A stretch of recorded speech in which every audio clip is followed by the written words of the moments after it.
I was cracking up. What's up, everybody?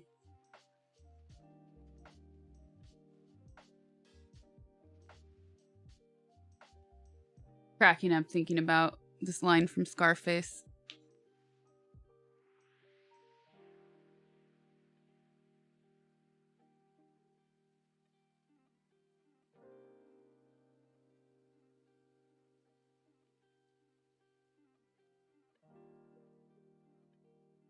Seeing her eyes so wide frightens me. I already have a headache from doing it. Oh, it's Saturday.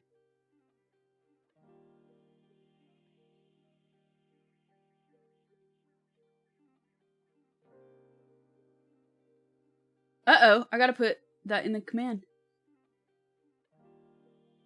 I mean, in the title.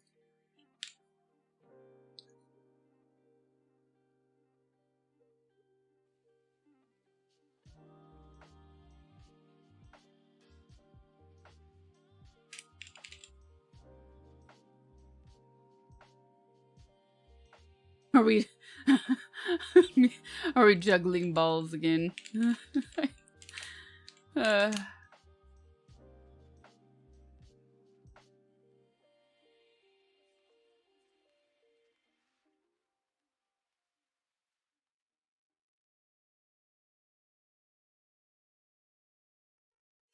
devil's advocate sound. Oh, yeah. I think... I don't remember what happened. Fluffy changed it at some point to the anime. Yeah. I think I still have it, but it's for like an obscene amount. Don't know.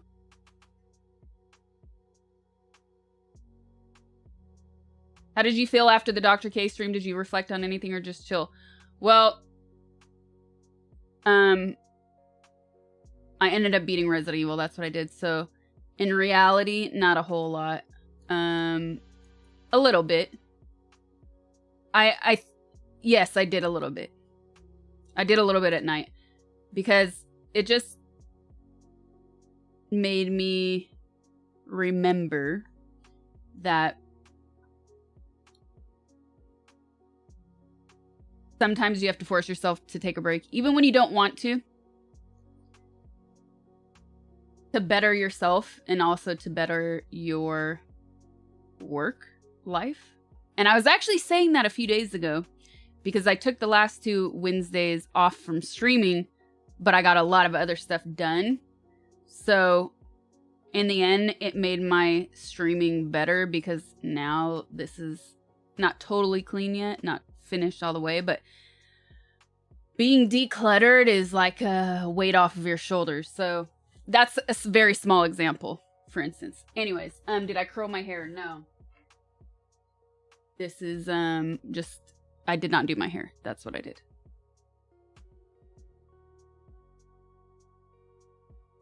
As you could see, because it's very flat here, because once it gets long, it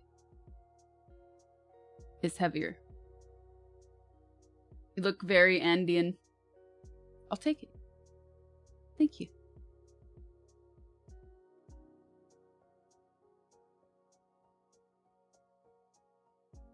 That's what I'm missing. What's off?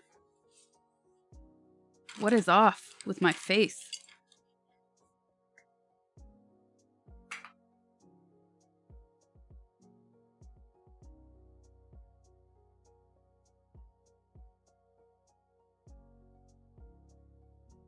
Ah, relief. Ah, so much better.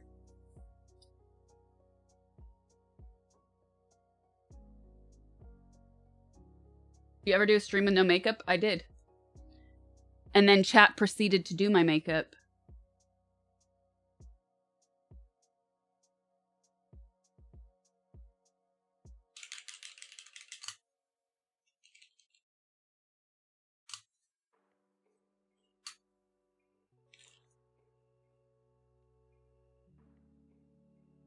Must be good after beating Resident Evil. Yeah, dude. I was...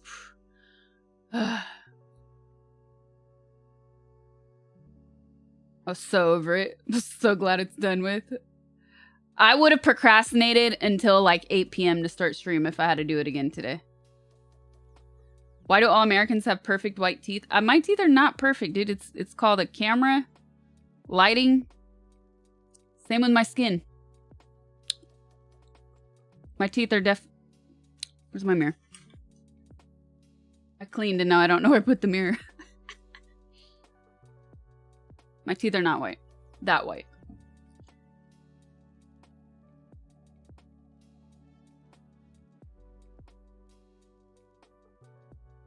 Boop, boop.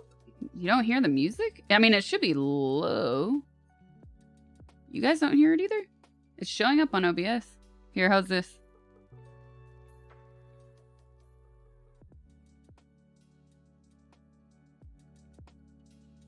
Is that any better?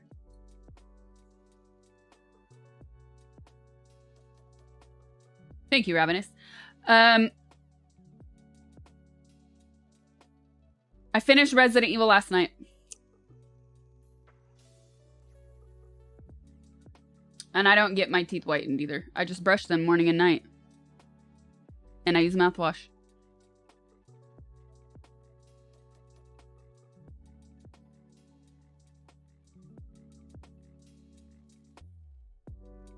I bumped it up a little bit more, Sob.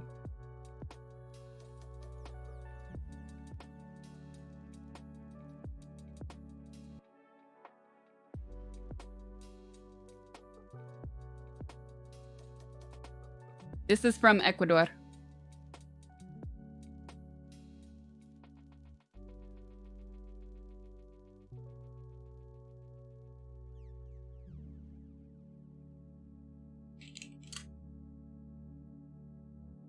You floss?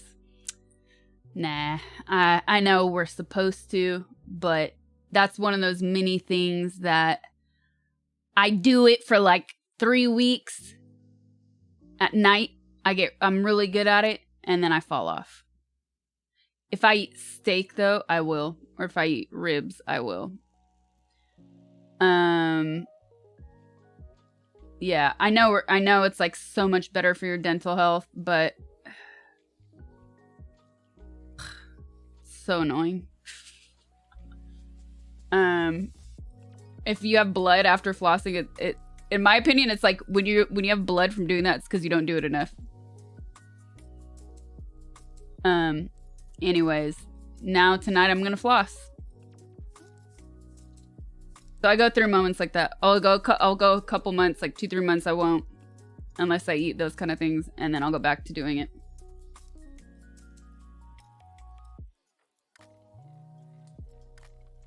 Ribs sound really good. I've not played League since they changed the store, so a long time. Oh, I hate the pick. I hate the dentist pick. It's so gross. Floss picker didn't happen. I had braces twice, yeah. And I'm afraid that if I go back to the orthodontist, they're gonna tell me I need them again.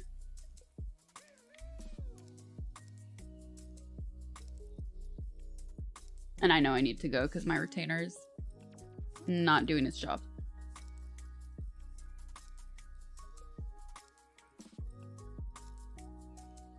Like a fork hitting teeth, you could hear it in your brain.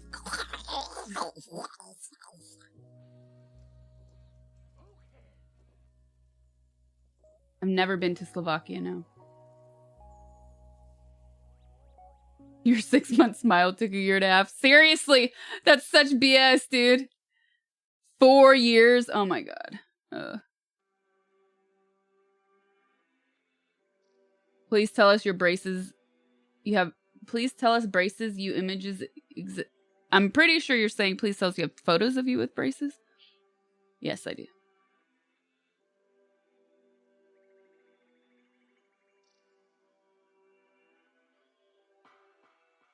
Ooh, fluff. Ooh, really? I feel like I vaguely remember you telling me that a long time ago.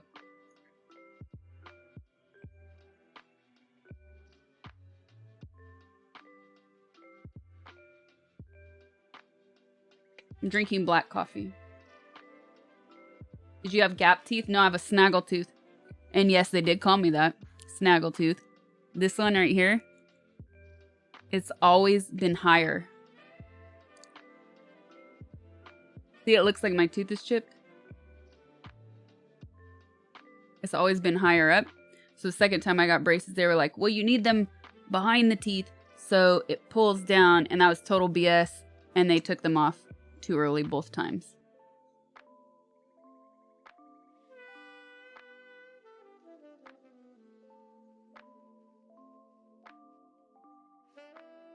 It was 100% my nickname, dude. Not with a lot of people. Hey, Snaggy.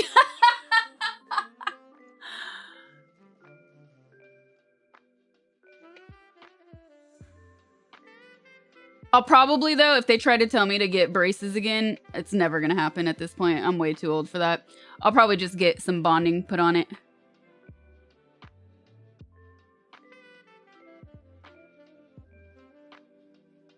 Way easier.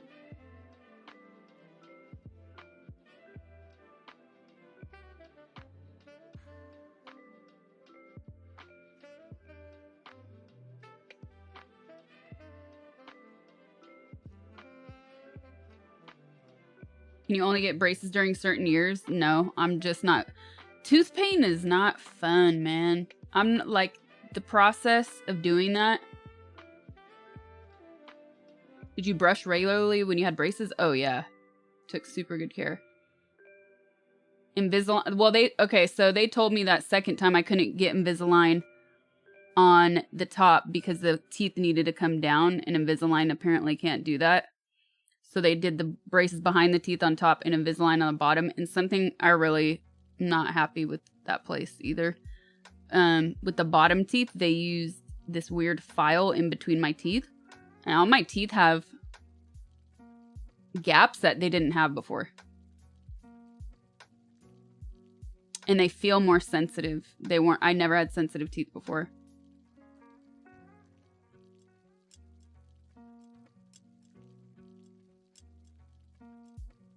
Yeah, I have fillings. Dentist is not covered by health insurance, no. It's teeth and eyes are getting old. What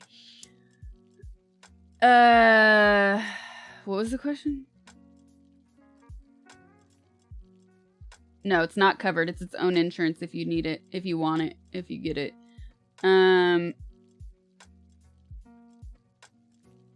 Oh, yeah, and the first time, I had not that tooth, this one, on both sides. So this third tooth, the third teeth on either side. The third tooth on either side, I had vampire teeth, like naturally. They were pointier. And the freaking dentist, the orthodontist, the first time, shaved them and didn't tell me. And when I left, they were gone. The day they took them off, I cried.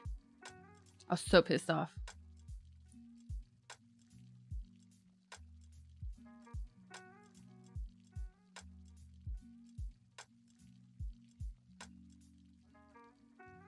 The dentist bruised your chest with his knee and bullied your wisdom teeth.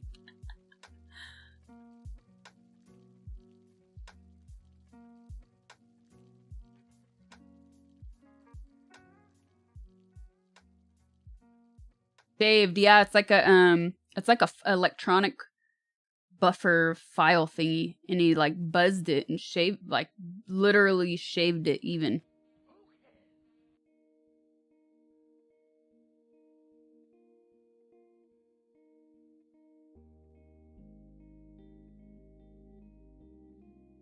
You still have your fangs? I'm so jealous.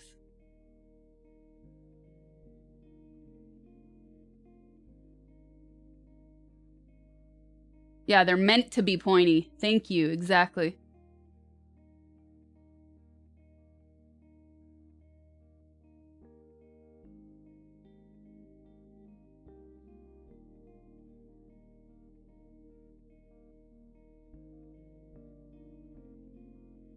Can you still feed like a regular vampire? Will you play Mass Effect? It would be awesome to see Commander Sasha saving the galaxy. That's malpractice. I actually said that to my mom. I think I was 13 or 14. And I was like, get the braces for free now. No, it's not a big deal. I was mad. Clearly, I'm still bitter over it, too.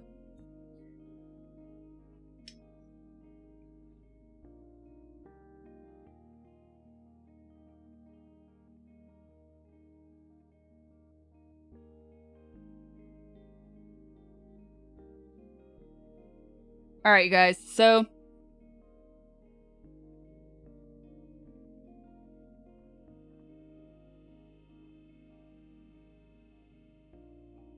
I was thirsty. I didn't really make plans today on what we're doing. Nope, I did not. Mass Effect? I don't know. I was thinking about playing it. I was also thinking about playing second Subnautica, but I would want to play the first. Yes.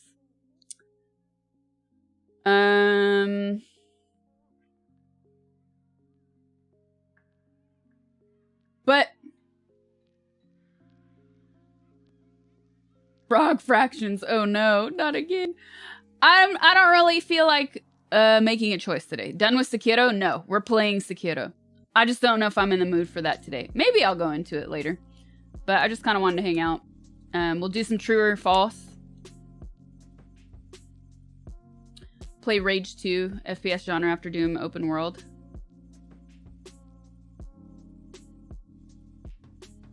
DayZ.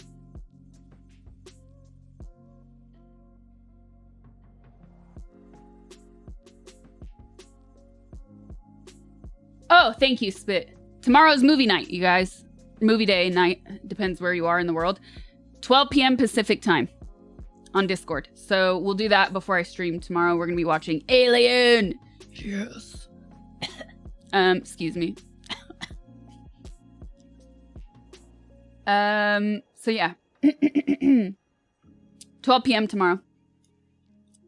We'll be doing that. If you're new to movie night and you've never done movie night, and you have questions, you can ask other people on Discord. Quad will also help set you up before movie night. Just make sure you ask before. That way, you don't interrupt the movie night while we start. And he'll get you set up.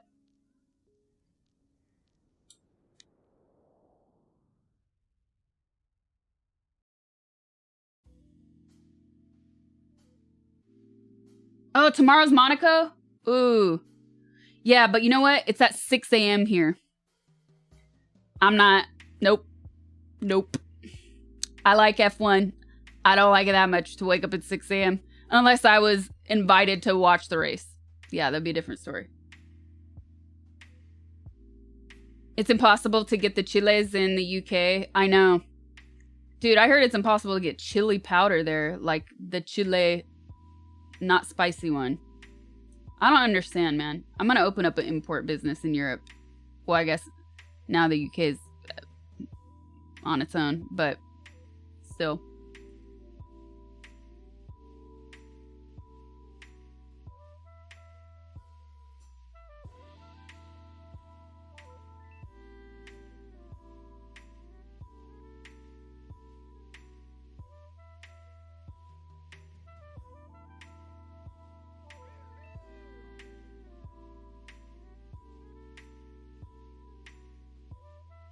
I've never played any of the... Sekiro is my first From Software game, and I've also never played Bloodborne, but a lot of people have been asking me about that. But not the fancy ones. They're not fancy. They're like $2 here. What are you talking about?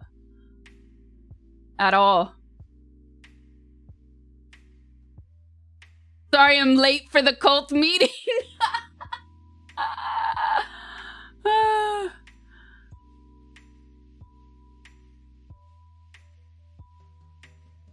Oh, and for the normies, Quad says tomorrow's the Billboard Music Awards. BTS, K-pop doing their song Butter, which broke every YouTube, blah, blah, blah. Quad will be watching. What time?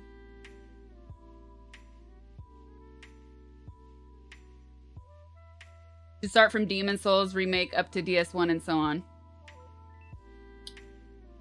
I submit myself for sacrifice. 8 p.m. Oh, and also,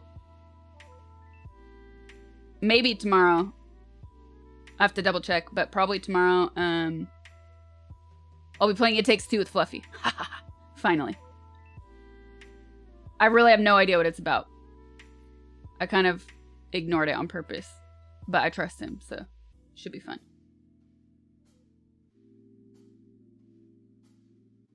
Award show, I'd rather eat week old Taco Bell. Sick. About our issues. Are you born with that birthmark? It's a freckle turned mole, and yes, I was.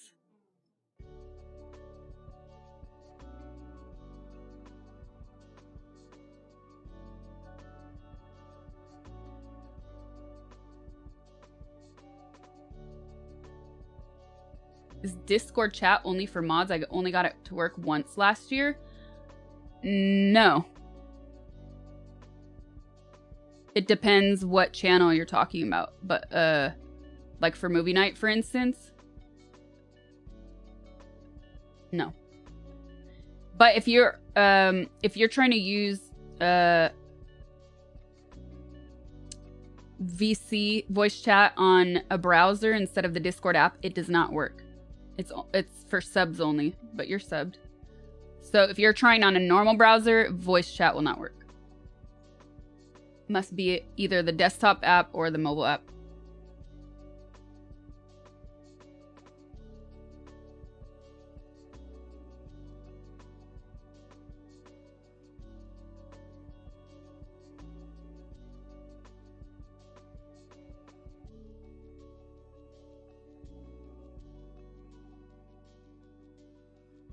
Meows was eating chocolate, so she made me get chocolate. I mean, she didn't make me. She inspired me.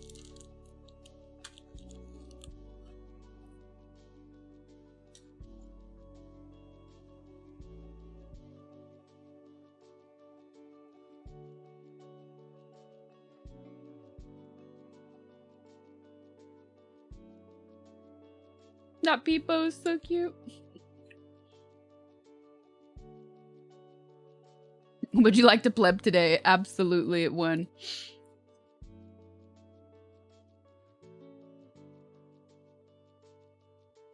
The Docman, thank you for the 10 months. Bones BR, thank you for the tier 2. Welcome. FN Void, thank you for the prime. Matthew McMuscles, thank you for the 5 months. Shreckles, thank you for the 4 months. Fillion37, thank you for the prime. Matthew McMuscles, thank you for the 5 gifted subs. Riley713, thank you for the prime. Thanks so much, you guys. I appreciate it. Thank you, thank you. Peak Fitness. I feel like my alerts are kind of low. Let me turn them up. Oop. Okay.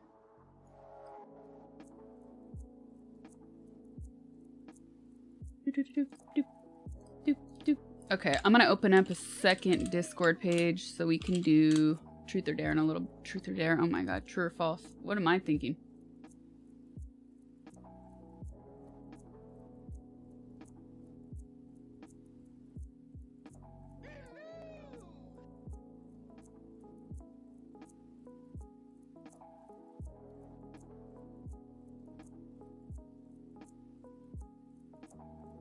There it is. Truth or Dare. We'd be like TOS in 2 seconds. Run. Ivan.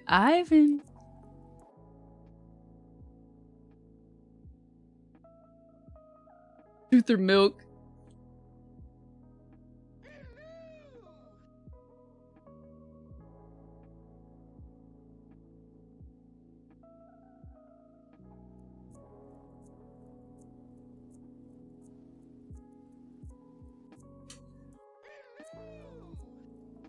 What's with the duct tape? Welcome to my stream. It's Saturday. It's Aga.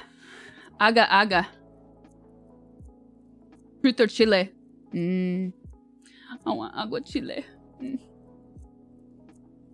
I do not have a favorite movie.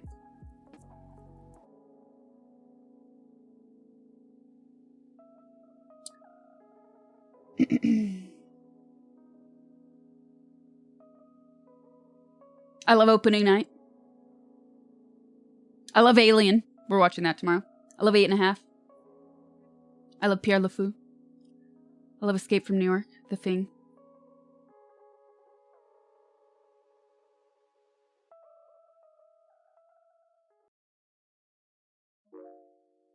Your favorite movie soundtrack?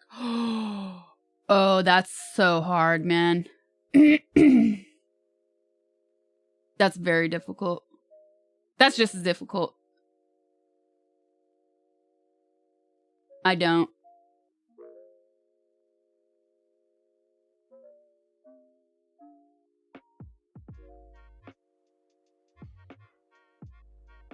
Once Upon a Time in the West, 8.5. Definitely up there, though.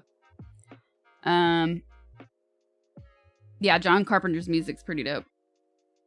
Blade Runner. Oh, yeah. I have a few... Okay, so... Actually, yeah. Blade Runner and Apocalypse Now, too. I had... This was like several years ago at this point, but... A friend of mine who owns a indie record label, I hit up because I was going to try and get Blade Runner pressed on vinyl. But I wanted high quality. And not even 4 or 5 months later, they actually released it. I bought like 3 copies. I'm really glad I did not do that. I started the conversation. Tron was dope too, the Daft Punk Tron.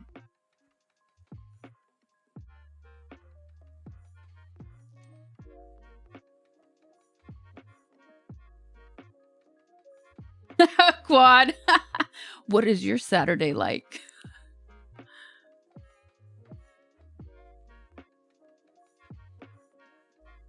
I mean, Purple Rain. The Vangelis, yeah. Vangelis. I still don't know how to say his name properly. Bonjour.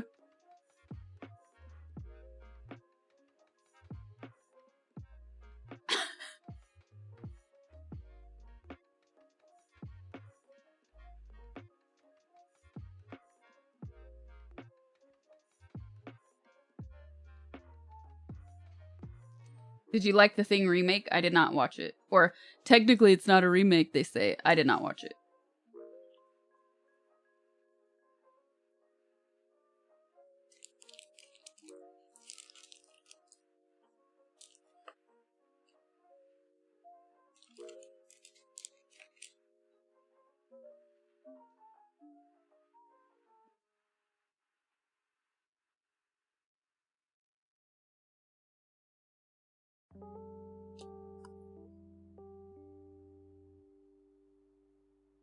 Can you sing Peaches again?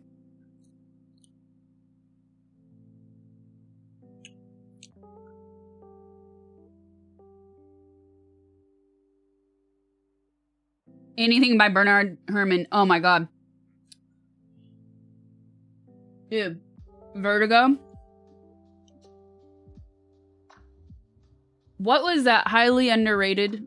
I say that and I can't remember the name of it.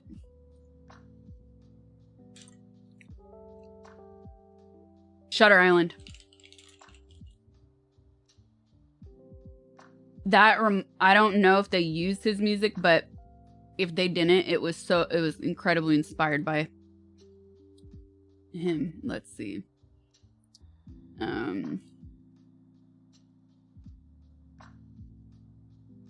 Yeah, I think they used his music in that movie. I want to watch that again. I haven't watched that in a long time.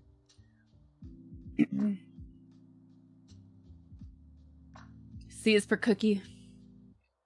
C is for cookie. Damn it, now I want cookies.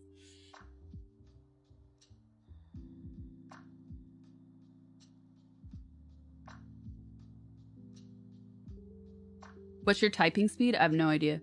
I probably type pretty fast, though. That is a good movie night candidate, yeah. Who's your Batman?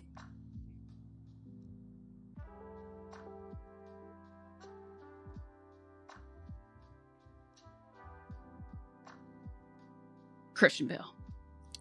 Although, even though it wasn't the best film, Val Kilmer, oof,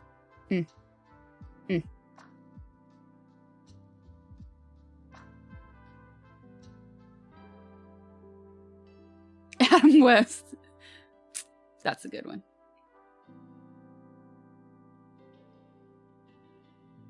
Don't say George Clooney. Oh, no way. Stop.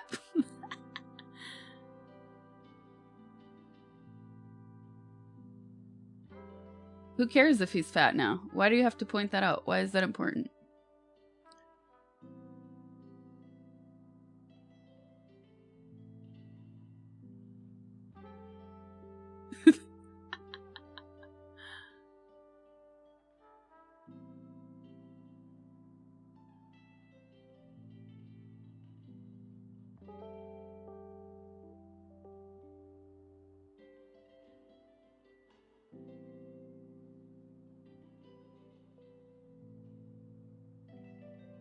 It's the car, right?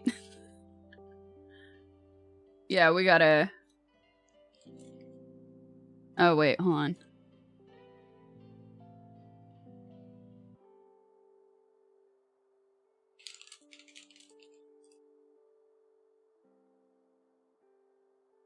Oops, sorry. I need to send something to admin, because I will forget. There it goes.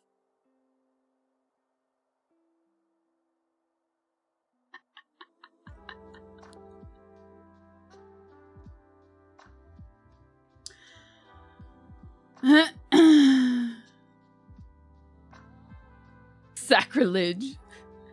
Cannot argue.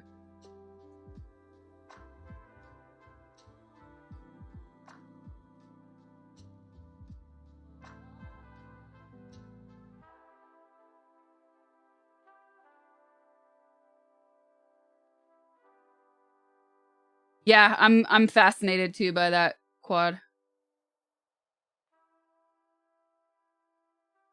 You know what I should do right now, because this comes up every time and I'm just gonna keep forgetting. I was gonna wait to put it on my website, but that's really dumb. Meows, do you have the link to these people again? I have it saved somewhere, but if you have it easily available, can you send me? If you don't right now, don't worry.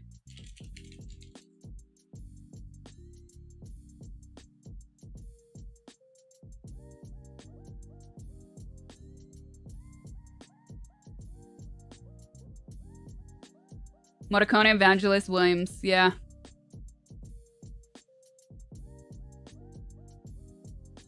With some Nina Rota in there too.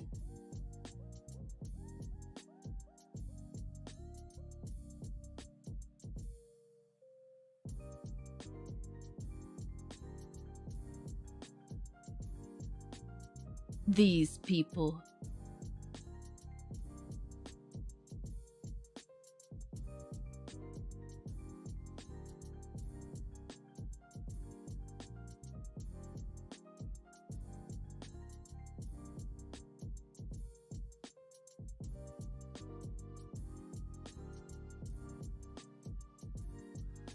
I don't remember the soundtrack for The Machinist. Whoa. Whoa. Whoa. Oh, cool. You found it. No, no, no, no, no, no, no. No, no, no, no. No, no, no, no. This is why I wanted to put it on that website, because I think this is all super helpful information. Thank you, Meows. I think I pinned this somewhere, but I'm gonna pin it again just in case.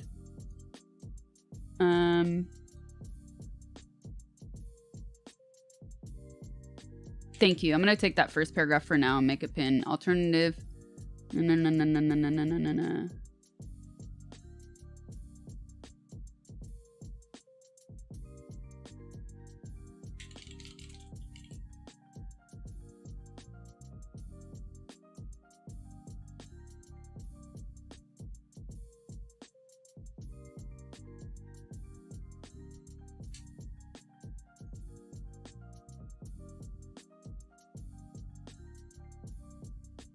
All right, guys. I'm creating a command for the poncho right now because, why wait? Thank you, Stanley. Dashboard.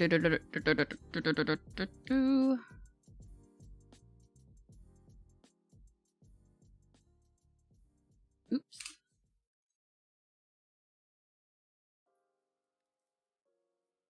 So all the ones that you've seen me wear recently, too long. Dang it. Oh, did Fluff? Yeah, Fluff. Yeah, poncho. What? It's already in use. What?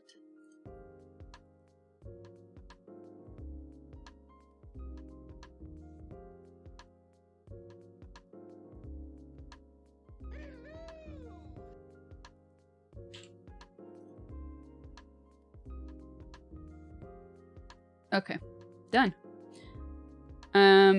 All the ponchos you've seen me wear recently, all the thick ones at least, like this, you can use this command.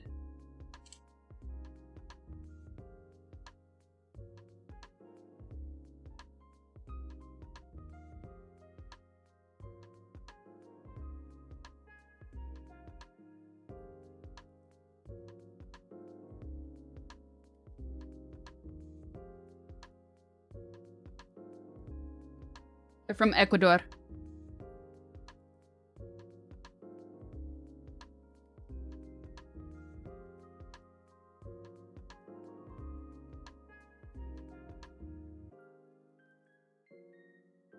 Oh yes, meows.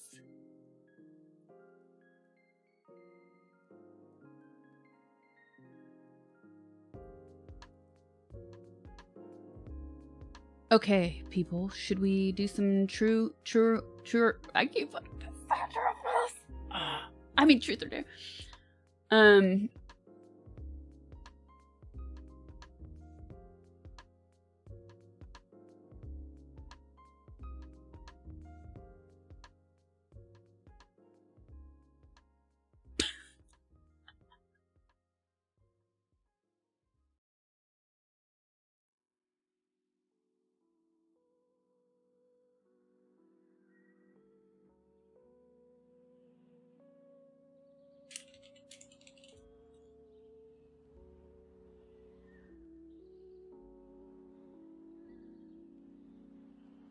Okay, you guys ready for some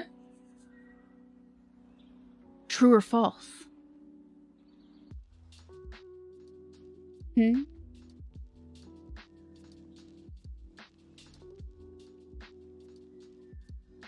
How are the new knives? I've not had the pleasure of using them yet.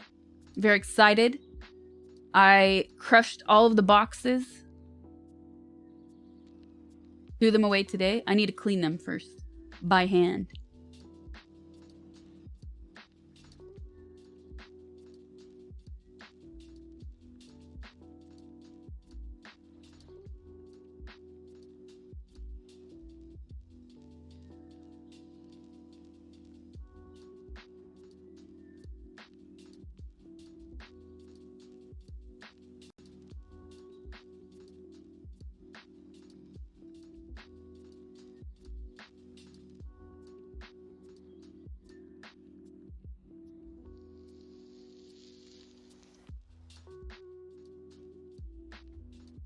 I was only ready for truth or dare.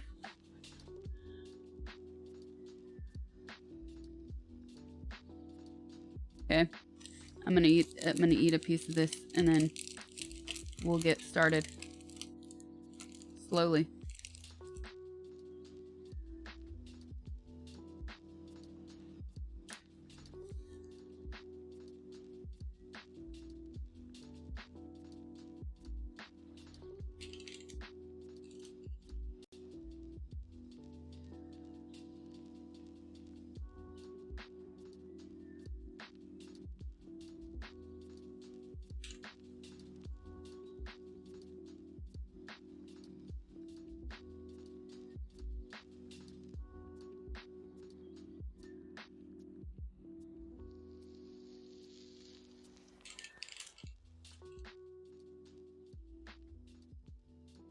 Oh yeah.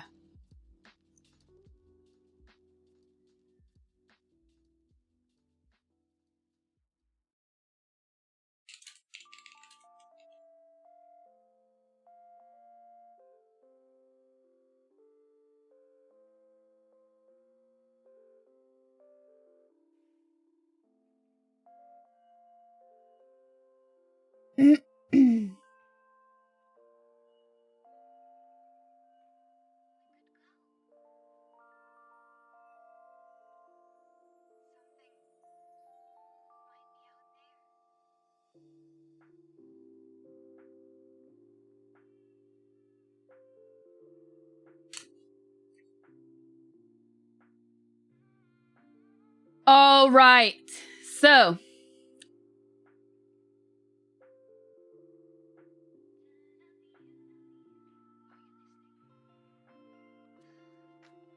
if you've never played...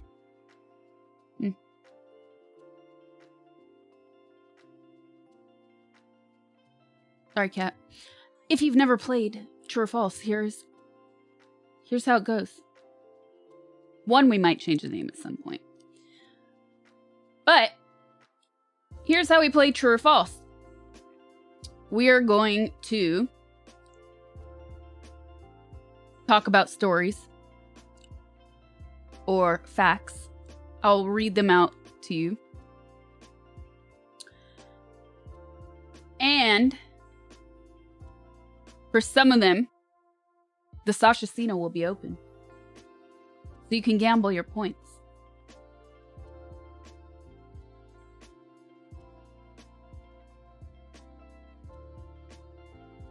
False or true. Other ones we'll just do polls for. And I do this so you guys don't get too greedy.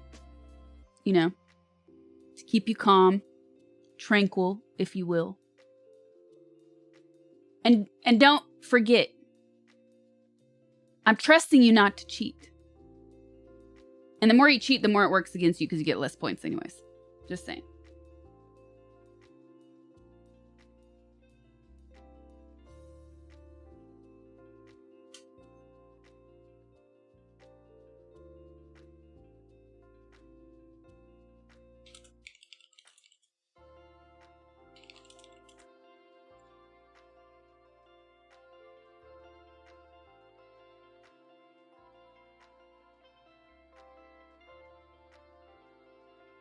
You trust. You trusting chat. I know. I know.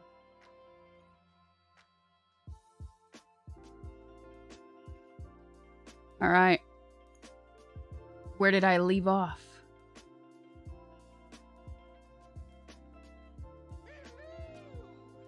Okay.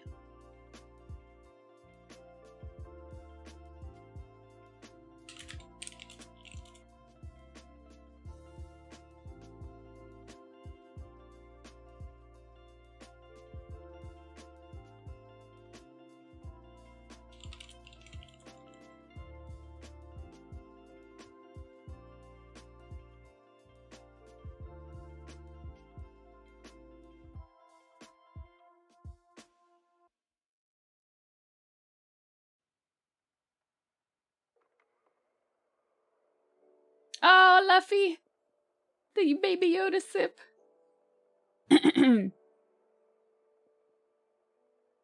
Greetings from Baja. What's up?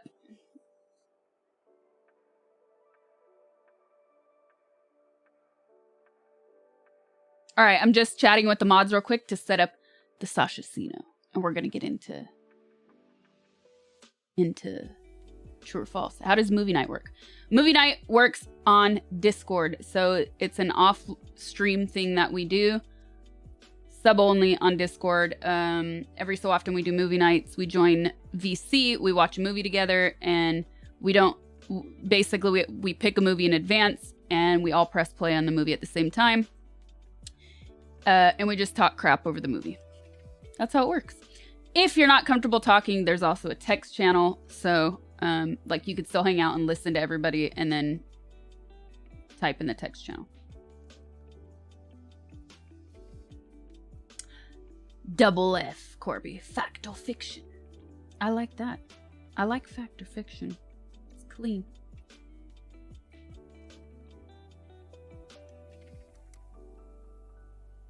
Yeah, 30 seconds, Meows. Shortest one possible. How many times did you die on Miranda? Ugh. More than I would like to admit. And you know what? I might have found my screen grab from Sunday. I might have screen grabbed it. Let me see. I was looking at pictures earlier and I saw that I saved something Monday. No, that was, wait, Monday. No, that's probably it. Sunday, that's not the fight though. Sunday I streamed the game for 9 hours and 50 minutes, but I don't know how long the fight itself was. You'd have to look at Sunday night's VOD and kind of scroll through. We don't bring up that name. That's right. Thank you. Thank you for the support, man.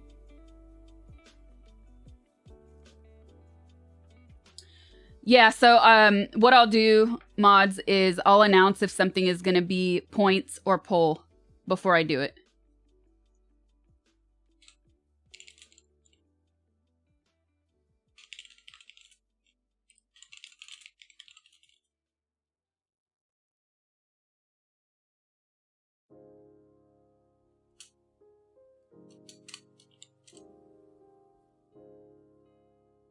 Oh, no. Sunday I streamed for like 12 hours, I think. That was how many hours I spent in that game. Oh. What?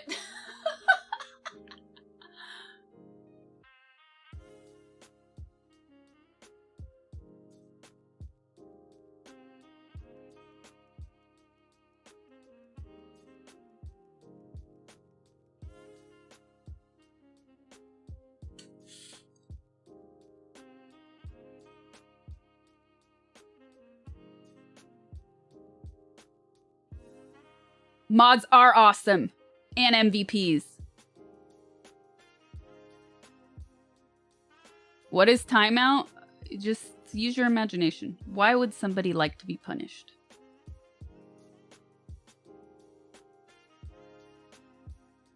Is Jollibee a thing in the West? It's not huge, but yes, you can find it.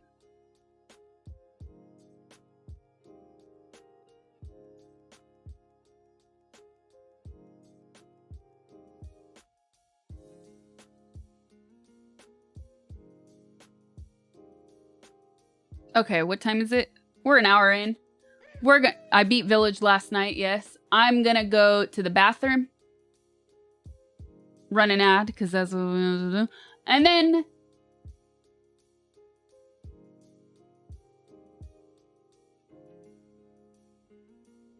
I will... and then we'll start True or False, Fact or Fiction. Alright.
I do that because some of the mods are quick with their fingers. 0 days since no mute. All that coffee still muted. The radioactive crap.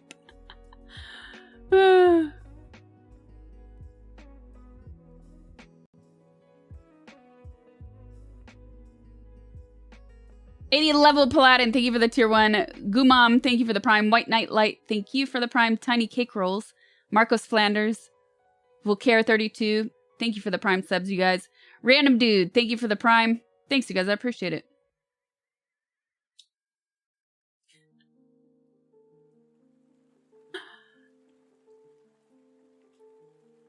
Okay, we're gonna do this. Finally. No more procrastinating.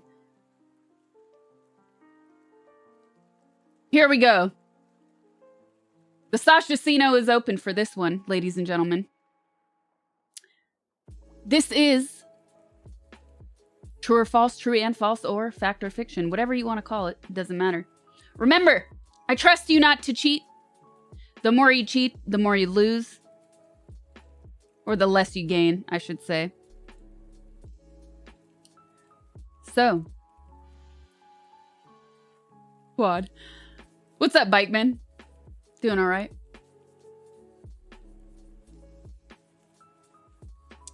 So let's do this. Oh, that's the way. You like it? That's the way. You like it? That's the way. You like it? That's the way. You like it?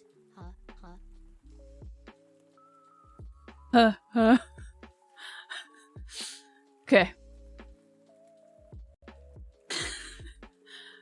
Bones, thank you for the 690. Coco Mao, thank you for the gifted sub to who's good. All right. Let's do this. Sasha Casino is open. The first thing we will ask you is this true or false? Lysol disinfectant was originally marketed as a feminine... I can't speak today.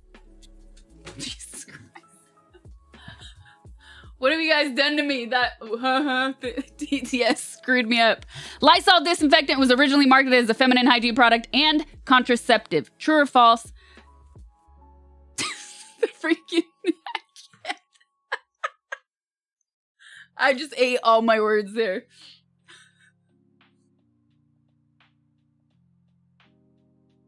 Don't tell me in chat. Use the prediction to answer.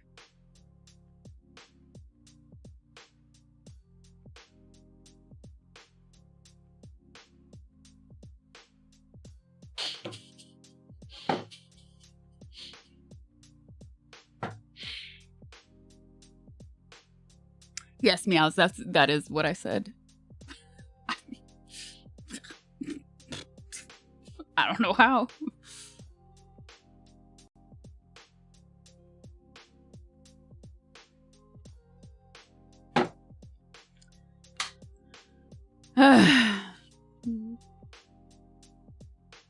Are you okay? I'm so glad I made that emote. I'm so glad. It works so well here. Trolls.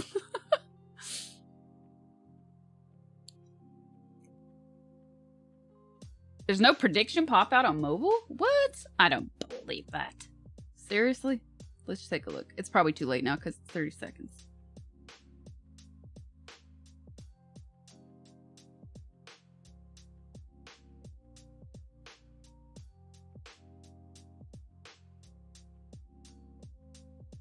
And mobile is slow. A lot of lag. I'm going to check on a private window on the next one. There is on Android. I'm logged into my account on my phone, so that's not a good way to test it. Okay.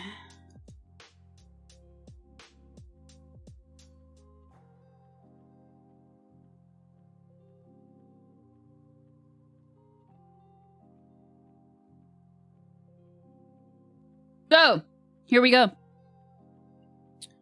We're going to do a little something, something here.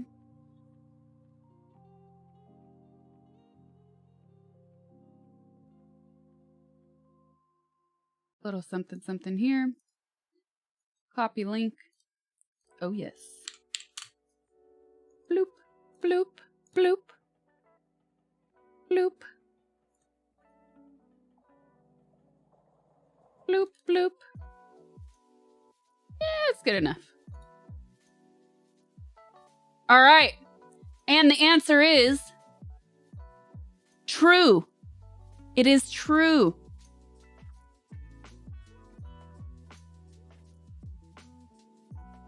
It is true. Lysol's vintage ads subtly pushed women to use its disinfectant as birth control. As if that wasn't bad enough, Lysol isn't even an effective contraceptive. Too late to cry out in anguish. Oof.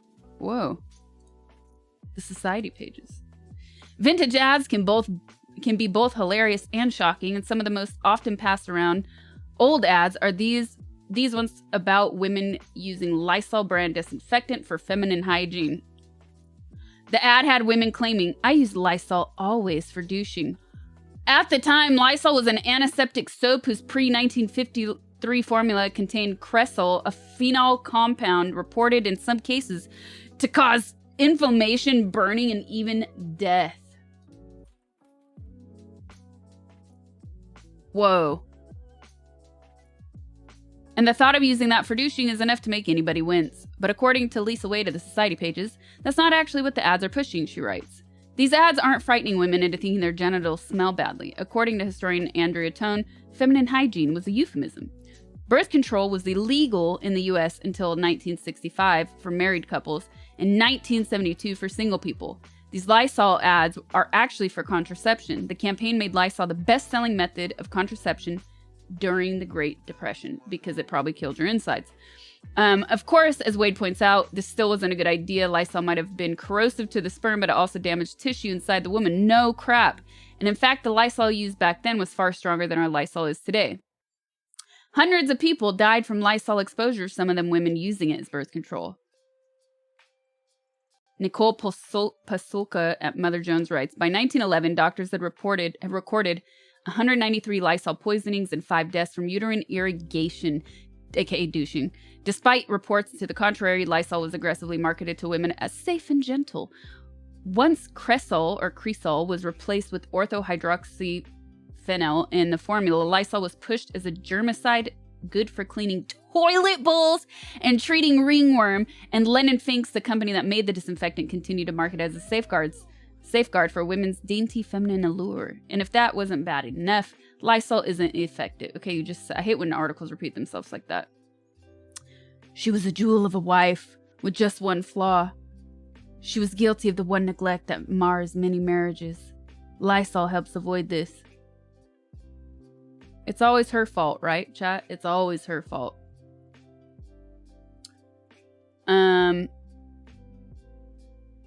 By the way, douching is not really good for you. Just saying.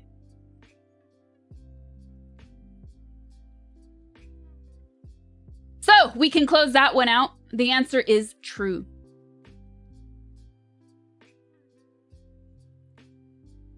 The answer is true.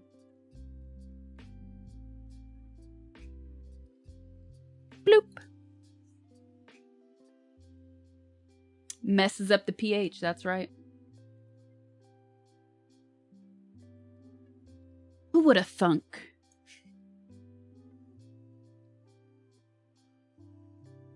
Have you watched Peaky Blinders? I love Peaky Blinders, and when I took my stream break back in April, I saw that I forget her name, the actress who plays Polly died. That's so sad. She was young. She was so great too.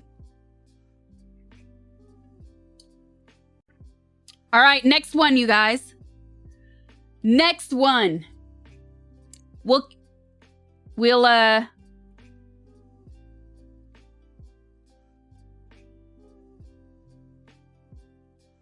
We'll make this point. We'll let you use predictions for this. It really was the cornerstone of that show. I agree. Sasha Casino is open once again. All right. It's open. True or false? Or fact or fiction? Charlie Chaplin once came in 20th place in a Charlie Chaplin look-alike contest. You guess. Prediction is up. Now let's see what happens.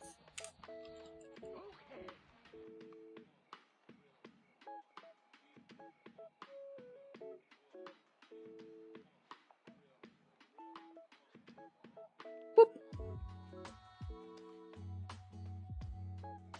Don't forget, you guys, I'm trusting you not to cheat. The more you cheat, the less you earn.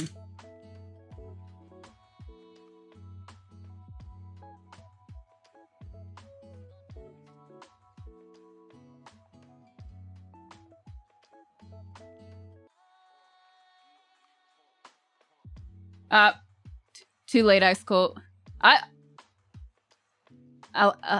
Too late now.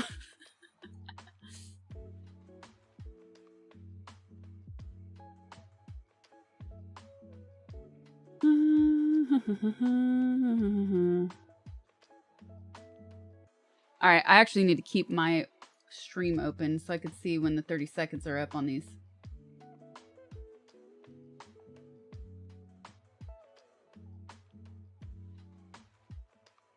Okay, we're good.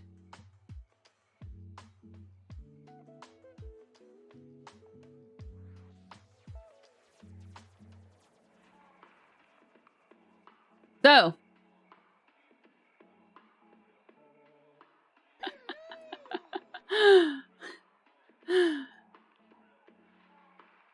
the question was, did Charlie Chaplin come in 20th place in a Charlie Chaplin look-alike contest?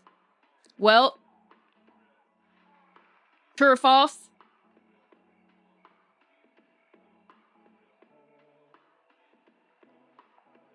Oof. Oof, yeah, you guys. All right, well, 95% of you voted true, and only 5% of you voted false. I'm sad to say.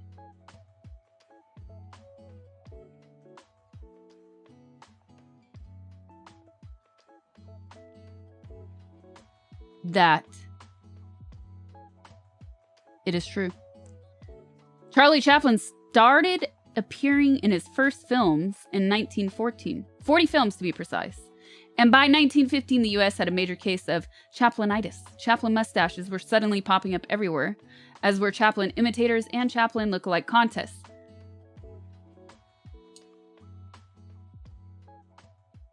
Boop, I lost my place. A young Bob Hope apparently won such contest in Cleveland. What? Chaplin fever continued burning hot through 1921, the year when the Chaplin look-alike contest shown above was held outside the Liberty Theater in Bellingham, Washington.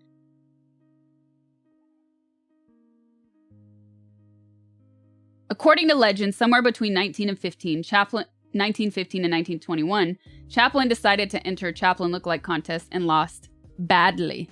A short article called How Charlie Chaplin Failed, appearing in the Straits Times of Singapore in August of 1920, read like this. Lord Desborough, presiding at a dinner of the Anglo-Saxon Club, told a story which will have an enduring life. It comes from Miss Mary Pickford, who told it to Lady Desborough. Charlie Chaplin was one day at a fair in the U.S. where a principal attraction was a competition as to who could best imitate the Charlie Chaplin walk. The real Chaplin thought there might be a chance for him, so he entered for the performance, minus his celebrated mustache and his boots. He was a frightful failure and came in 20th. A variation of the same story appeared in the New Zealand newspaper, the Poverty Bay Herald, again in 1920, as did another story in an Australian newspaper, the Albany Advertiser, in March 1921. Did Chaplin come in 20th place, 27th place? Did he enter a contest at all? Well, we're going to say true. We already did say it's true.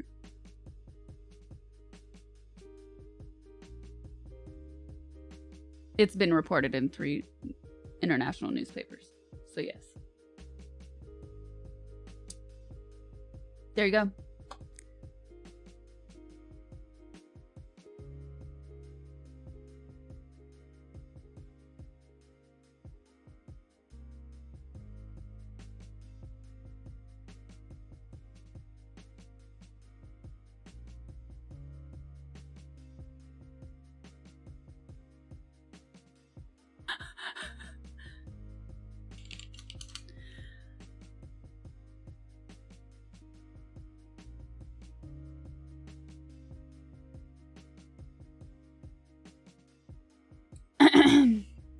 Okay, the Sasha Casino is open for this one once again. You guys ready?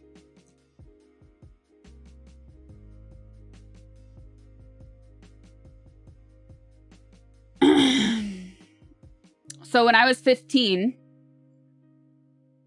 I was asked to leave the Catholic Church because I replaced the lyrics to Old Rugged Cross with the lyrics to Ecstasy's song, Dear God.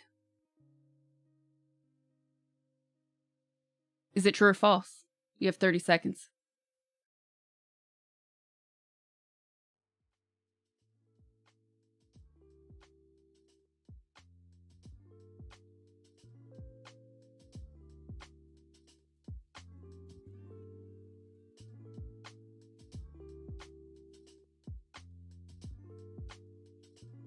$30 seconds. Going fast, you guys. The Sasha Casino is open.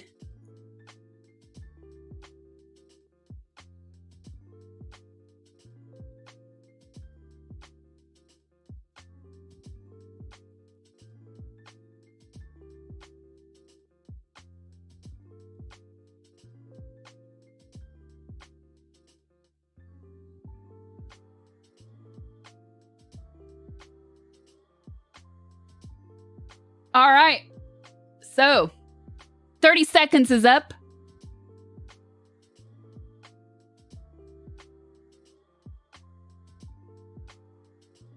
$30 seconds is up.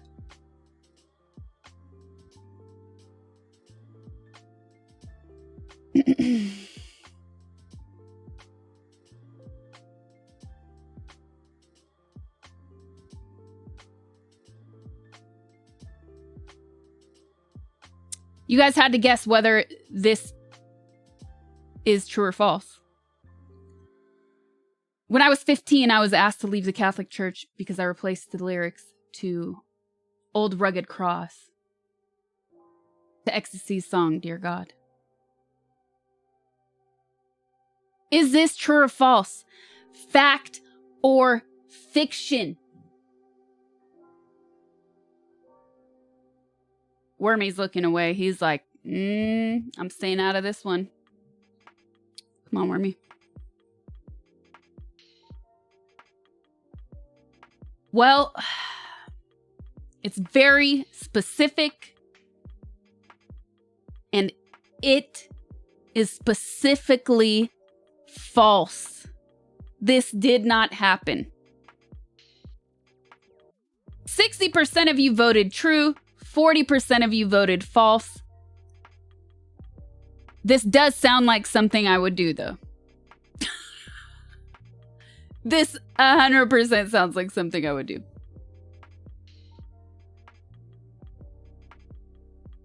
Ice cold. So, unfortunately, the 60% of you that gambled your points, you lost. Maybe in a parallel universe. I wanted it to be true.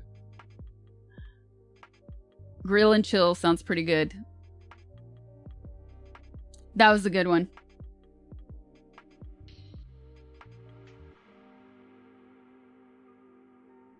Okay.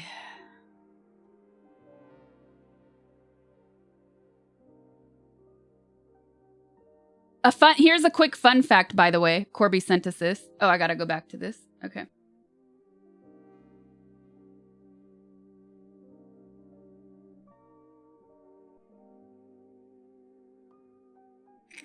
So true, Quad. So true. Fun fact about the Charlie Chaplin thing, by the way. In 1975, several years before his death, Chaplin entered a lookalike contest of himself. This article says in France, but not the US. But Chaplin isn't the only celebrity to have lost a lookalike contest of themselves to an imposter. The one and only Dolly Parton once lost a drag queen competition of her likeness. That's pretty funny.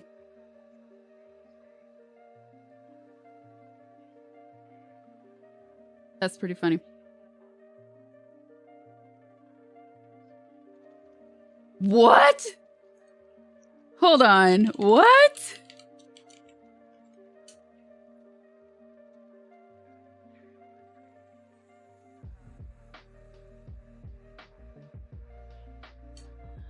Okay.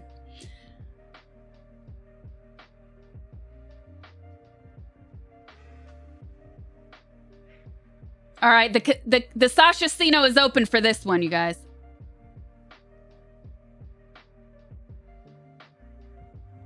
Give me 1 second.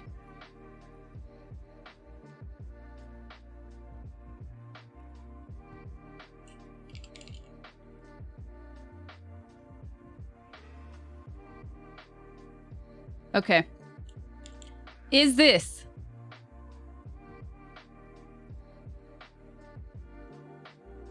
next? Where'd it go? Oops, sorry, I closed it. Okay. Is this next one true or false? Fact or fiction?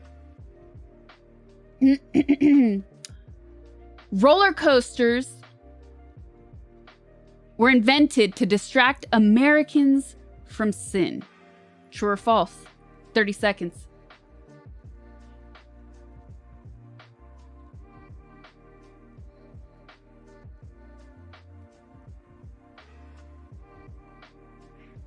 Remember, if you're just joining and you kind of get an idea of what's happening,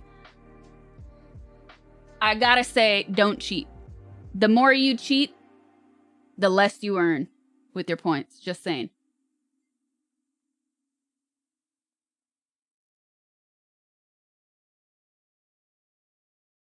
"30 seconds. And while that goes, I have to go to the bathroom again because I had a lot of water and coffee.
All right, I know you're dying to know the answer. You're dying to know if you won in the Sasha Cino.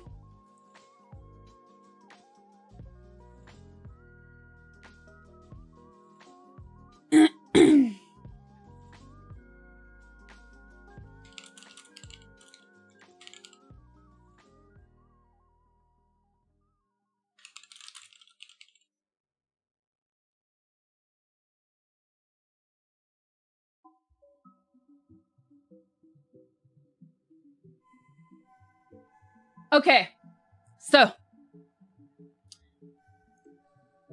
we asked you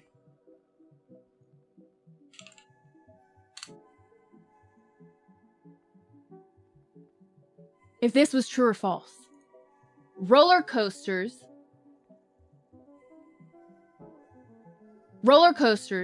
were invented to distract Americans from sin.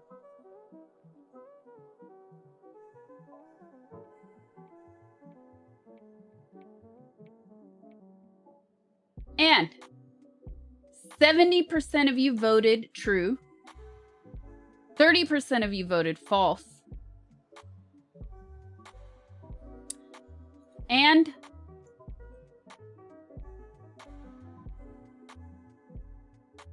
those of you that voted false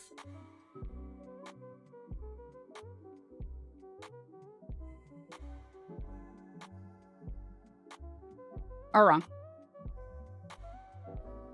Roller coasters were invented to distract Americans from sin. In the 1880s, get this, hosiery businessman. So he's in the business of lingerie. Hosiery businessman Lamarcus Thompson hated that Americans were tempted by hedonistic places like saloons and brothels. So he set out to straighten up one of the most immoral places he could think of, Coney Island in New York. What? There he built America's first roller coaster to give New Yorkers some good, clean fun away from seedier pastimes. And here's the scariest roller coaster in every state.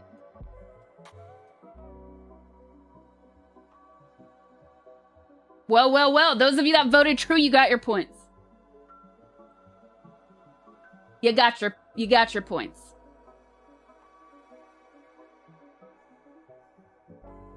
Had some strange feelings. If I don't sin, Jesus died for nothing. Oh, yes.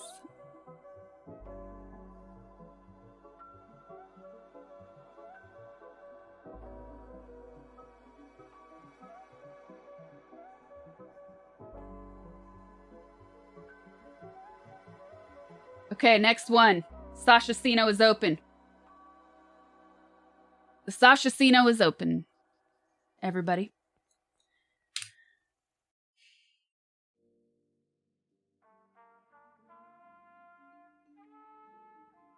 True or false? Fact or fiction? A town in Minnesota once elected a dog 4 times in a row to be the city's mayor. True or false? 30 seconds. Predictions are up.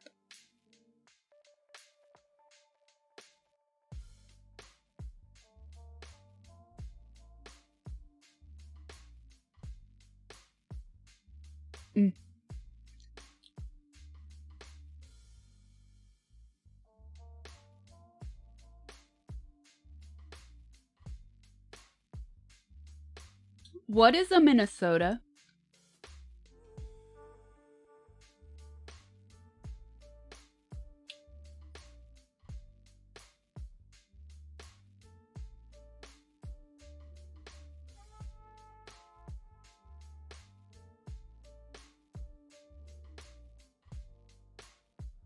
Sure is a date.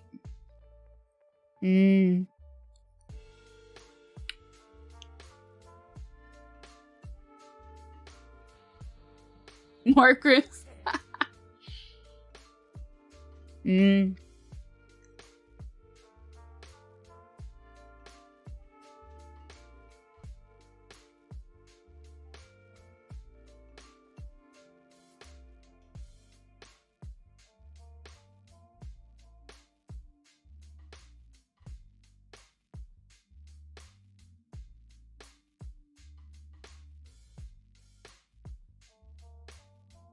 I'm pretty sure 30 seconds have gone by now. Yes. Okay. Here we go. Oops.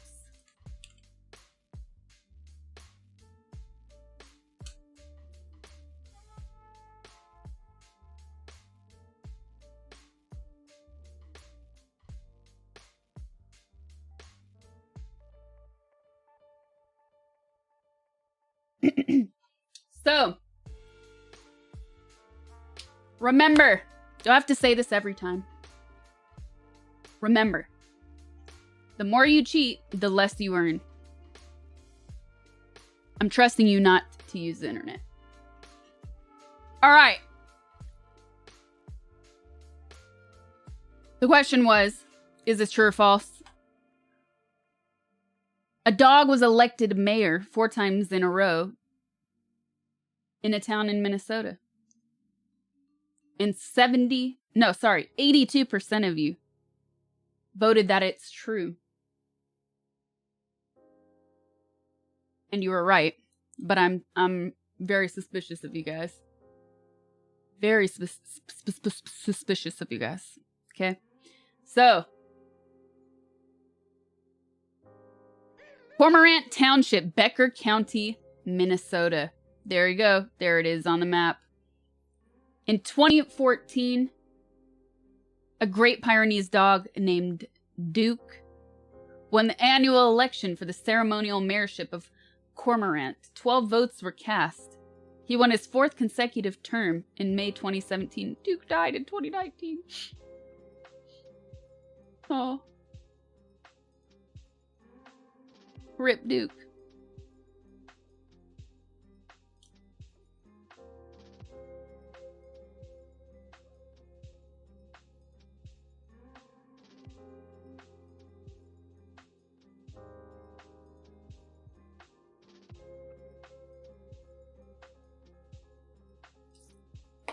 All right.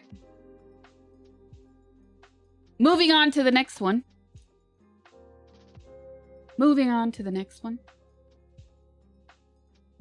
How well did the dog do? That is, they never tell you that kind of stuff, right? Next one, you know what?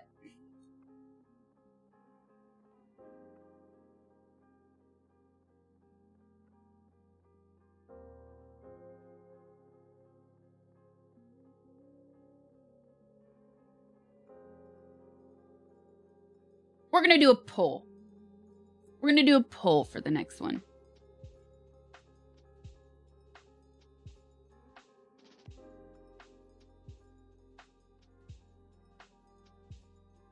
And I'm going to prepare it. What time does afternoon start? You trolls. Ha ha ha ha ha. 12 p.m. 1. 12 p.m. 1. Ha ha ha. I just saw that. Question. Is this true or false?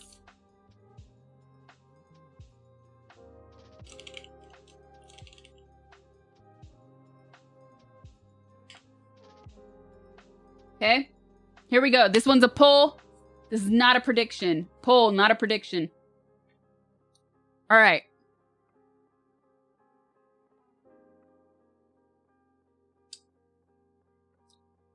Clint Eastwood was elected mayor of the city of Carmel on a platform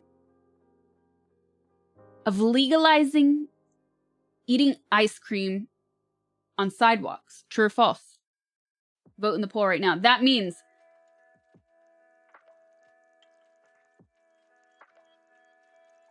that was what was important to him. And that was the message he spread to his potential voters. Is that it was important to him that people could eat ice cream on sidewalks. Is this true or false? Vote in the poll right now.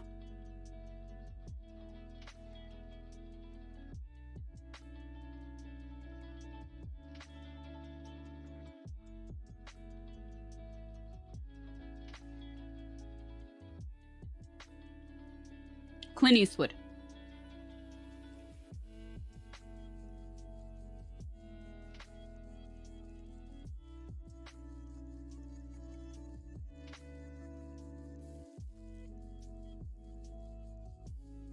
Carmel, California.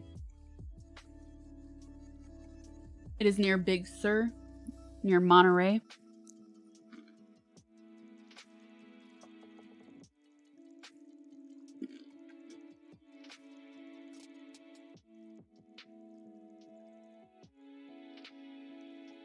poll is over. Thank you, meows. Let's see the results.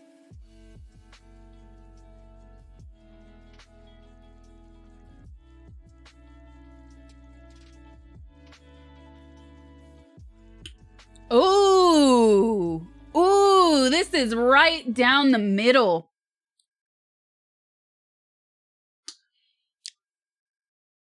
50-50 true, false votes, but not really truly 50-50 because 109 voted true, 108 voted false. And I just minimized everything. Ugh, I hate when that happens.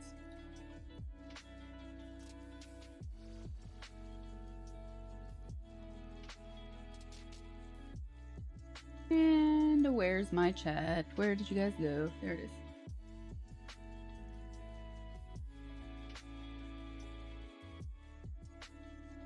All right.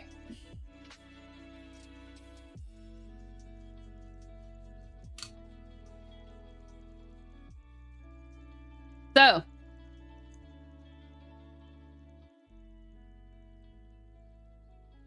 it is true that Clint Eastwood was elected mayor of Carmel, California, but is it true that he was elected based on a platform of wanting to legalize eating ice cream on the sidewalk? It is abso-freaking-lutely true. It is true.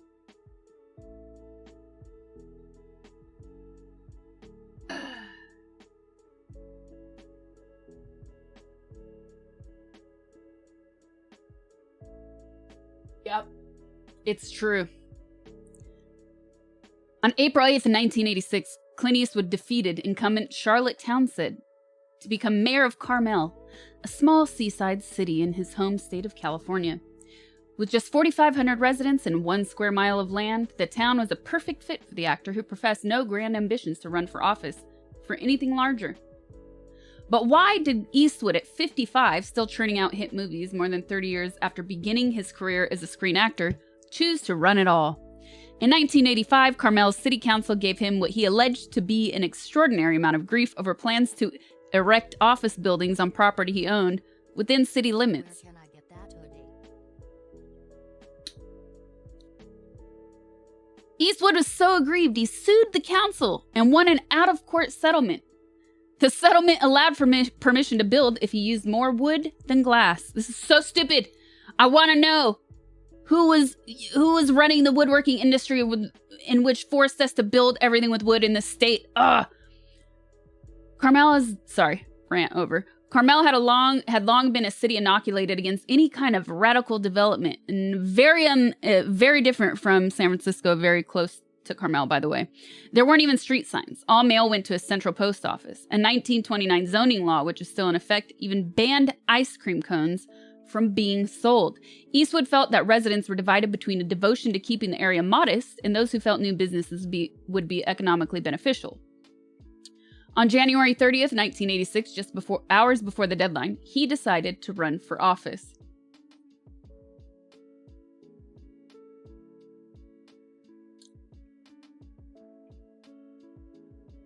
He called two-term Mayor Townsend a litigious official and vowed to ease the tension between factions.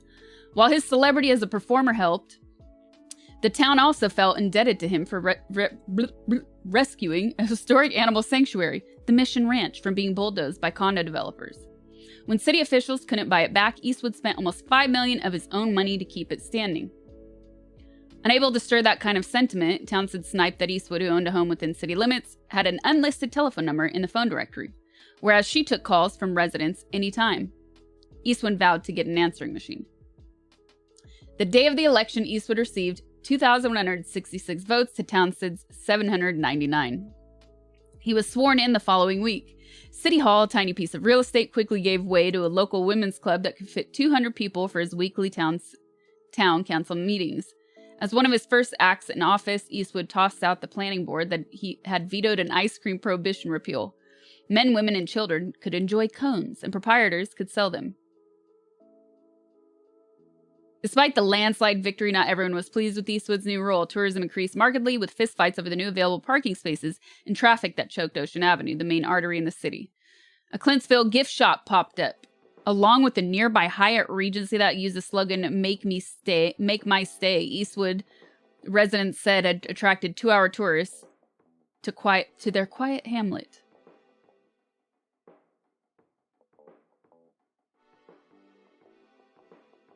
Still, Eastwood's rule proved productive during his first year in office. He installed more public toilets, added more stairways leading to the beach, and expanded the offerings of the local library.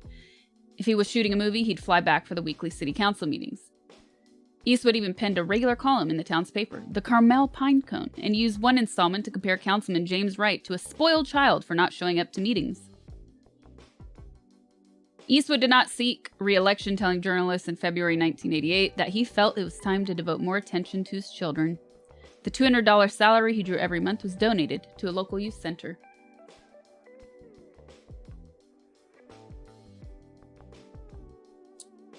Wow, to have money to be that petty. Wow.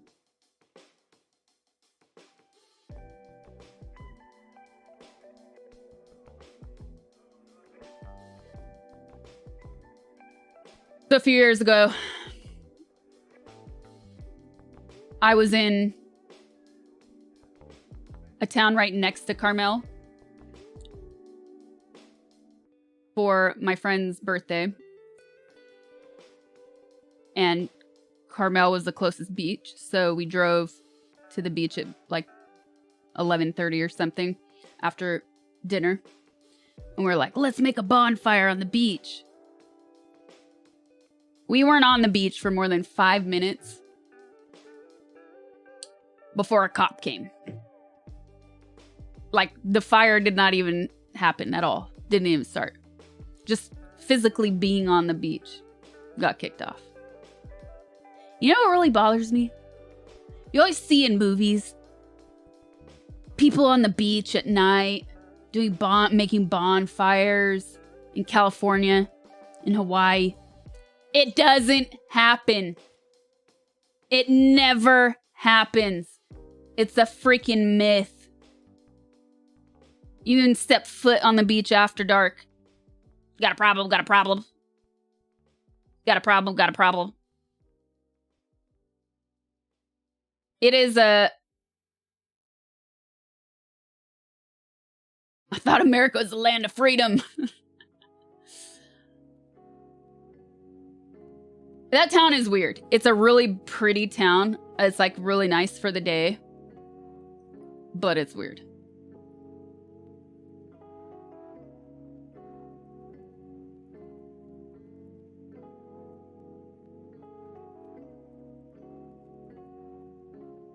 Can own guns, can't make beach bonfires.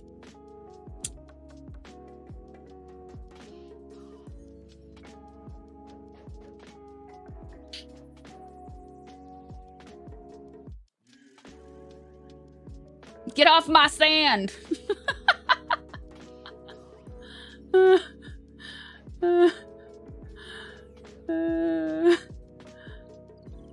right to burn whatever I want. How far is San Francisco from Carmel? It's really close. Let me see.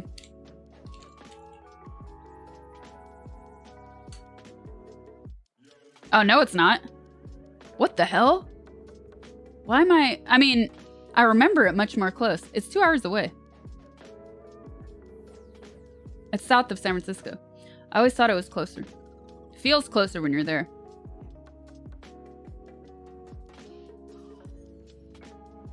Oh, that's with traffic, though.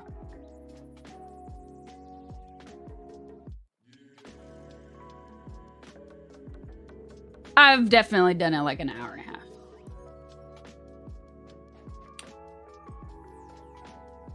Yes, I've been to Santa Cruz. I grew up in Sacramento, so yeah, Santa Cruz is like, you know, something you do, like day trip.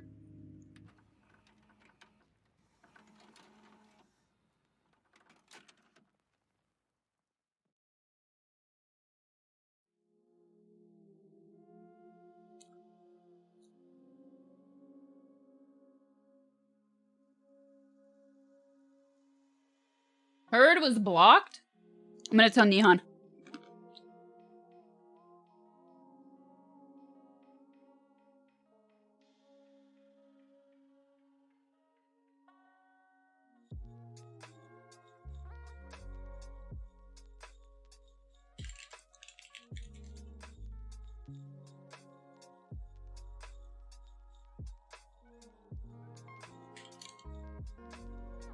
Done. Okay.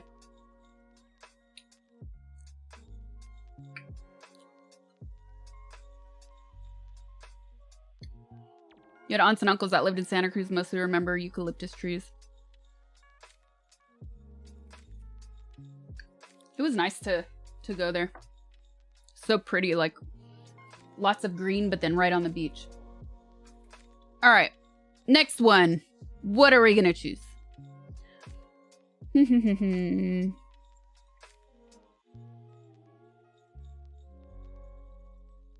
Yes, I have Greek roots. I do. Can't you tell? Okay, next one. In Sweden, you have beaches too, but it's freaking cold. California beaches are pretty cold too. Until you get to like San Diego, the water's pretty cold here.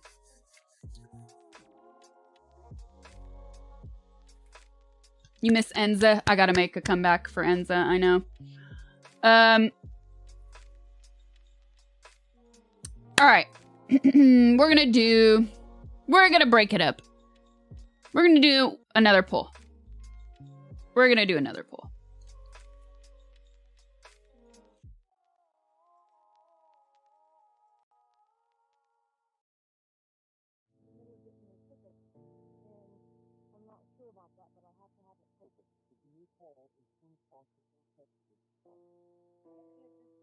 All right.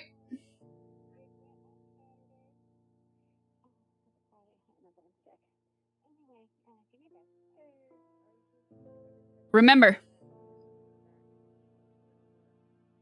the more... Oh, wait. This isn't... Never mind. Scratch that. Skirt. Okay. Starting over.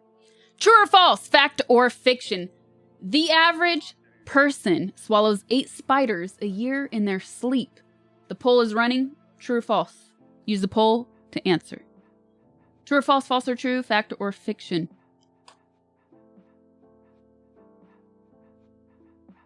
Za, thank you for the 333. We have a command in chat, Poncho, and you can get all the links where to buy it. It's from Ecuador.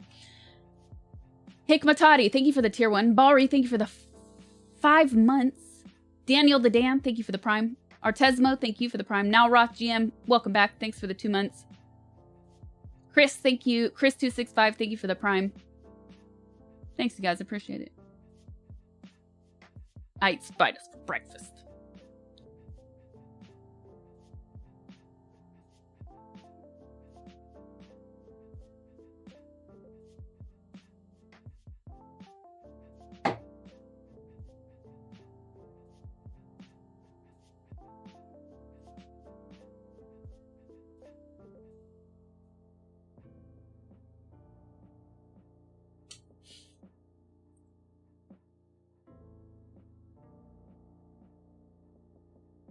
No, I don't have arachnophobia. No. I mean, I don't like seeing a spider, but I can, you know, if there's a scary looking spider in my house, you better believe I'm going to kill it. Like, no hesitation. I'm scared though, like when I do it, so I make sure I have a lot of either like a sandal or like a chancla or a lot of toilet paper. But no, I will not hesitate. And I once missed killing one. When it was like a scary looking one too. And it bit me in my sleep that night. I'm not even joking. I'm not joking. But like daddy longlegged, no problem. Those can stay alive. They eat ants. They eat ants and, you know, they trap mosquitoes and stuff. So I don't care about those. Those can live in my house. I don't, like, when I clean, I don't remove them. I let them live. I've held a tarantula. They're really cool. And they're really not aggressive either. Tarantulas are super cool. I followed this girl on Twitch a while back. who actually has a bunch of tarantulas. I gotta find her again. She was funny. If you come for the king, you best not miss. That's what it was like, dude. I was so glad it wasn't like a lethal one. But yeah, we have earwigs. Earwigs, pincher, we usually call them pincher bugs. Oh my god, bike man.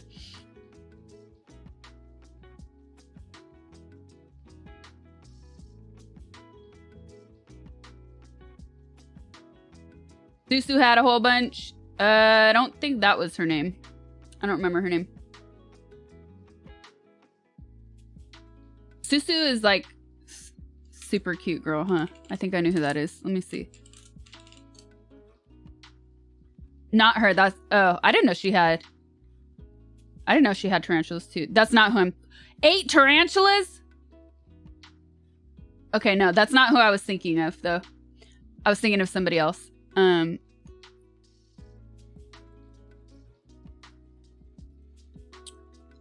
Okay. To answer the question.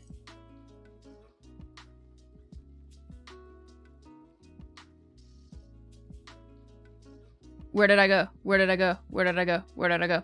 Okay, here we go.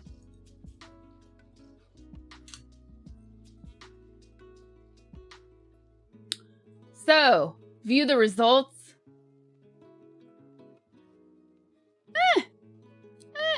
Interesting.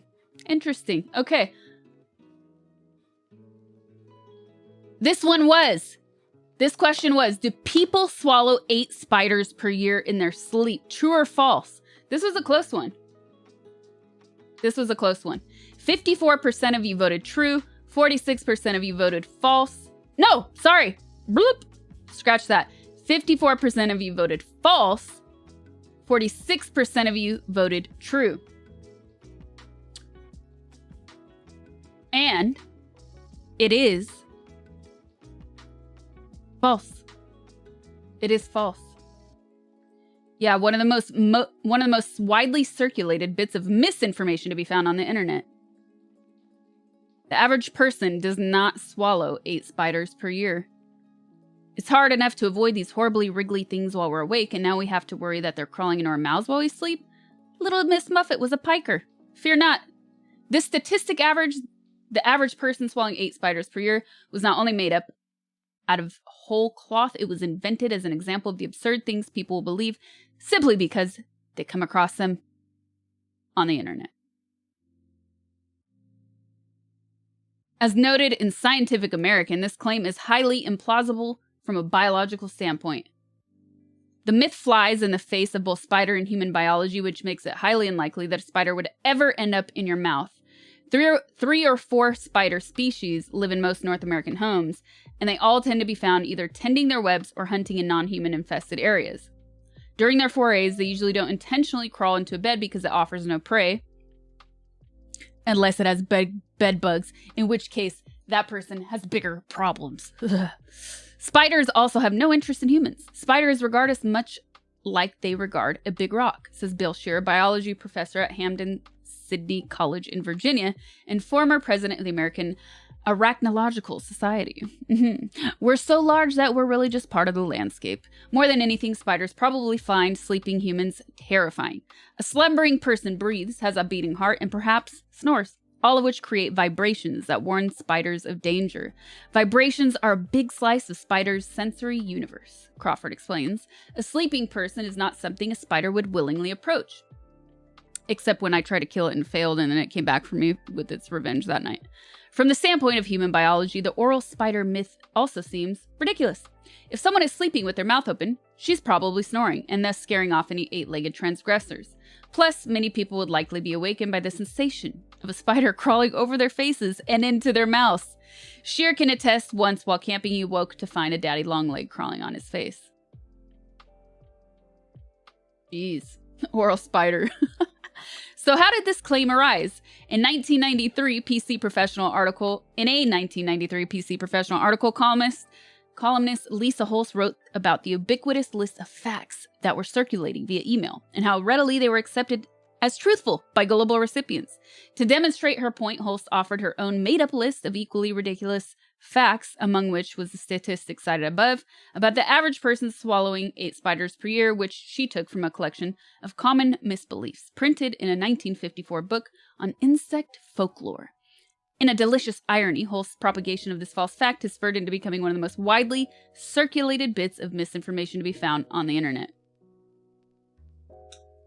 Email chains, I remember those. All right. Nice collection growing in the back there. Yep. Thanks.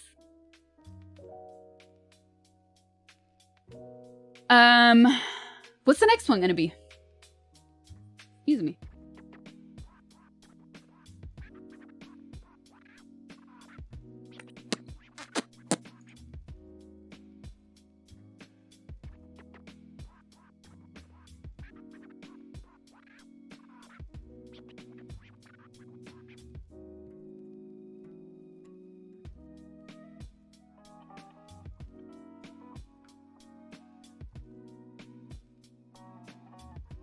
Where did it go? Okay. We are going to open the Sasha Sino for this next one. Thank you, Quad.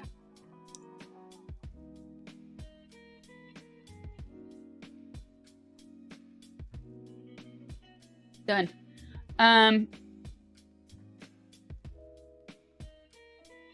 Sasha Sino will be open. Is this true or false?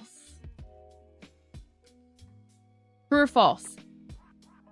You have 30 seconds after I ask you the question. Snickers, yes, the candy bar Snickers, was called Marathon in the UK until 1990, as it was thought that Snickers sounded like knickers. Knickers, UK term, underwear. Or undergarment. True or false? Sasha Sino is open now. Don't forget, please don't cheat. The more you cheat, the less you earn.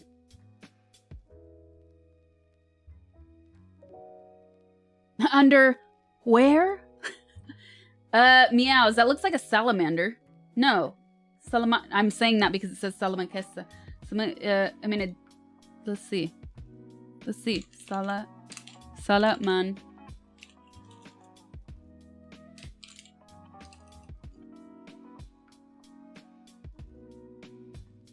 Salamanca.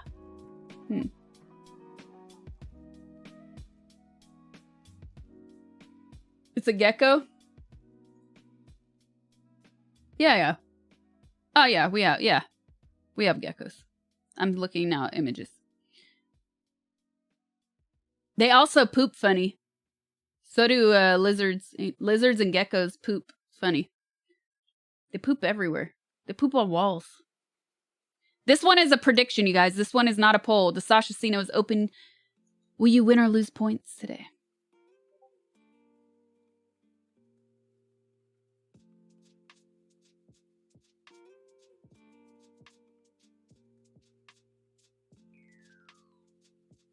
True or false? If we told people in 2010 you would be the most normal female non-thought Twitch streamer out there in 2021, would they have believed it?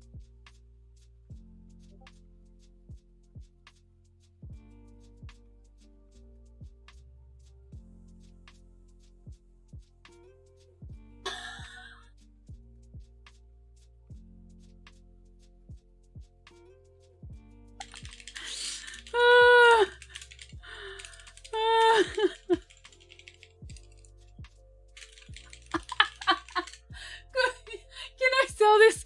Can I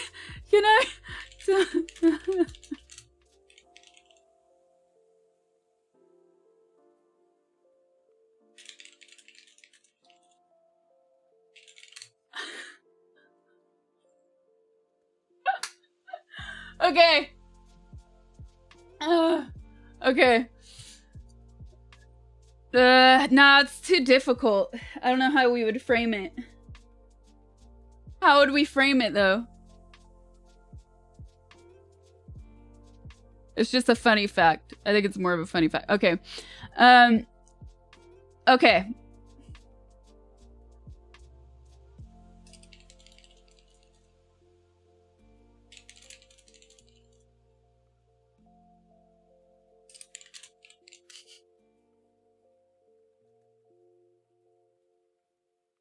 Okay, here we go. Sorry, I'm laughing at something else. So, let me see if I could find, I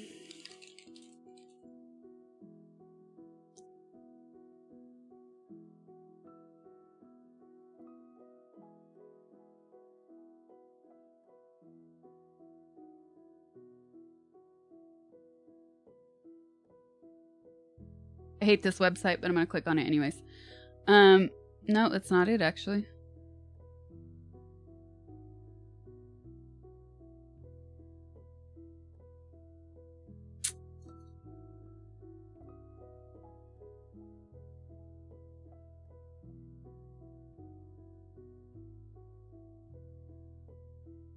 Okay.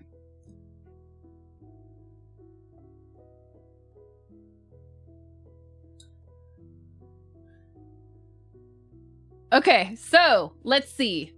Let's see what you guys predicted. Oops.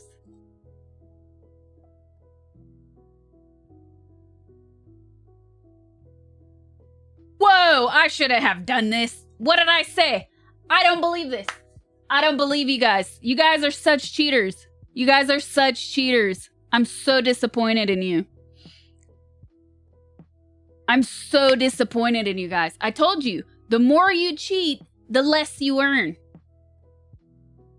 I know, it's really difficult. I'm bad at this, Ice Cold. I'm bad at determining which to use. Ugh. Such cheaters.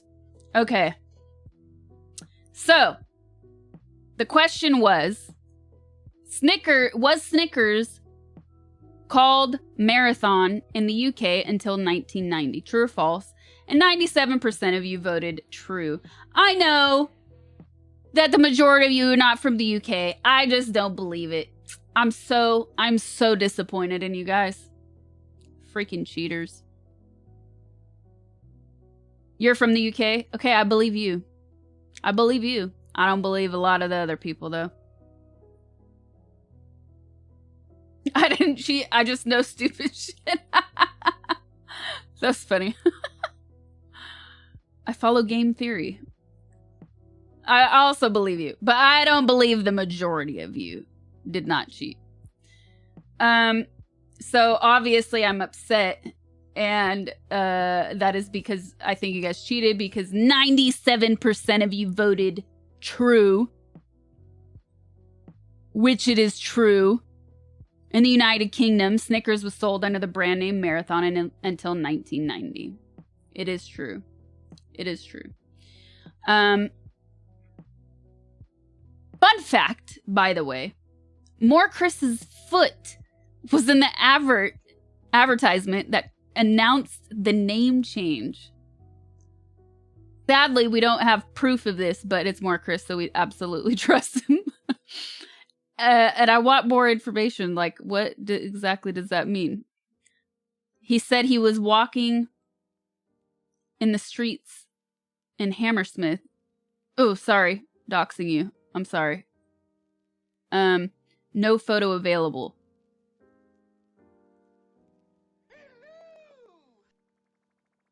I gotta figure that out, though. Okay. Was he stepping on it? Well, sadly, you guys get your points. More Chris eats his Snickers with his feet. I'm choosing the outcome. It is true. And you got less points for cheating, by the way. So don't cheat. That's the moral of the story.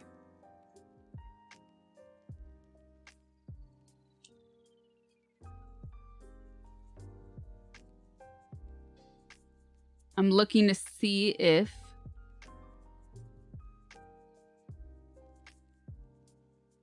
I'm wondering if he means like...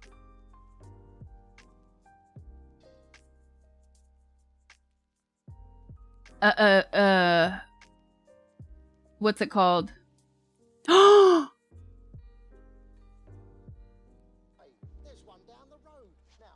Let's see. Let's see. Hold on. Hold on. I'm going to wait for his answer. Is More Chris still here?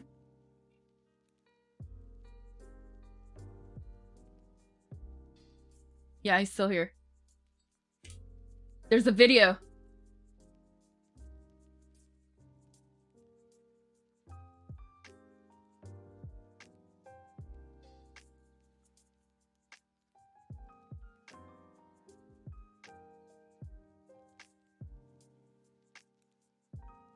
Let's look. Excuse me. In the spirit of international understanding, Marathon has changed its name to Snickers. It's still packed with peanuts and still covered with the smoothest milk chocolate. But now, the Marathon says Snickers. Excusez-moi, have you got this?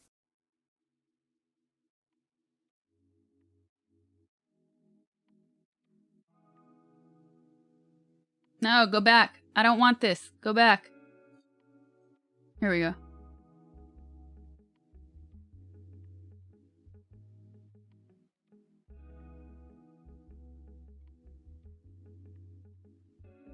I'm trying to look at the video, you guys, to see if it's worthy, but I can't find it. Oh well, he might be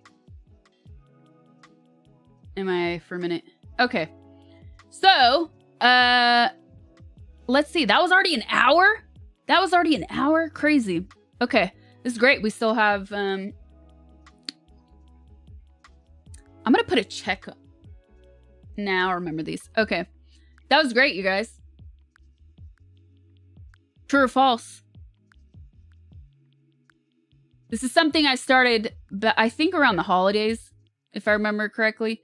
And then I forgot about it, and now we're bringing it back. This is the second week. We're back with it. So we're going to keep doing this like once a week, probably. It's fun. Maybe we'll do it more eventually. So thanks for playing. Truth or dare. All right. Though, even though we're done with true or false, I did want to share this little fun fact that Corby shared with us. We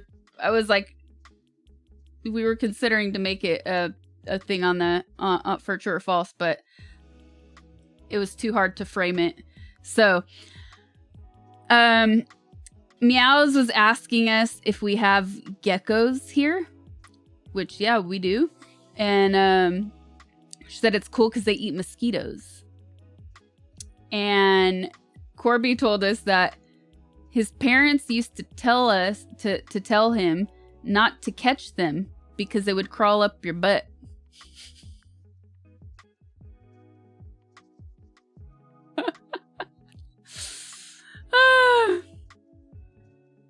So, obviously that is not true, but that is is pretty freaking hilarious. And they did that so, he wouldn't catch them, to let them live free and wild as they should.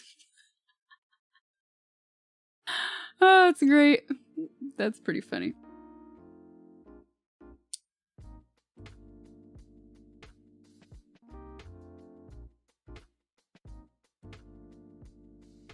That was so good.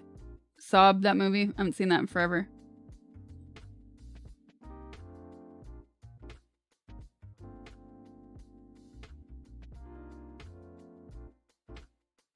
Let me close some of these windows. Ah, much better.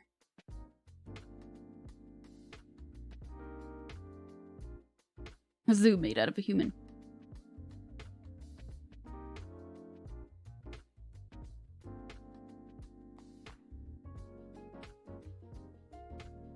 Jumbles 13, thank you for the tier 1.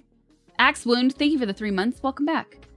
CS Noob, thank you for the 25. Thank you so much.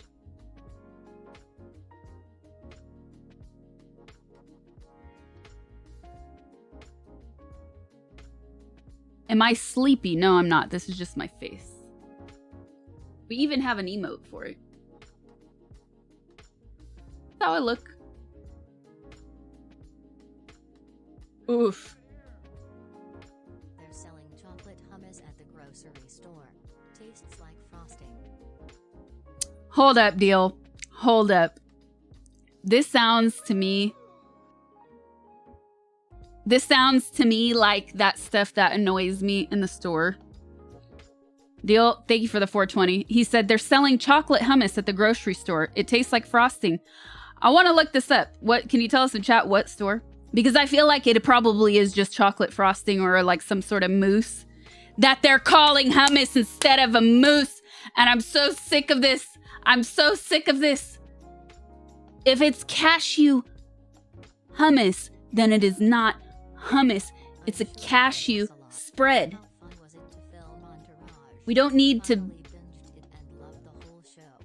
Great job, BTW. Smile.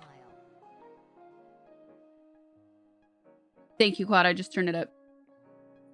Dave's not here. Is this better? They're selling chocolate hummus at the grocery store. Tastes like frosting. Anyways, rant over. These things really bother me. Like, call it whipped. Sorry, going to Stewie. Whipped. Call it whipped chocolate, you know? That makes sense. Chocolate mousse. People know what chocolate mousse is. It's so annoying. It's like people... It reminds me of people that like to shorten words for no reason, like totes instead of totally. Or you know what one I don't like, and I'm sorry because I like you guys and I hate saying this. Especially to my foodies because, you know, we all bond over our food on Discord. Sando. I hate that. Sando. It's a freaking sandwich. Can I get some sando? It's like, you want to go to the beach? You want to go to the desert? Sando. It's a freaking sandwich. I'm more okay with Sammy because that's just like cute, something parents say to children. You want a Sammy? Okay, that's fine. But Sando? Sandwich, kind of same thing. It's cute. Oh, it's so annoying.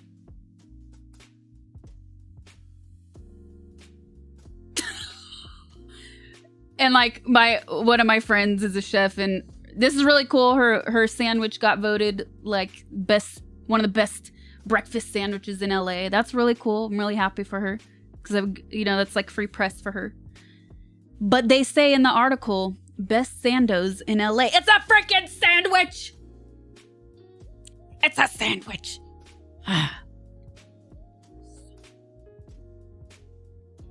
Or froyo. A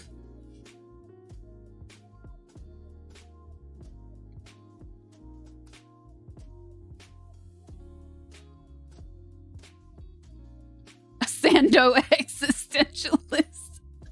Get with the times. I know. That's how I feel. Froyo is not a legit word. Get out of here. Pretty soon you'll be on your porch shaking your fist and get those sandos off my lawn. Totes agree, fucking guys. You're exposing our boomer sides. Dang. Can never win.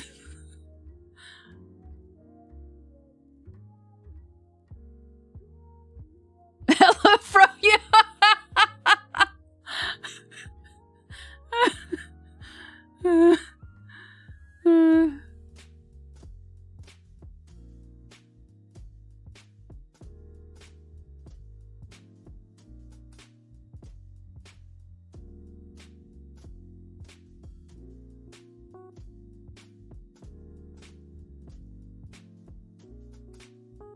Anyways, there's a lot of examples like this. Crisp Sambos. What?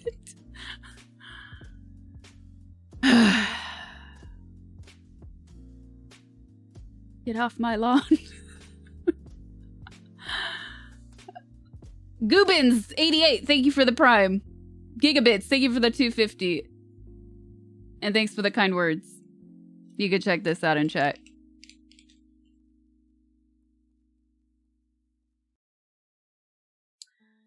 Oh, why didn't that work? Oh, there it goes. Oh, no. Yeah, it did. Okay.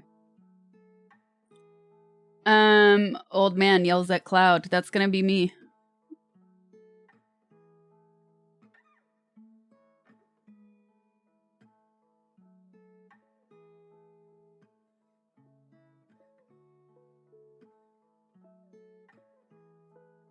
My foot is cold.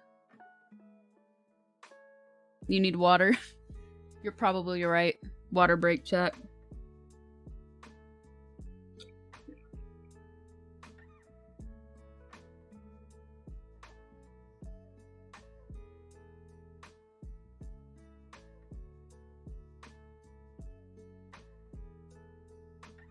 Gamer socks.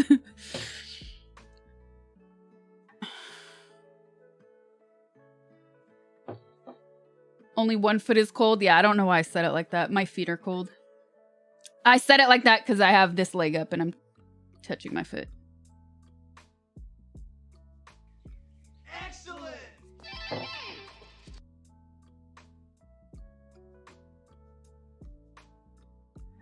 Pull it. No. Oh, let me close this. I can close this now. I can close this now. We closed that last prediction, right? Yes. Thank you, mods.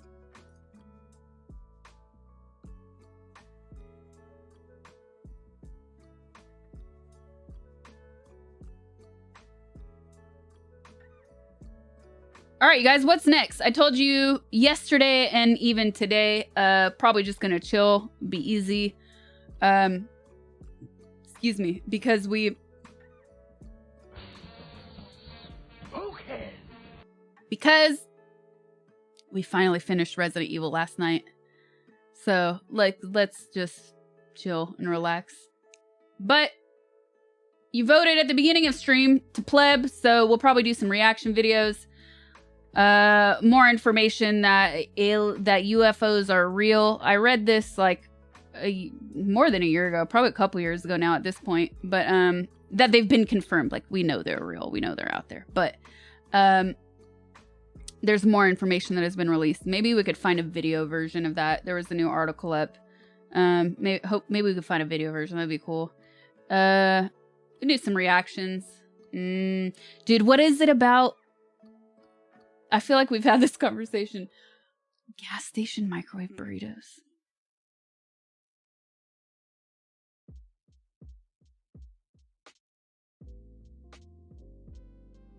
Can you tell jokes? Oh, man. Okay, so, you know, everybody, every day, all the time, randoms. See, I didn't say randos because they're randoms. Plebs come in every day asking about the hot tub meta. And, well, we actually did talk about it for a minute yesterday just because it was Twitch news. The new changes.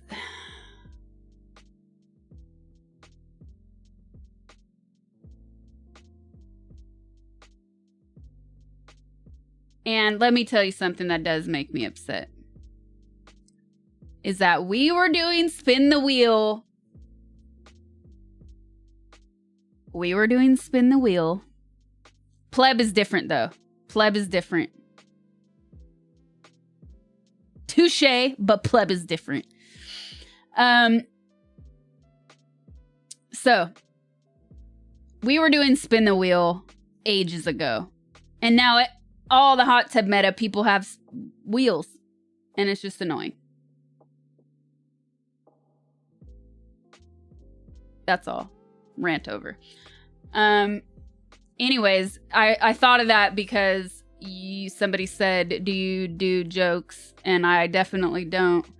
But when we were doing our spin the wheel a while back, one of the things, and we called it the Wheel of Misfortune, by the way. One of the options on the Wheel of Misfortune was that I had to do dad jokes like a stand-up comedian for 5 minutes, and that was freaking hilarious.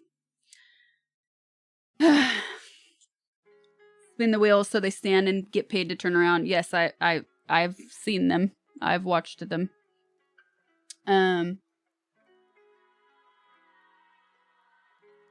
did anyone call you daddy? I sure hope so.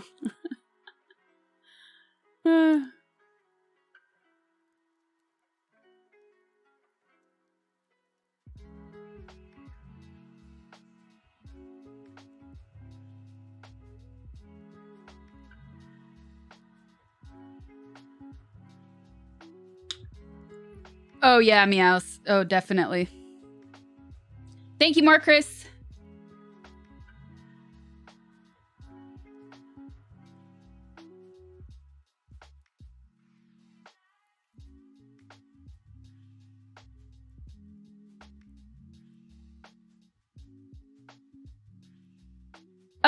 So reactions, yeah, let's do some reactions. We're gonna watch something very disturbing in a minute, actually, as part of that.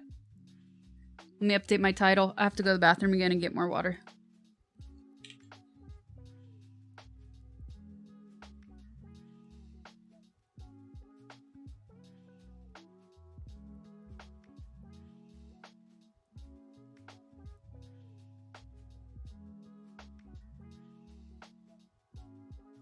Boop.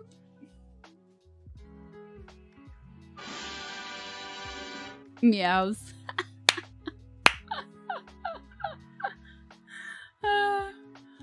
Max Dead, thank you for the 20 gifted subs. Thank you so much. I appreciate it. Welcome. Jets fan, thank you for the 3 months. Welcome back. R Takahashi 10, thank you for the prime. Thanks, you guys. Really appreciate it.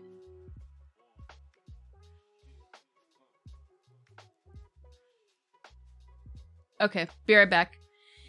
Get your snacks, get your water, get your whatever you want.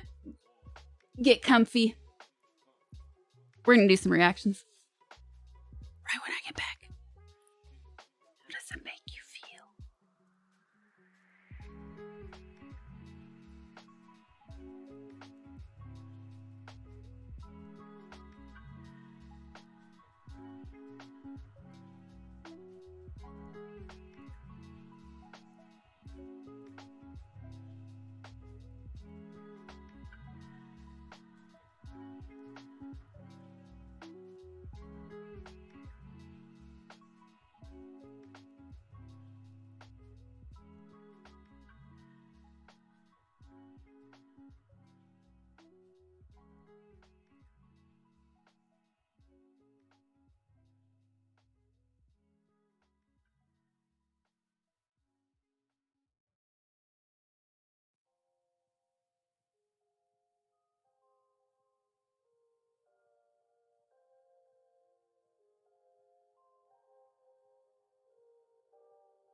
Total Biscuit, what?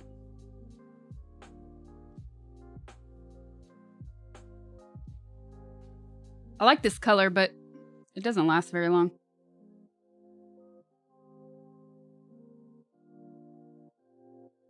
Why don't you have a fancy gaming chair like everybody else? I think this is probably more comfortable.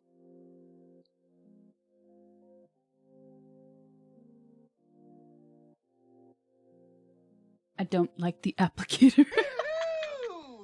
Not long enough.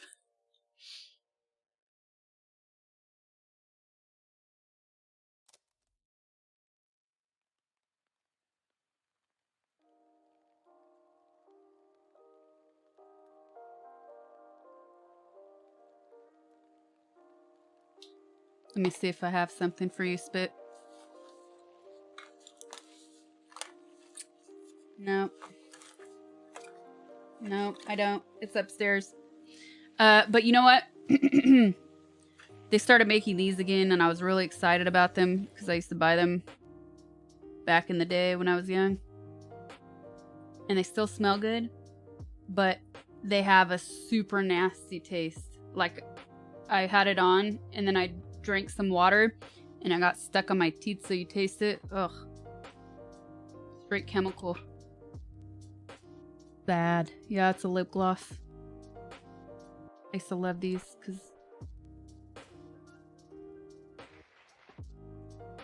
they look cool without, like, lipstick on.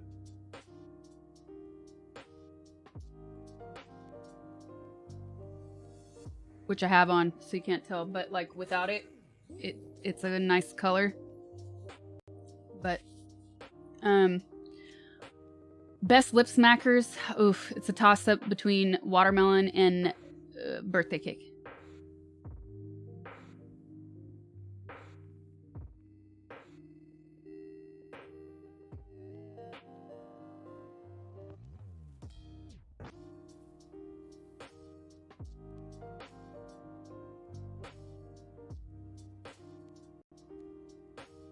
All right, reaction time, you guys.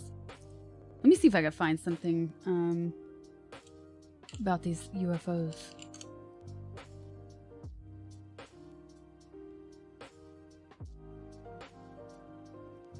Whoa.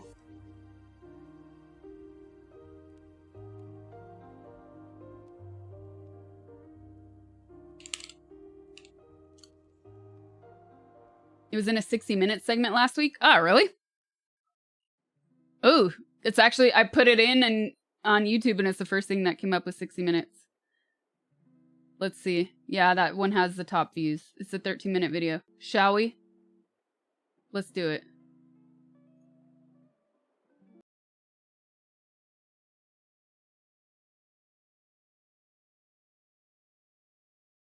Oof. Too long for you, Ice Cold? On 60 Minutes, but perhaps none like this. It's the story of the U.S.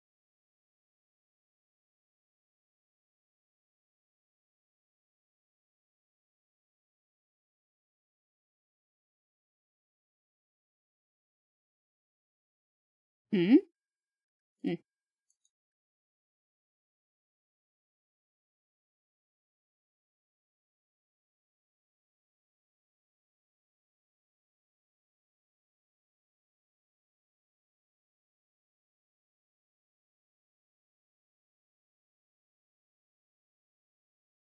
Hello!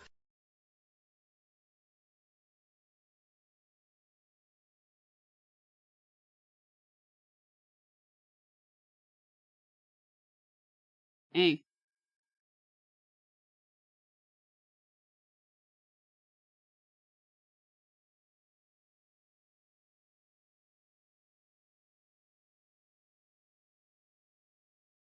Check it out. The story will continue in a moment. Someone screen grab this.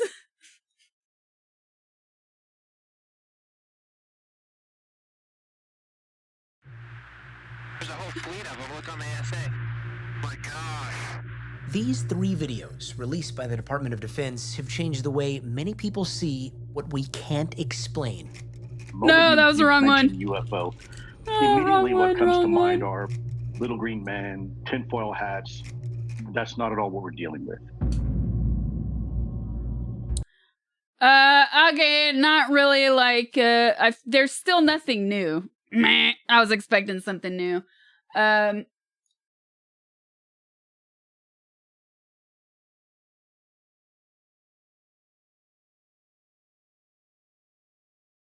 was expecting new information. There's literally no new information here.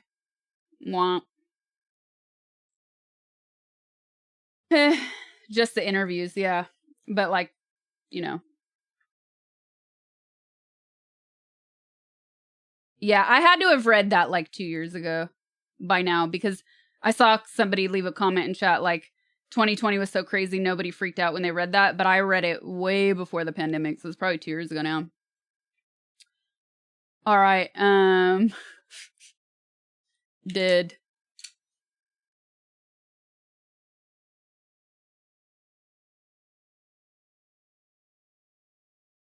All right, what else we have here?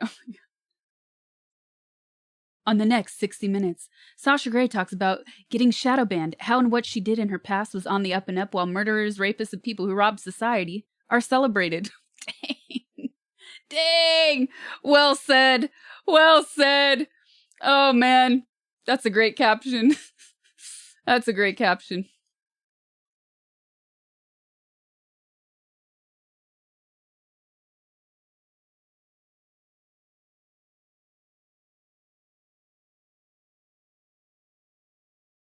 You weren't supposed to read that. Oops. Well, it was worth it. I'll take the spoon. All right. This is a bird feeder, loud. and everything you ears bleeding.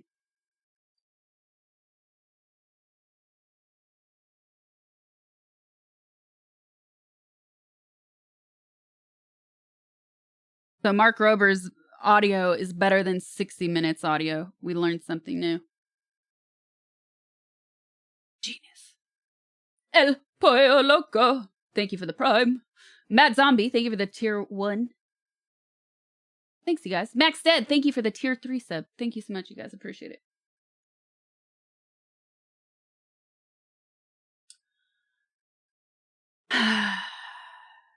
"2.0. This is 2.0. I saw his original squirrel video. Let's see what happens in this one. Let me fix my screen real quick, too.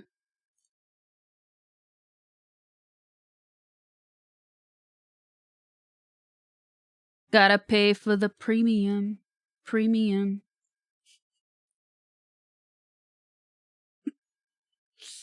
Oh, man.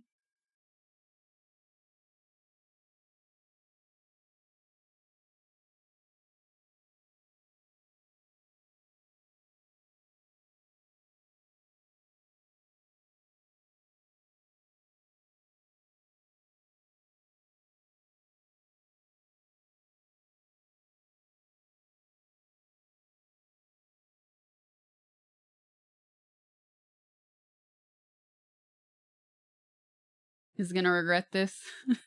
Making squirrels smarter. Seriously.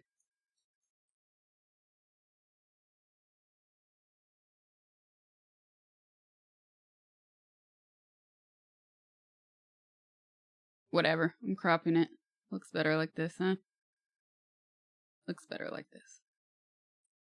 see surrounding me in my yard is an attempt to protect it from 4-thieving squirrels. If they want the birdseed and the lifetime supply of walnuts in this bank vault, they'll first need to pass through my 9-part obstacle course. By design, it's extremely challenging. It's meant to test their mental limits and their physical limits. I held back no punches, but I have to admit in hindsight, I once again completely underestimated my adversary. Little and punks. truthfully, I never thought I'd be that crazy guy in the neighborhood obsessing over the squirrels, but they started it first when they would constantly pillage the birdseed from any bird feeder I would put up about a year ago. That led to me defending it with an obstacle course which they handily defeated, and so after a year of ruminating on how to avenge that L with a majorly improved version, and then 2 months of planning, my buddy John and I got together for a 20-second build montage.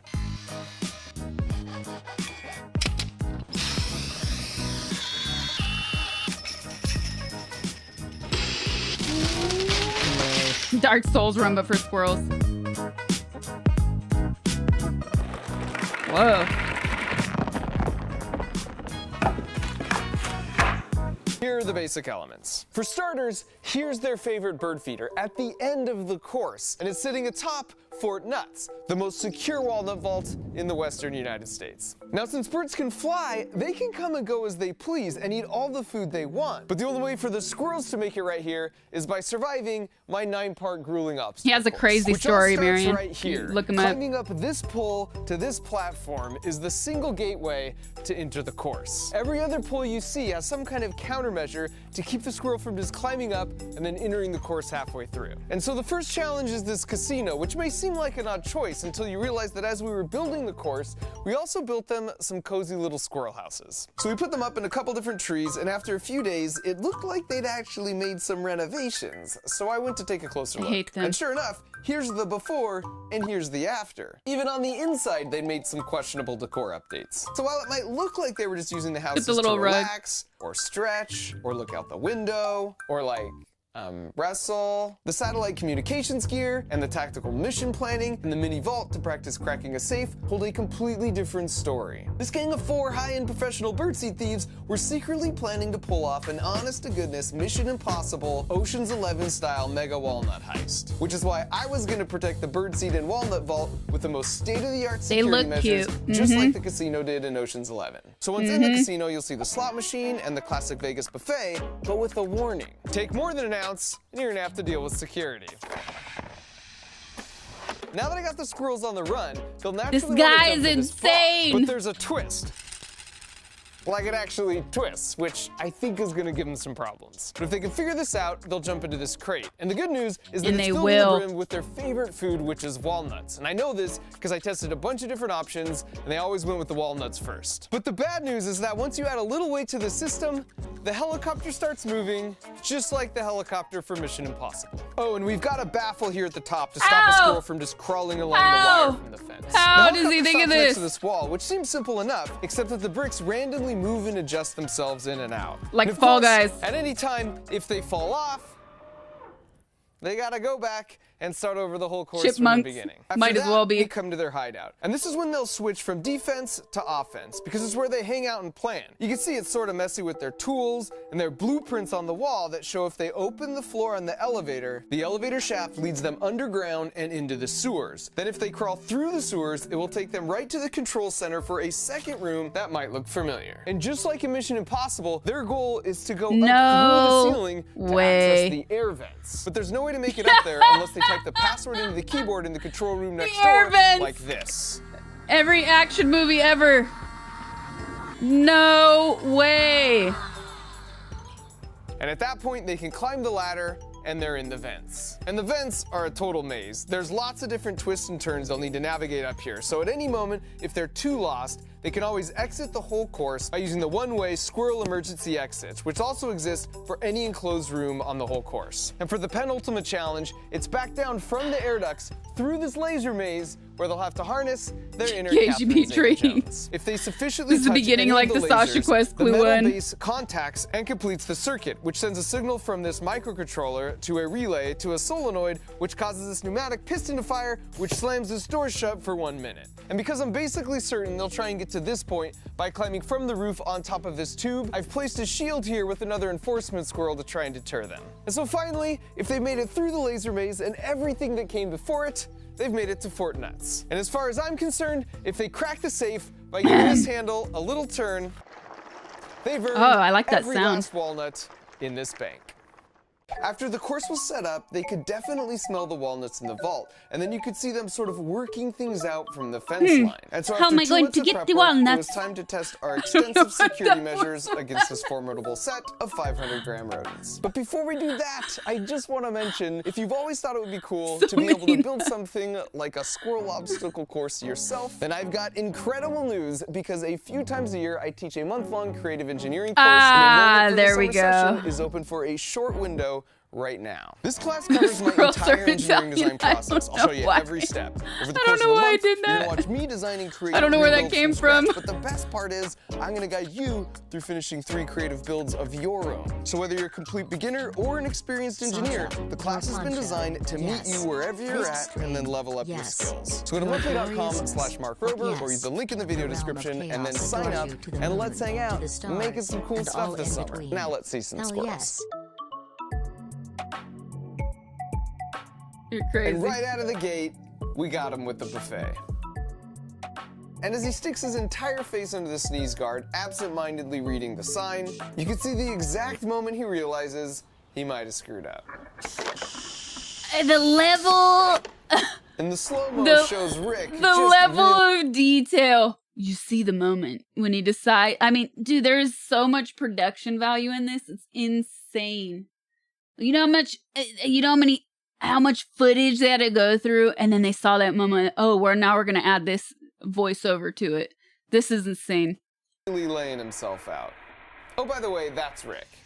All 4 squirrels have names, and more importantly, like any crew looking to pull off a heist, they all have specific roles to play. Starting with everyone's favorite, Fat The Gus, squirrel who, or of course, is the moments you mastermind find. of this Just kidding, just On a kidding. heist, this is the role of the Frank Ocean or an Ethan Hunt. Now, I just have to say, for those who aren't familiar, last year I named one of the squirrels Fat Gus because he loved to eat and was a little on the hefty side. But then halfway through, I noticed he had nipples, which it turns out means he was actually a girl, and a pregnant one at that. So it was just a whole PR disaster, and I switched the name to Fantastic Gus and rephrased a few other things, but to be honest, Fantastic Gus just doesn't roll off the tongue like Fat Gus. So I asked permission to use my preferred phrasing, and as you can see, I got full consent. Next up is Rick.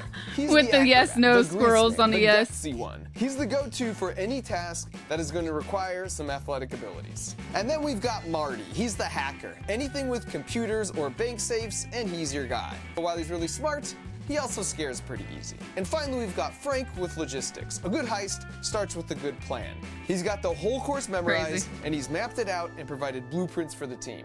And so back to the course, we've got Marty the hacker here, who again is a bit skittish, so you can see he's coming in pretty cautious. The hell? But who can resist a buffet? I'm relaxed. Once again, the real magic is found in the slow-mo.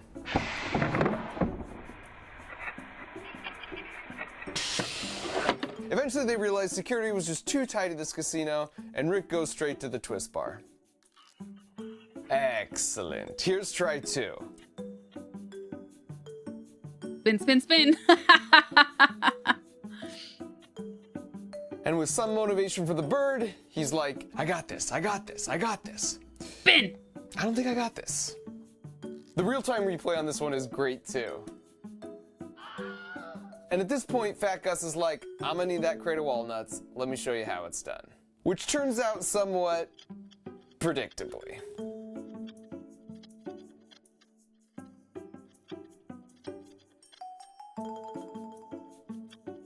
Now really frustrated, acrobat daredevil Rick tries a totally different route.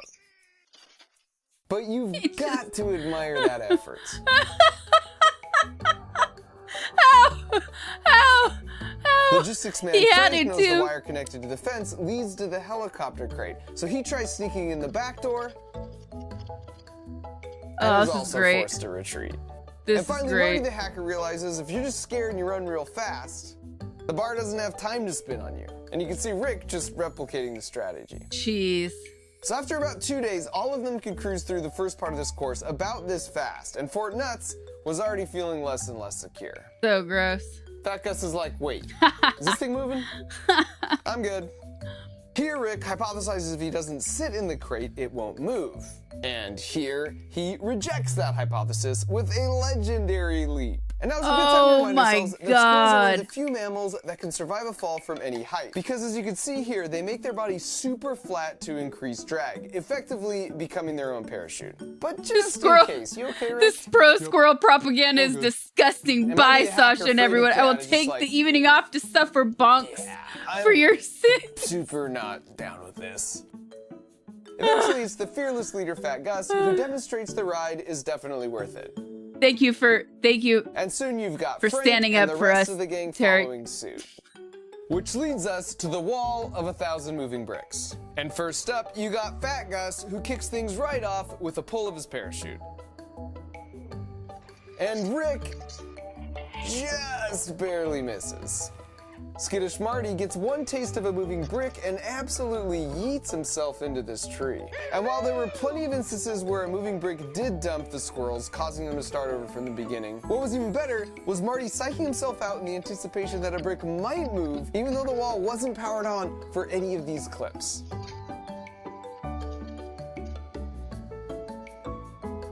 And thanks in part to the dutiful supervision of Fat Gus, eventually, like all the other challenges so far, they got it down to a science where they could cruise by the wall fairly quickly. And now's a good time to mention, the squirrels weren't the only ones attempting the course. This is Splinter the Rat, and here he is with one of his buddies. He liked to make the rounds to all the houses each night, which sometimes were vacant, and sometimes they weren't. There goes Frank to chase him off his lawn. And you might have noticed the stuff in the house. The squirrels would gather nesting materials from various sources, or yes, they somewhat hilariously, just steal from each other. Here's yes, a bonus they do. Santa Claus impression Sickos. for all the Fat Gus fans out there. That's So awesome, from though. Splinter and his buddies to not at all creepy possums, there's a surprisingly constant variety of wildlife that passes through a suburban hummingbird. backyard, including a dumb dog who for some reason is much less interested in squirrels than he is my camera gear. Which is a lovely segue back to the squirrel hideout, where the heist was really just picking up steam.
And after Hacker Marty had accessed the computer and lowered the ladder, Fat Gus followed behind and joined him in the vents. But in the process, a critical tool dropped down, which led to a lovely recreation of an iconic scene. This is crazy.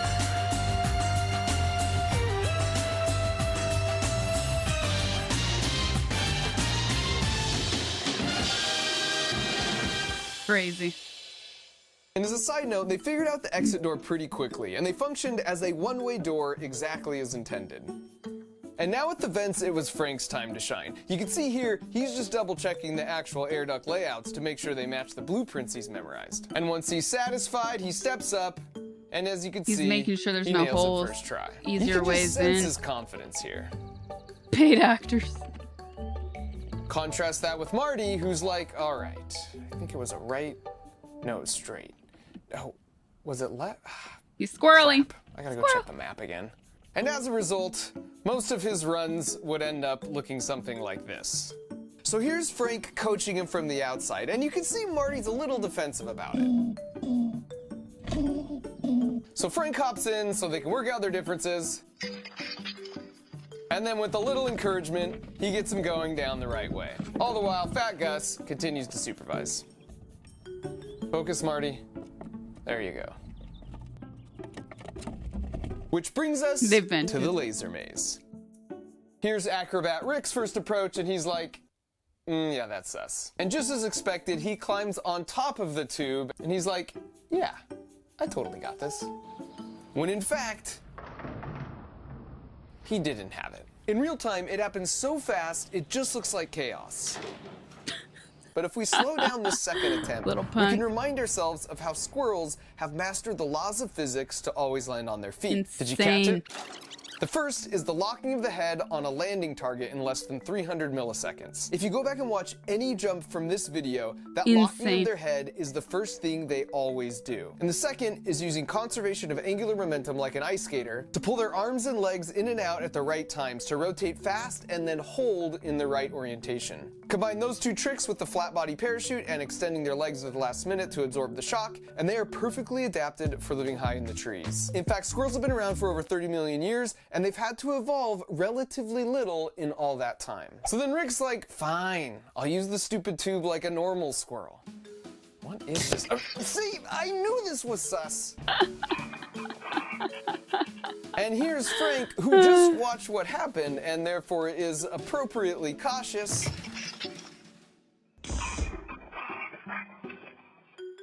But he hops right back on the saddle, and this time he nails it. And in the end, it feels appropriate that the mastermind, Fat Gus, was the first one to make it successfully through the laser maze, and then to subsequently make it to Fort Nuts. I mean, how Fat Gus is this? Falling not just for one decoy nut, but for both of them.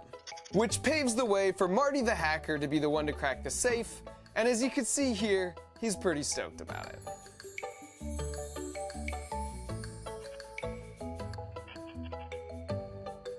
And first he just checks it out, like, yep, yep, it's just like the schematic showed. And then, the big moment.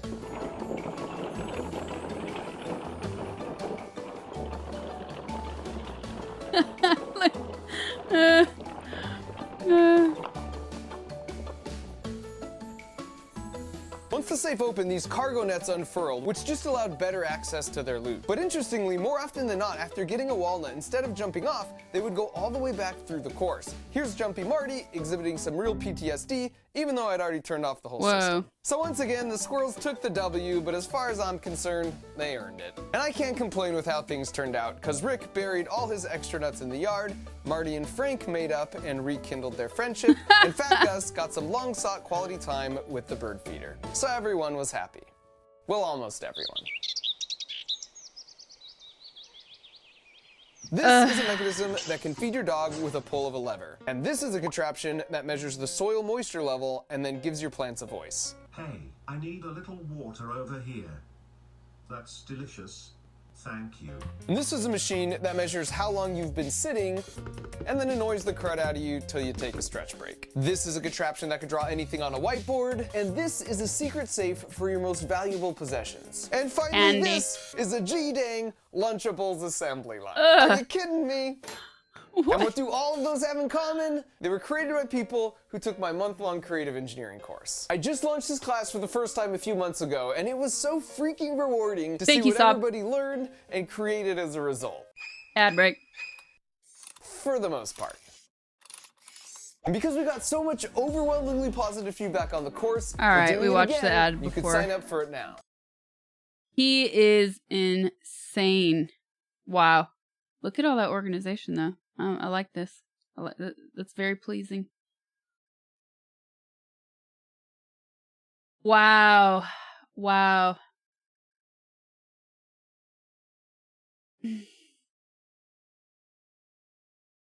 My real name. Thank you for the Prime. You to the rescue. Thank you for the Prime. Captain Cow. Thank you for the Prime. Chaos. Thank you for the 397. Thanks, you guys. Appreciate it.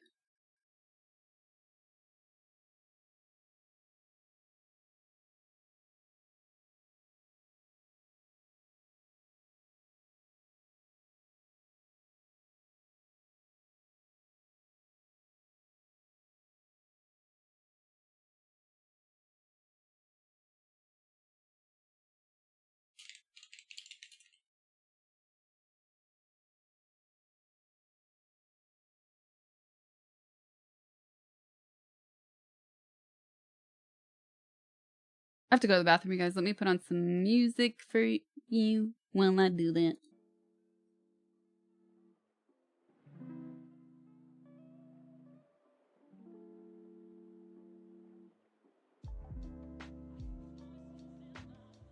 I'm making you sleepy.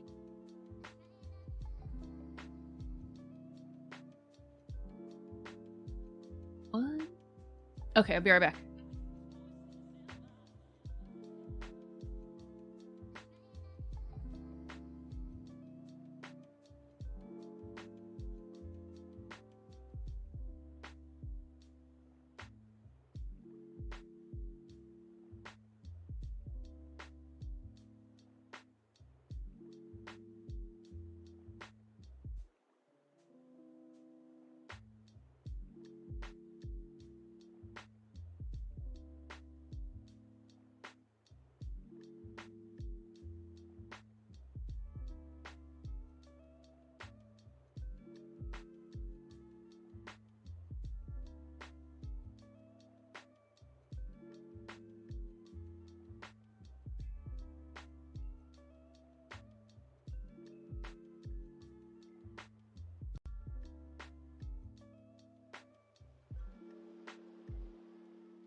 You guys are trolls.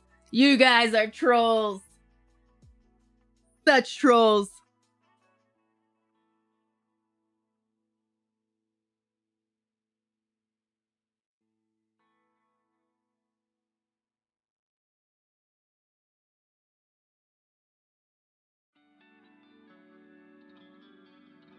Ooh, I like these. Aminal time. Yes, I said aminal. What of it? Hummingbird. Hummingbirds are tiny little birds. So tiny that moths are sometimes mistaken for hummingbirds. And the blue jays, you know how they are, they tease, "Where's your poopa?" And then the hummingbird's like, "It's pronounced pupa and I'm not a moth." But if you start correcting the pronunciation of a bully, you're a nerd bird. And they're like, "Hey nerd bird, are you gonna stick your freaky fingernail tongue into some flower's sexy hole?" And to be honest, that one is actually fair. They do have a freaky little tongue. We'll get back to that in a second. But you don't just wake up one day saying you want a deep tongue of flower, just like no one has a to-do list that includes trying to snort cocaine residue out of a shag carpet. It's just the sad outcome of a very serious addiction. Flowers contain nectar, which contains sugar, and hummingbirds are addicted to it. Addicted to it. Jerry, I don't need the phonetics, I can read. But this isn't some hiding a bunch of Kit Kats in random drawers around the apartment kind of sugar addiction. You know who you are. These little hummers drink more than twice their body weight in nectar each day, using their tongue. And this is no ordinary run-of-the-mill tongue. The back part is fleshy like ours, but it has a bone in it. Don't judge. The long front part, however, is made of keratin, like a bone in it. And this fingernail tongue grows in a curious shape. If we zoom in, you can see that a cross-section of the tongue looks like two tadpoles that got into an argument. On closer inspection, it looks like a thumb smear wipe of mucus on a windshield. But magnified further, it resembles a fancy reclaimed wood cheese board you got as a gift, but don't use because cheese gets in those little cracks and holes. It's bullshit. However, if you zoom in all the way, you know what that looks like. That is the pattern on a Mead composition notebook, the very pattern that contains a spot that looks precisely like a cross-section of a hummingbird beak. Anyway, you can see that it forms two not rolled up all the way fruit roll-ups. I know what you're thinking, two straws, right? Wrong. As if nature ever does things the easy way. Even if you close the tubes up, they back into that fleshy bit, so no sucky-sucky. Instead, Dr. Margaret Rubega and her team discovered these are flexible mechanical pumps. When the hummingbird sticks out its tongue, it smushes these tubes in its beak parts. A thin layer of water molecules keeps it smushed, even though it wants to return to its tube shape. On contact with the nectar, the whole thing springs open and pulls the nectar into the tubes.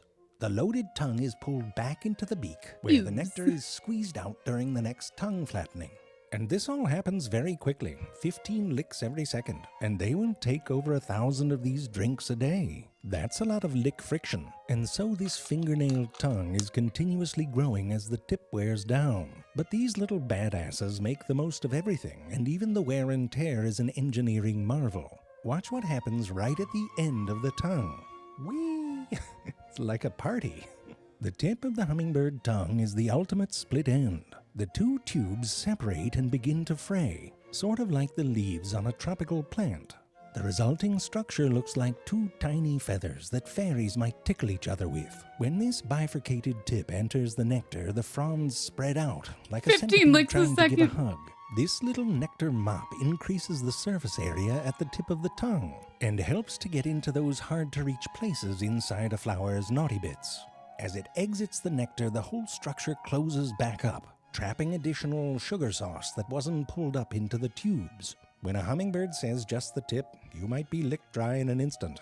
Jerry, that's a moth. So anyway, they're out there flip-flapping all over the place, hitting the juice with their freaky tongue, and they're tweaked out. You've been there. It's like cramming for a test with a 2-liter of Dr. Pepper. All jittery and you have to pee every minute. I'm telling you, everything's up to 11 with these tiny puffball junkie birds. And when they're hopped up looking for that next flower fix, their little wing parts are going at 30 to 40 flaps per second. And their heart, forget about it. Well, not before I say it. It's like a speed corset at an EDM concert. Somewhere between 500 and 1,000 beats per minute. Now forget about it. And they run hot. You can see it on these tie-dye cam. Friggin' science hippies. 104 degrees Fahrenheit, which is approximately, look it up on Google yourself, Celsius. Friggin' metric system. Takes all the romance out of measurement. Science hippies. Units based on the size of a king's unit. That's what a shitload is.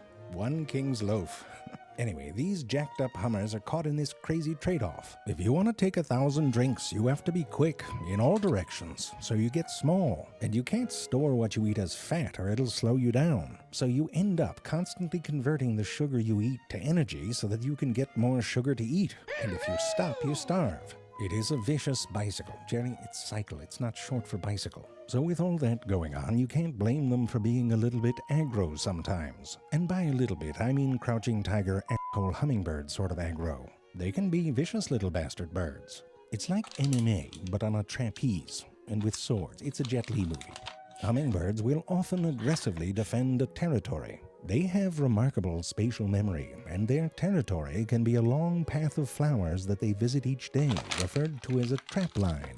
But of course, a well-hung feeder is the motherlode. Jerry, Freud would have a field day with that sentence. You need help. Your background patio is basically a SummerSlam wrestling event, with tiny birds beaking the shirt out of each other. Some species take it a step further, and the males have full-on weaponized beaks, complete with dagger-like serrated toothy things on their tomia, the outside borders of their jaw parts, as well as hooked tips. The fairies don't even try to ride these ones. They're too dangerous. I mean, if they find a dead one, they'll take the beak off and make 2 saws out of it, use them to cut down twigs to make toothpicks. That's how they're made, and that's how fairies put food on the table, and I'll shit in a cup if you say otherwise. These shorter weapon beaks are most likely less efficient for feeding, but the trade-off allows them to defend the flowers that they like the most, sending the other hummingbirds who don't want to deal with crazy farther afield. Now, you can imagine that after a long day of running on fumes, all tweaked out and getting the crap beaked out of you, you'd start feeling ridden hard and put away wet. What is that, Jerry? That sounds dirty. It's about what? Jerry, we don't use that word. Oh, I see. Horse. You're saying a horse. Well, that's perverted, Jerry. When cold or darkness makes it too costly an energy for the hummingbird to keep up its habit, it goes into something called torpor, the hummingbird version of a sugar crash. It's extreme. It's like a did you try unplugging it and plugging it back in kind of crash. Its body temperature can drop more than 40 degrees, matching the temperature of the air around it. Its heart rate drops from over 1,000 beats per minute to under 100. This allows the hummingbird to use just a fraction of the energy it expends during the day, which prevents the bird from starving to death. In this state, the bird is offline and cannot respond to outside stimuli.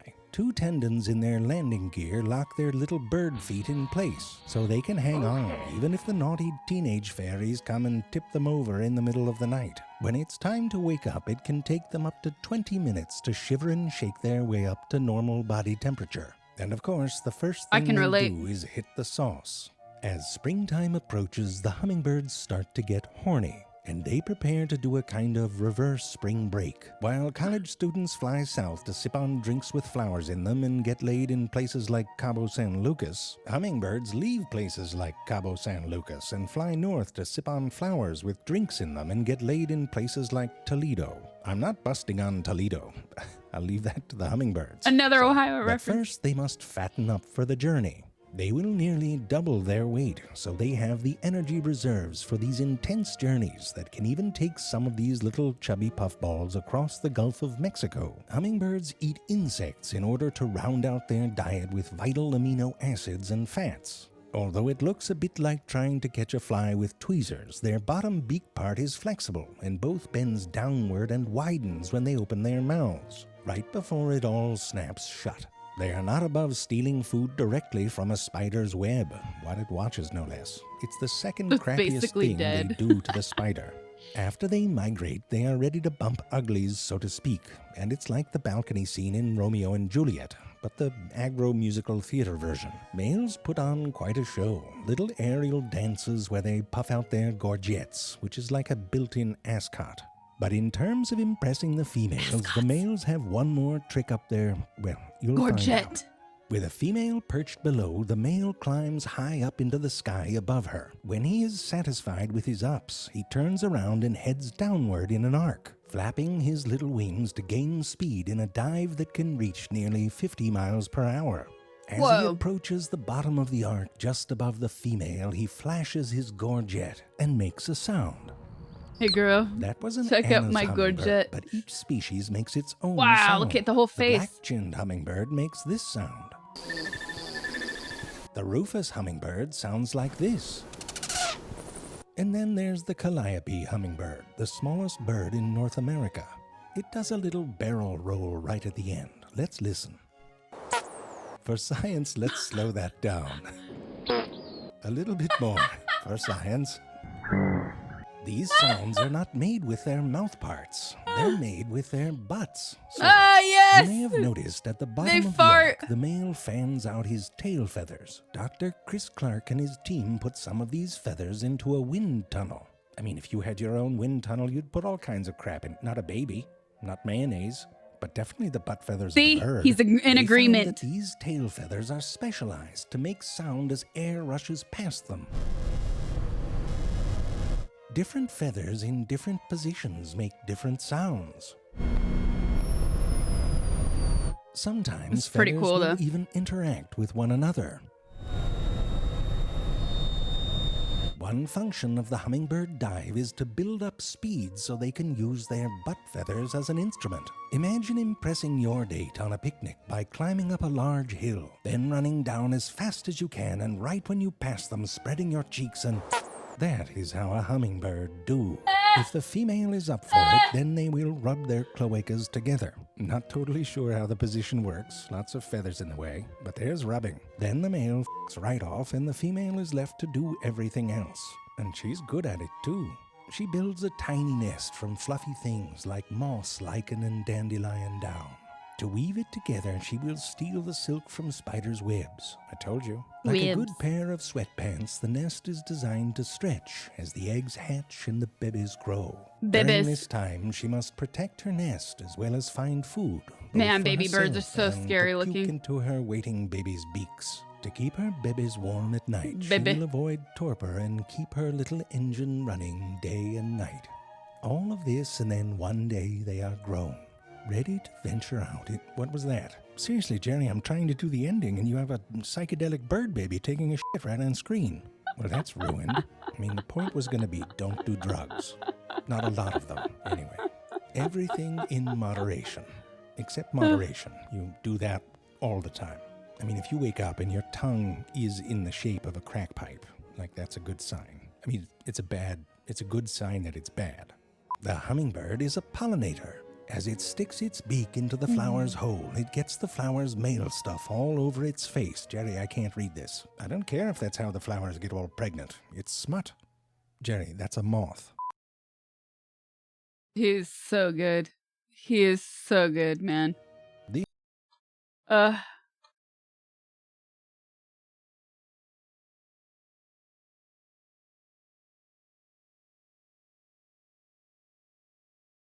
Okay.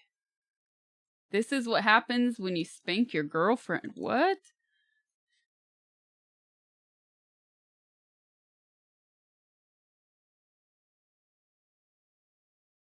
Rock. Walk. Here you go. Thanks.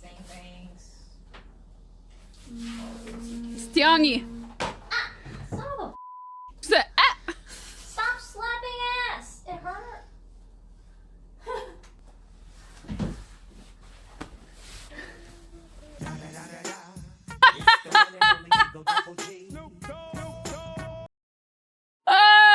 That was good. That was good. It's Tiangi, you guys. She's funny. She's funny. How it's made.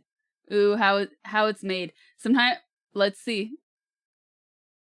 Dolphin sound.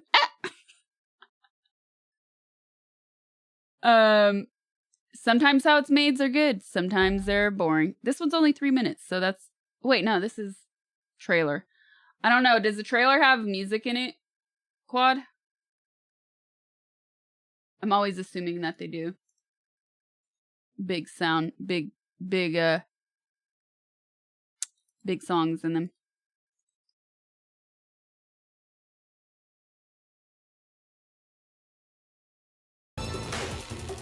Loud. What is the correct quantity? Did he ever say?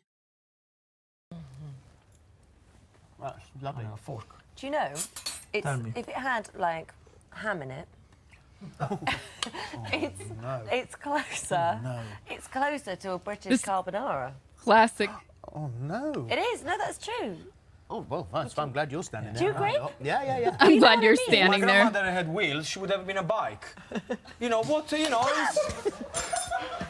you know, what the hell is, you know, it doesn't make any sense what you said. It's a different recipe. It's got nothing to do with macaroni cheese.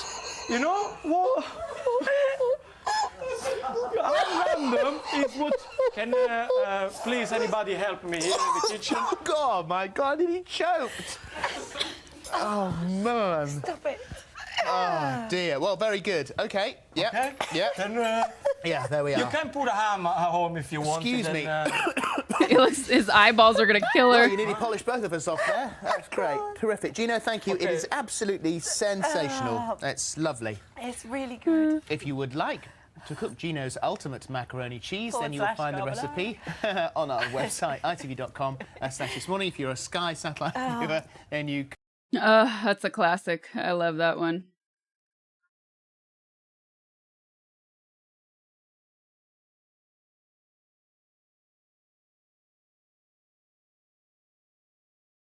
Oh, yeah, I think we watched that, Quad. Let me see. I think we watched this a while back.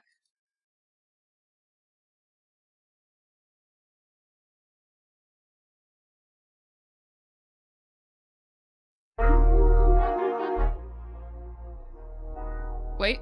No, we didn't.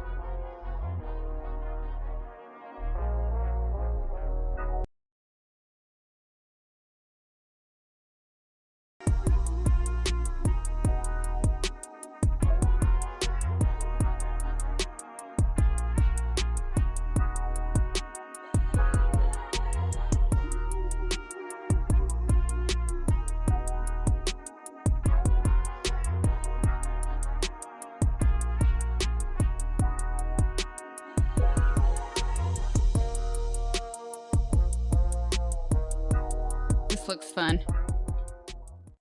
I want to fly one.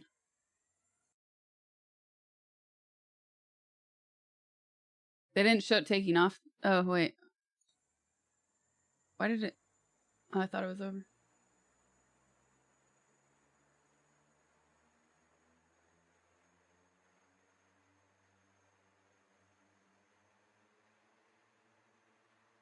Where did the sound go?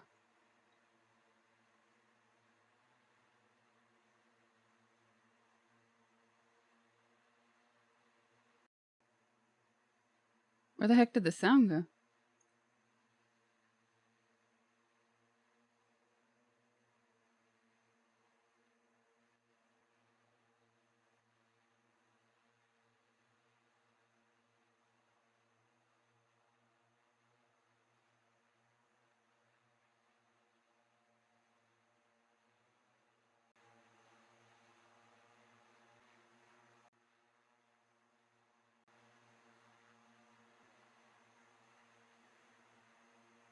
This is bizarre. The sound is like...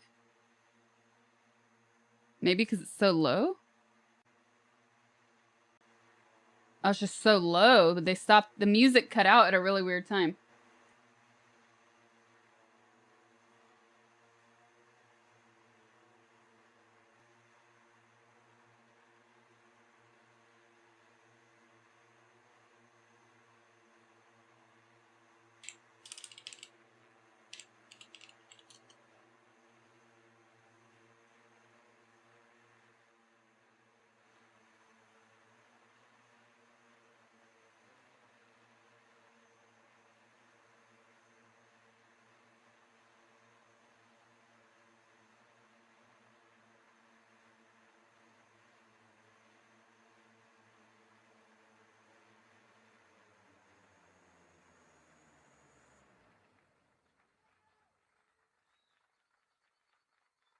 I want to do it.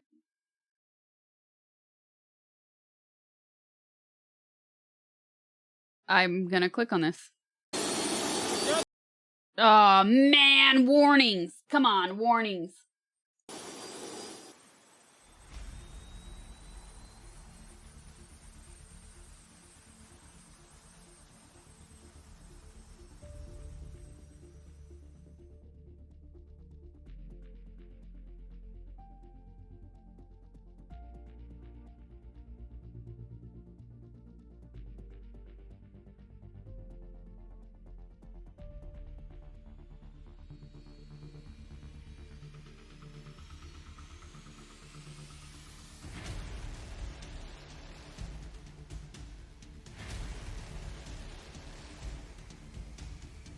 This is crazy looking.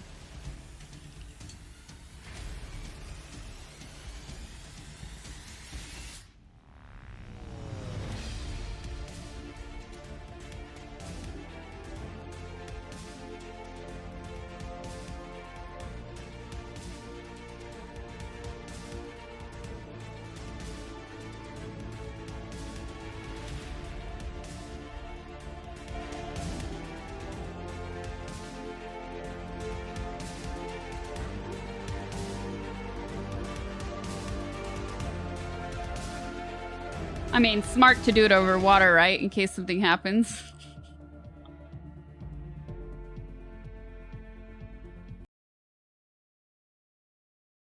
All right, DMCA safe song. Thank you, Quad.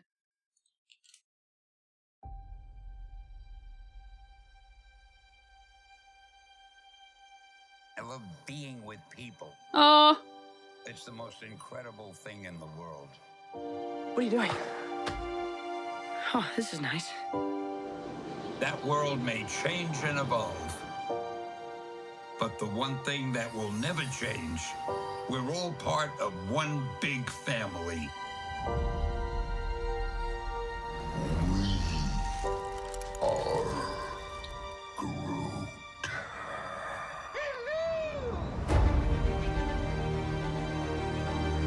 That man next to you, he's your brother. That woman over there, she's your sister. Higher, further, faster, baby. That's right. We're all part of one universe Wakanda forever! that moves ever upward and onward to greater glory.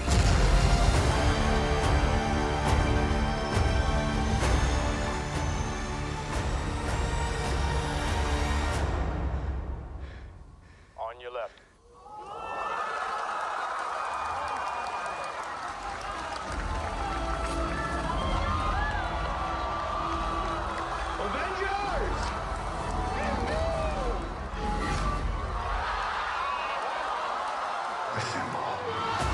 I want to watch Ragnarok now.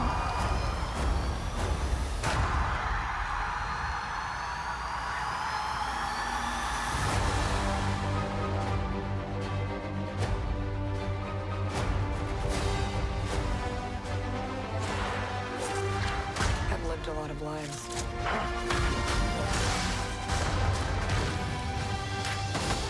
But I'm done running from my past.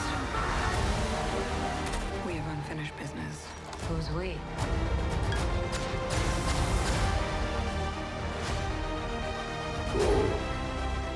I love Ragnarok. That's why. I think it's hilarious.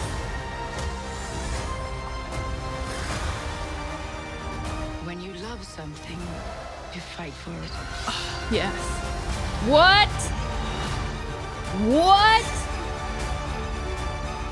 We're the ones who changed everything. Selma Hayek.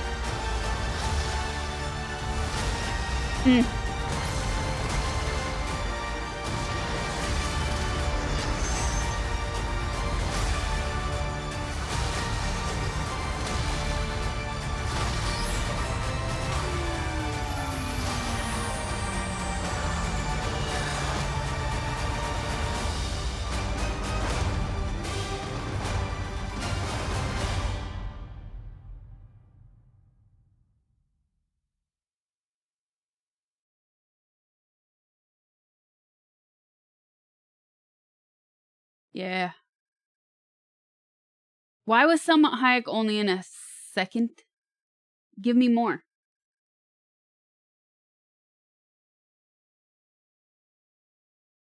And Angelina Jolie's in a Marvel movie now? I'm shocked.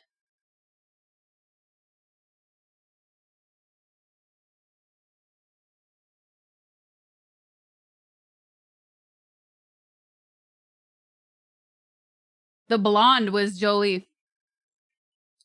I need more Selma Hayek, though. Bring her back, please.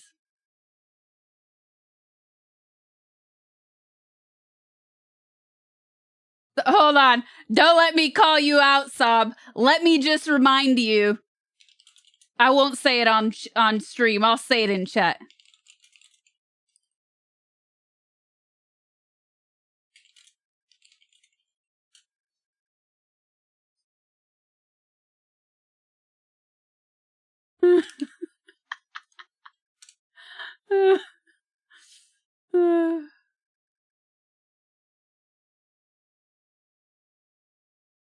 By the way, your call we can do. Ooh, yeah.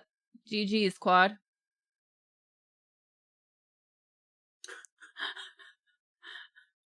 Go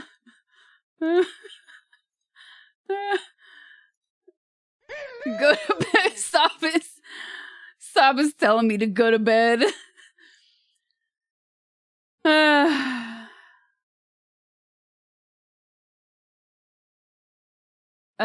don't know. I just got lightheaded. I looked this up. Okay, I'm gonna do this. Why would you ever?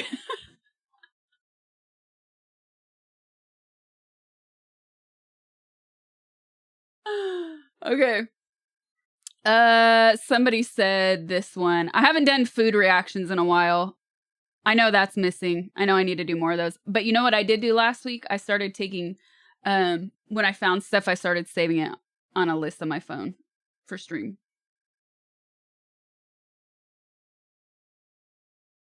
But somebody mentioned this one, so we're gonna watch it. We're gonna watch it, and I'm really scared because it sounds weird. You guys know my love for popcorn, so popcorn salad. What is popcorn salad? It's a travesty.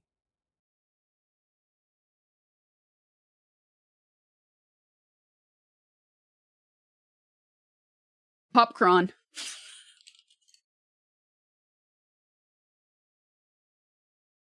All right, I'm already freaking disgusted because there is mayo everywhere. And why is the top one that I found 2 minutes ago no longer the top one? Because I typed it wrong? Probably.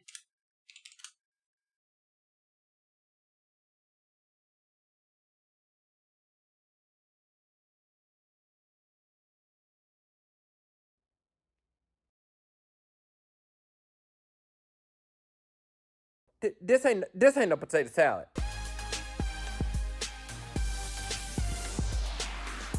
Please stop. Now I know that ain't no damn hot dogs in no waffle maker. When in the world did people start eating hot dogs all of a sudden? I ain't never seen more people eat hot dogs than in this movie. A paperclip? Why? Oh, now I know that's unsanitary, especially with this coronavirus up in the air. Man, okay. Hold on. Now I'm more upset that I didn't start doing more food reaction videos when I said I was going to, because now I feel like they're going viral all the time, by the way. Hell, I wouldn't be grabbing no household item to cut my food. That's disgusting. And then you're going to put these eggs. Okay, you done mix that up. Now, you could have just cracked that egg. You didn't have to do all that. Was that pepper or truffle? I missed the little direction down there in the bottom. Okay, now you put the egg on the hot dog. Them look like worms. Okay, that go in the waffle maker. And then you gonna cook that. Now why would I eat? Now you know good and well. It wasn't that much egg on them hot dogs. What is this? Where's the popcorn salad? Wait a second. Hold on. We were supposed to be watching. How did I get stuck on shredded paperclip hot dogs? This is sick. Sick. I want a refund. Where's the potato salad? Pineapple. Where's the popcorn salad? It said popcorn.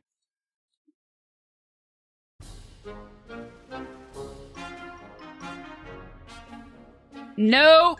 A big N-O. No. Greetings, my beautiful lovelies. It's Emmy. How are you? It's great to see you and welcome back. Today's video is sponsored by Skillshare, the online learning community, and engagingly in just 1 minute.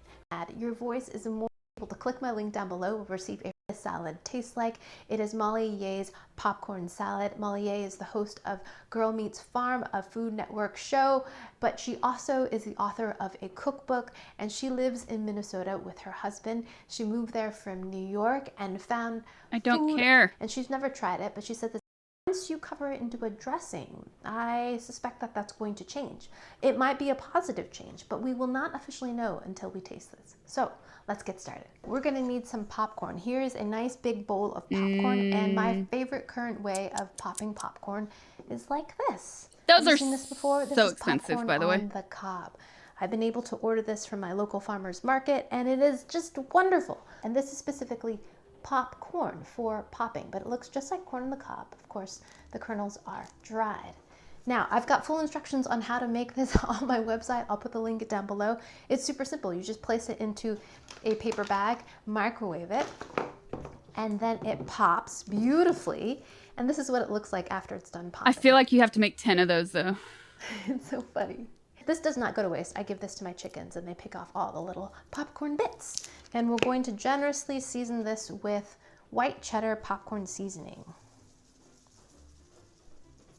And give that a little toss. Yeah, I had a bowl of salad. Fine dust, so it gets in all popcorn salad. That definitely has MSG in it, which they probably call natural flavor. Now we need to chop some of our produce. I've got some celery stalks here, and Molly says that we should save some of these leaves to put on the top of the salad. So I'm going to do that. I am not a huge fan of celery, but there are a few dishes where I feel like it's integral. For example, Thanksgiving stuffing or chicken pot pie, essential, gotta have it. So we're gonna need a cup of chopped celery. So it's so fresh. Here we go. Natural flavor. We've been down that rabbit hole before, chat. Because I feel like it'll match with the popcorn pieces better. I remember going to daycare and they would have sometimes a snack peanut butter and celery sticks. Sometimes with raisins. Oh. Now we're also going to slice up a shallot. Now, a shallot looks like a little red onion, and it's kind of similar to a red onion, but it's pretty potent. So one little shallot like this has tons of great island flavor. So we're going to peel the outside of it and slice this thinly. Ants on a log. Yep. Proceed to slice. Hold the raisins. Yep. Next, we're going to add a half cup of mayonnaise. And it's this over. Is the basis of so many salads. And it's done. Quarter Not cup of okay. sour cream. 2 tablespoons of cider vinegar. Yep, pour that whole bottle of vinegar 1 to cover tablespoon the of sugar. flavor of that sickness. 2 teaspoons of Dijon mustard.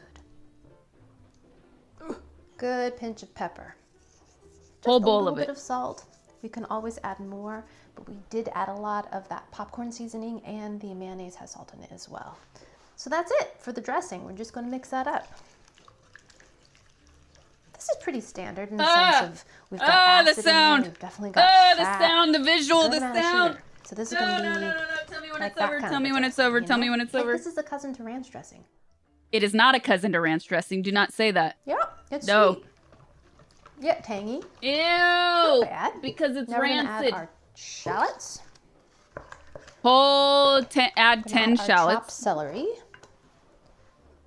A cup of shredded carrots. Yogurt, fine. Sour cream, and fine. Some sugar snap peas that I've cut up into smaller pieces. My popcorn making Toss ancestors everything are in the crying. dressing.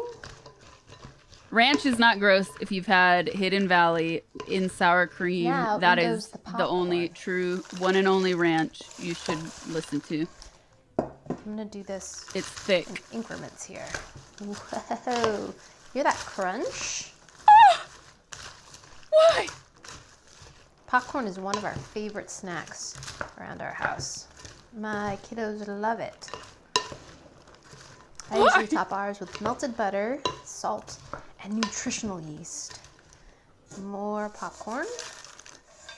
It's a little tricky to stir here. Why suffer? To speed it up 2 times. Bigger You're bowl. right. Get back in there. This is To doll things up terrible. a bit, we're going to put our celery leaves on top. No.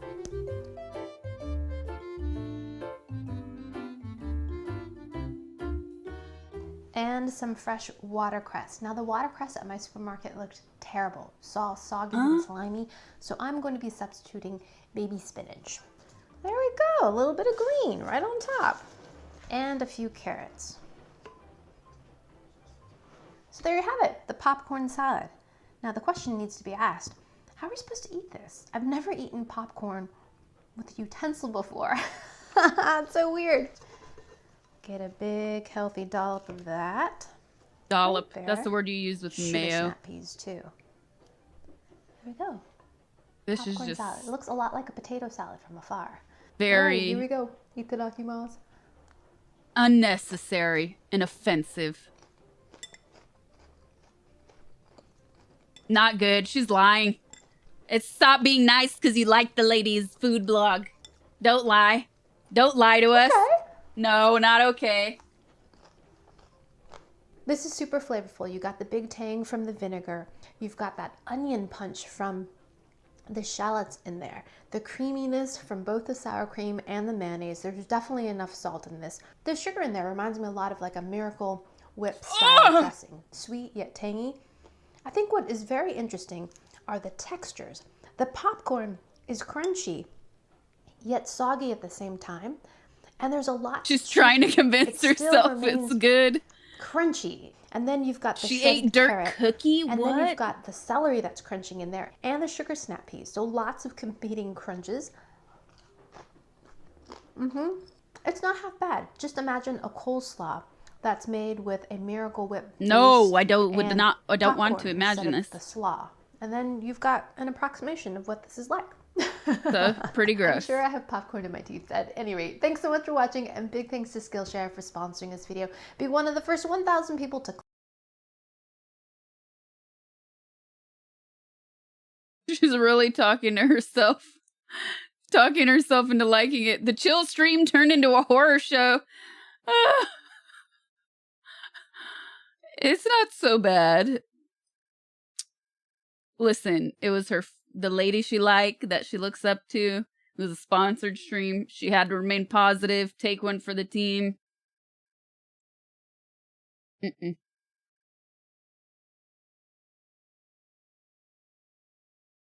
Oh, that's disturbing. A cooking show dish should be called "It's Not That Bad."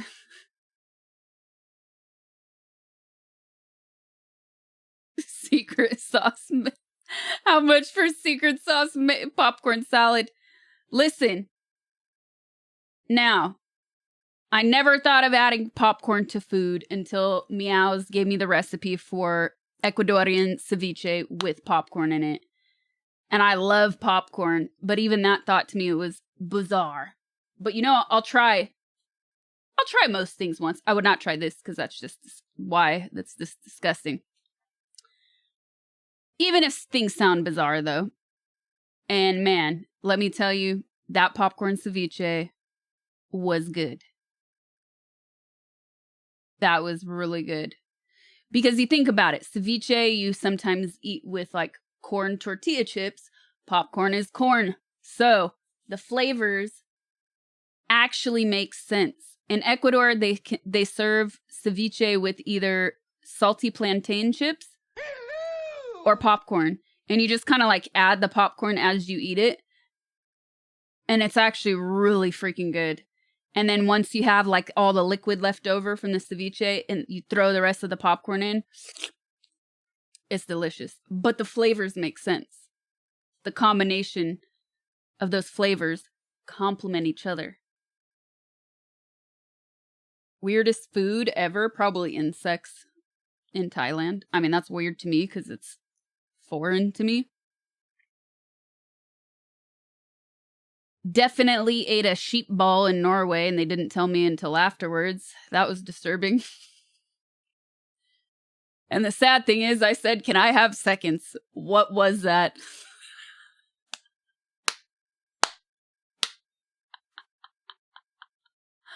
It was freaking delicious. It was really good. I have tried that Ural. I have once. I'll never try it again. It was completely unnecessary.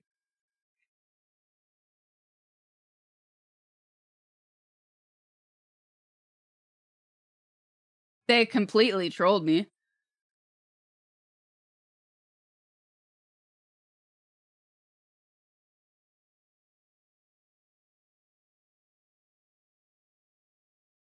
Rocky Mountain oysters? Barbarian cooking. Rocky Mountain oysters. I don't remember what that is. I'm looking it up. Rocky Mountain oysters. Oh. I was thinking it was like fried oysters. So what? Rocky Mountain oysters or mountain oysters or meatballs, known as prairie oysters in Canada. Rocky Mountain oysters is a dish made of bull testicles? What? The organs are often deep fried after being skin coated in flour, pepper, and salted, and sometimes pounded flat. This delicacy is most often served as an appetizer. No, I've never had that. I'm sure I've read that before, didn't remember, but no, I've never had that. Oh, another one, a weird one that I've had at a lot of Japanese restaurants, but depending on how it's prepared, is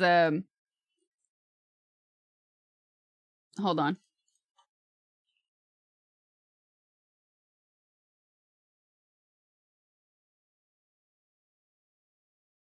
Shirako. Okay. Shirako is good.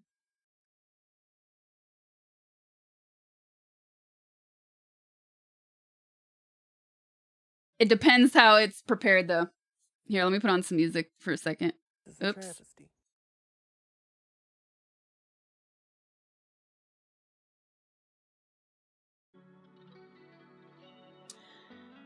So, Shirako.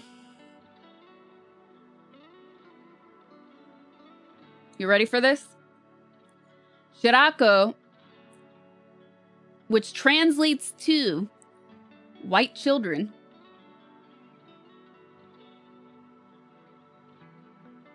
is the sperm of the codfish.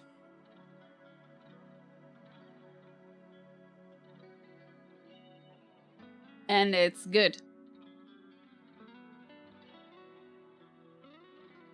Yep. I've had this at a few Japanese restaurants, and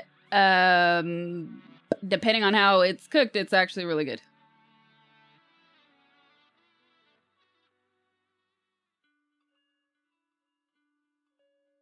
From the codfish's codpiece. It doesn't look, you know what I mean, though? You don't know. It doesn't, it's not a visual. You don't eat it. I'm looking on images, and the way I ate it didn't look at all like this. This looks really gross. The way I have had it was in sort of like a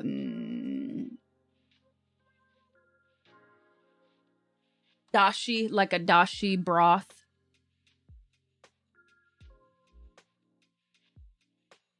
Anyways, not bad. And then I had another time where I was just like, not good, not bad, and the texture kind of threw me off, and it wasn't good.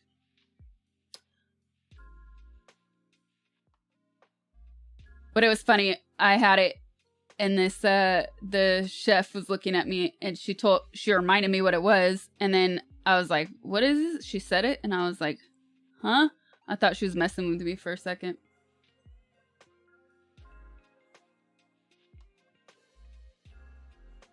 Yeah, the images online are not good looking, but if you look at this one, here, let's see.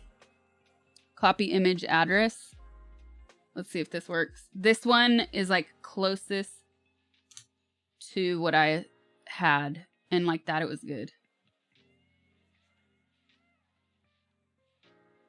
I have to go to the bathroom real quick. I'll be right back.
yeah. Oh yeah. Meows. That actually looks really good.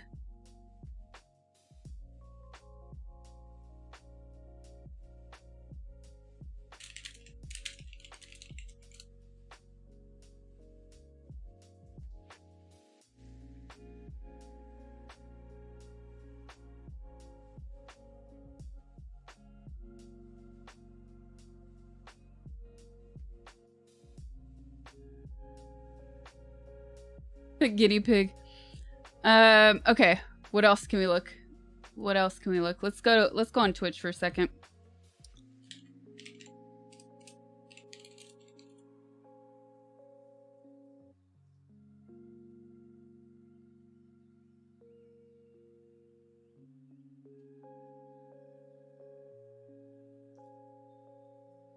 All the top clips are,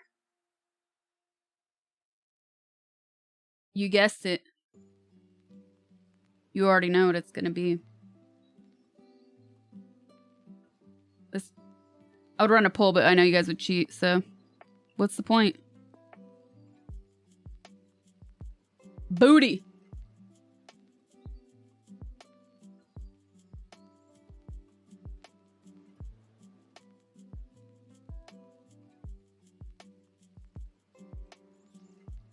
Bricky. San's chat logs exposed.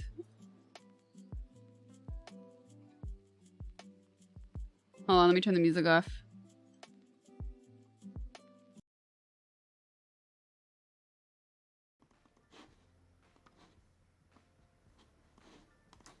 Make it bigger.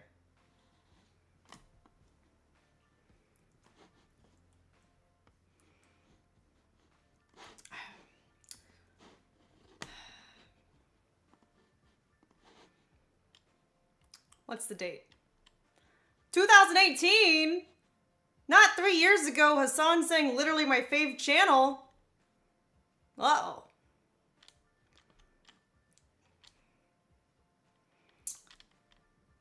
Oh. It's not for him, though. Okay.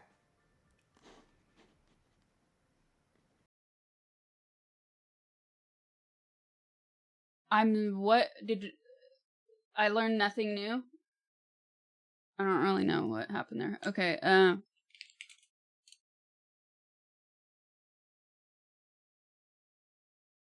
okay. Bless you, road jogger. Bless you. Oh.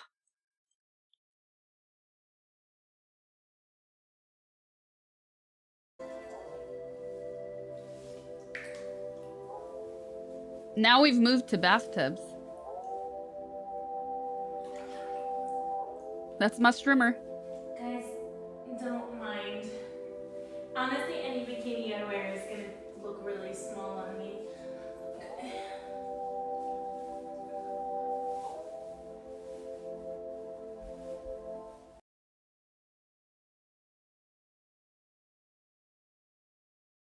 Top clips. Top clips. I don't know if she won the dispute. I have no idea, but we talked about the they made a new category though. We talked about that on stream last night.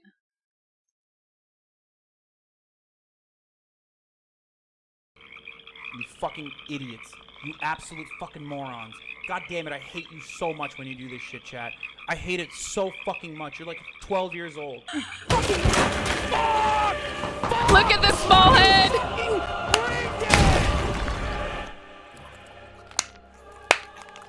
Oh my god! Thanks for watching. I have more soon. I have Reawakened, Eamon Hawk. Dude. What? That is hilarious. I love it. The small head. That was pretty good. Wow. You guys want to go be crazy, scary Russian wizard? What? Hello, guys. Do you guys want to go? Oh, she's cropped. Hold on.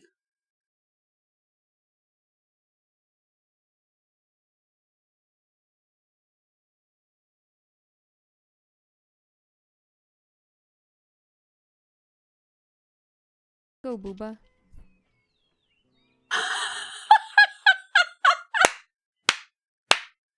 That was like me earlier. No, I mean yesterday when I said milk.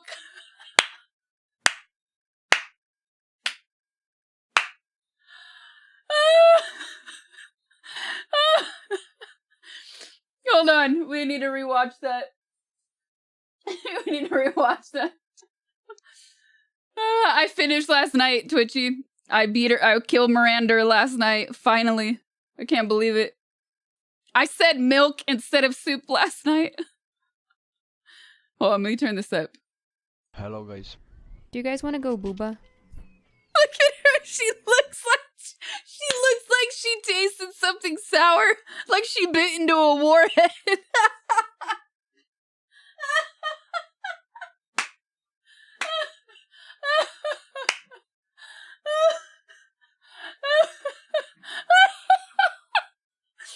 Oh, that's good. Oh, that's funny. That's really funny. Oh, man. What? You said what? Do you want to go B? He's dying. Yeah. Big bizzle face. You.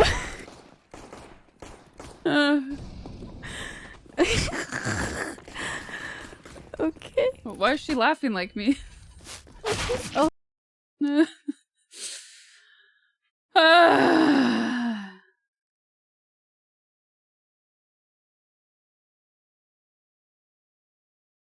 It's pretty funny.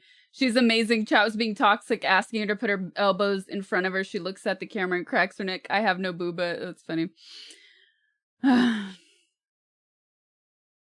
Learns about clickbait and gets debated. I'm fast as fuck, boy. Bro, I just saw the.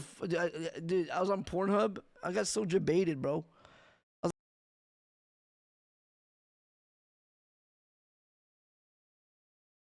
It's a problem called anthropomorphizing. Don't give me your drama! When people project their emotions onto animals. It's like, you know, when people are like, oh, my dog is mad at me because I left. That's usually not the case. A lot of animals don't have the capacity that we do for emotions. So. Yep, this is true. Same thing with the frog. This frog, like if you had to live in this enclosure, obviously not a realistic scenario because you couldn't fit, but if you had to be in here your whole life, which he won't be, he'll get a bigger enclosure when he gets bigger, but you'd be miserably depressed, right? But this frog buries himself underground for 10 months out of the year in the wild. They don't need toys and they don't need plants and things to hide under and miles to go. They don't do a whole lot. So this enclosure is actually sufficient for his species and the way he experiences life. I hope that makes sense to you. Because I know it's a hard thing to wrap your head around. Roasted her, chat.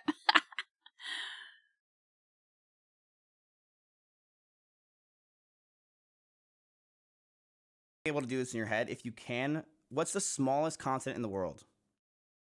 Continent? Yeah. I cannot hear. Is it really quiet to you? Geography's not my shit. Quiet. Oh.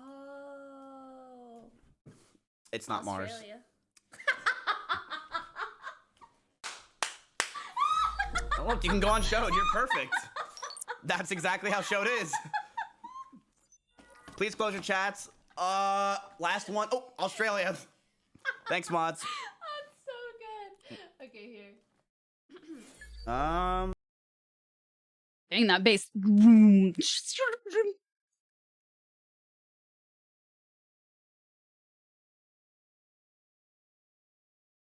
I still don't get it.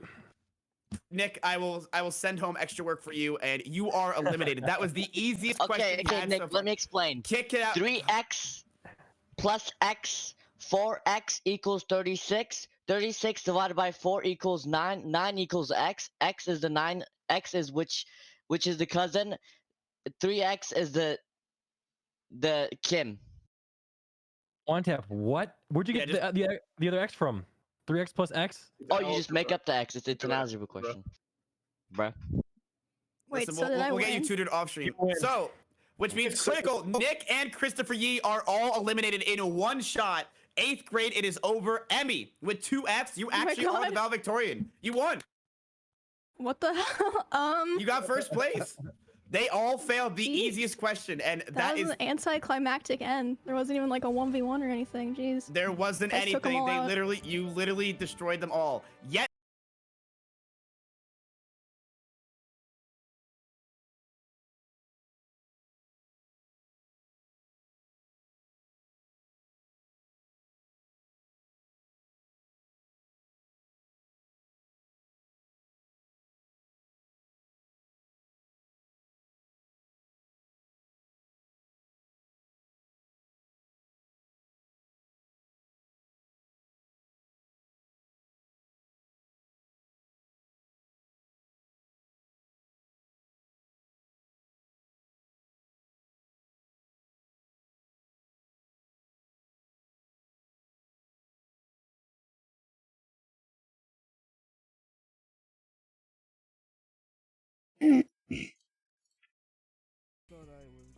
I'm gonna. I've seriously considered also doing something like playing a video game. What the hell was the point of that clip? I'm gonna. I've seriously considered also doing something like playing a video game.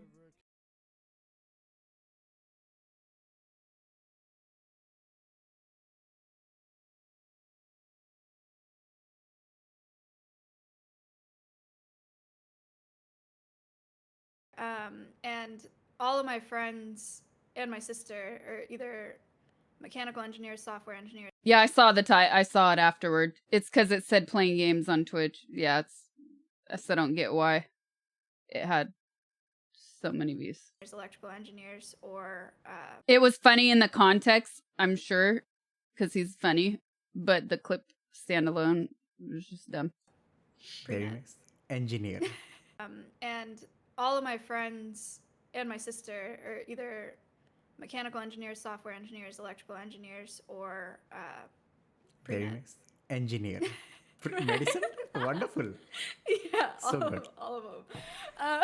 If you really want to be try hard, you can do electrical engineering, double major, pre-med. Yeah. Or actually- biomed engineering.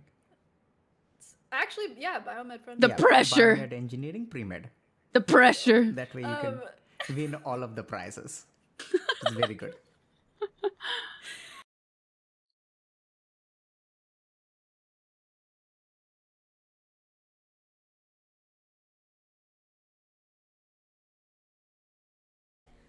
So, Mr. Destiny. What? Do you want to be friends with a bunch of streamers? Do you want to be happy-go-lucky OTV type? If I'm actually being totally honest with you, I would Yeah. say that of like the vast majority of streamers that I met or have met and I know a lot of them, probably more than most people.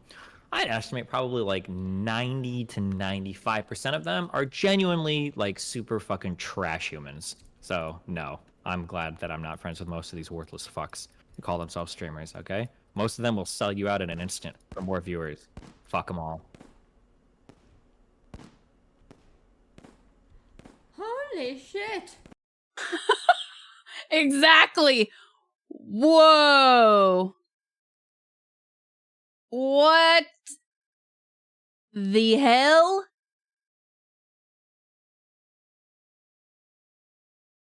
Yeah, I was not expecting that. Okay, then. No, mental note. Mental note.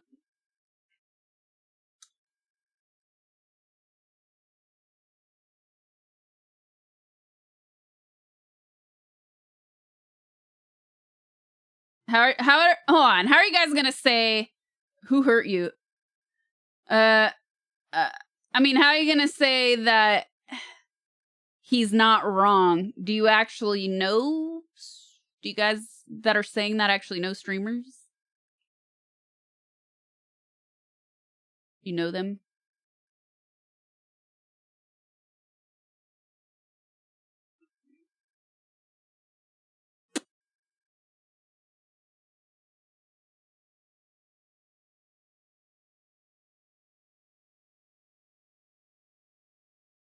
Again, how can he be honest? Do you actually know those people? Do you know streamers?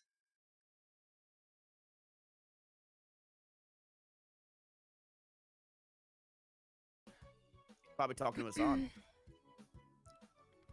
No help. You guys I can't confirm nor deny that because I don't have friends. can still write yay and nay like for each other, I guess.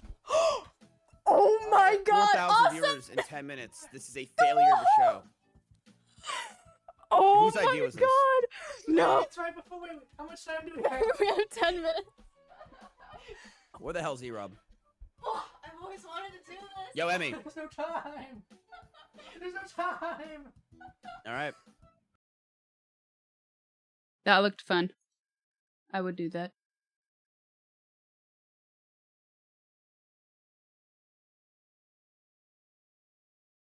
Not to gamble. This is the affiliate juice. Man, stop. Why? Why? Huh? You want me to be honest with you, dickhead? You want me to be honest with you? Huh? Before the drop happened, I had 15 million in crypto. With the drop, I probably have still a cool 6.5, 7 million. Suck my fucking cock. Holy shit. I have more in crypto than your entire fucking family tree combined. Suck my cock. Let me gamble in peace. Holy shit, man. What's your deal? I'm confused. I'm genuinely confused. What do you want from me? Huh?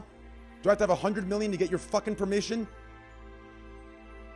I have more in my fucking college accounts from fucking 6 years ago than you do in your entire fucking family tree's bank account. Why the fuck are you telling me to stop? You stop. Holy shit, man. Do I need to fucking pull out my fucking bank accounts to show you guys I'm financially set? Oh my god. Shameless, dude. Why the fuck are people that are not successful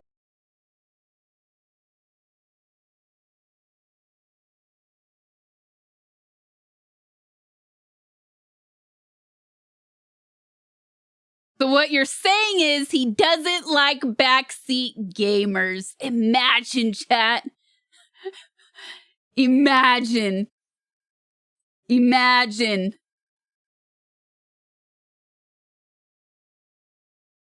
To be annoyed by backseat gaming.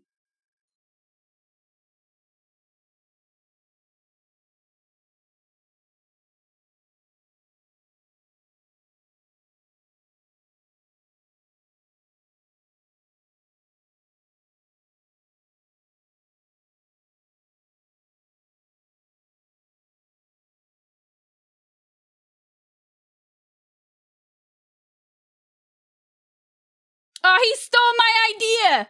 Hold on. What? So, I'm going to bring in my substitute teacher right now, and he is going to ask the question for you. Stole my idea. As a substitute teacher, Stole my idea. Nope. Stole my idea. Oh, I'm calling him out now.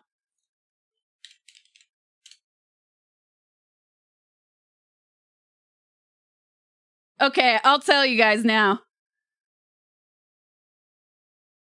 I will tell you guys now. I had just told the mods when we watched that other clip. Miz asked me to do the show, and I said, I just looked it up. Let me be your assistant and lay the smack down. And then he asked me again, so you want to come on the show? And then I said, I will be your substitute teacher, I'm telling you. No reply.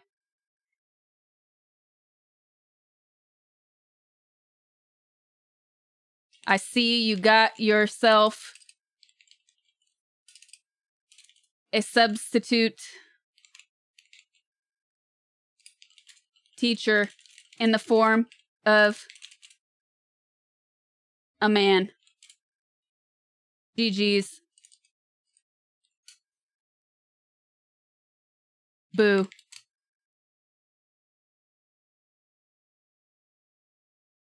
Sorry, had to. He has a pilot's license? That's pretty cool. That's like on my bucket list if I had 1 million hours. I actually told you guys that recently. I would love to. It's really not, it's just time. Private pilot license is nothing but time. I swear I saw like 10 people as a, 10 people that I've like met, not necessarily I'm friends with, that got private pilot private pilot licenses during the pandemic. Swiss. Ham radio license first, I think. Much easier. Where were we? Here. Oops. Old Hammy.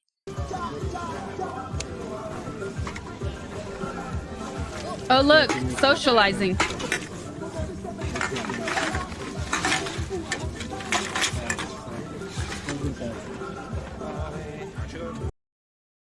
The hell was... Man, some of these clips.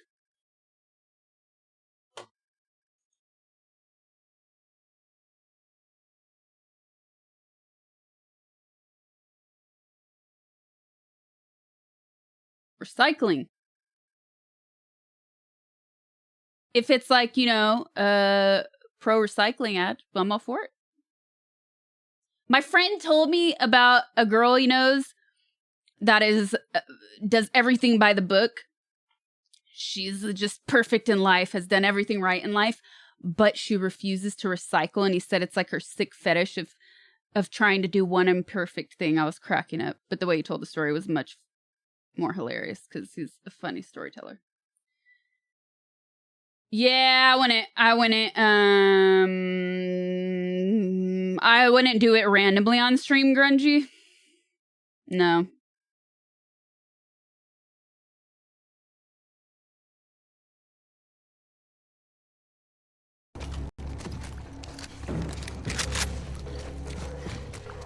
No, she's not a hoarder, meaning like she will not separate trash from recycling. Like she refuses to recycle, so she throws everything in the trash.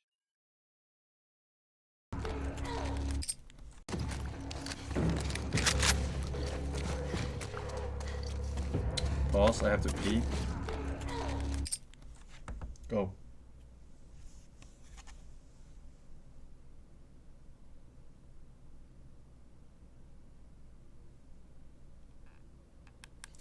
Do a little trolling. It's gonna be another week. Yep, it was. Okay. Do. She's evil. Mom gave me a sister. I have to fuck with my dad, so hold on.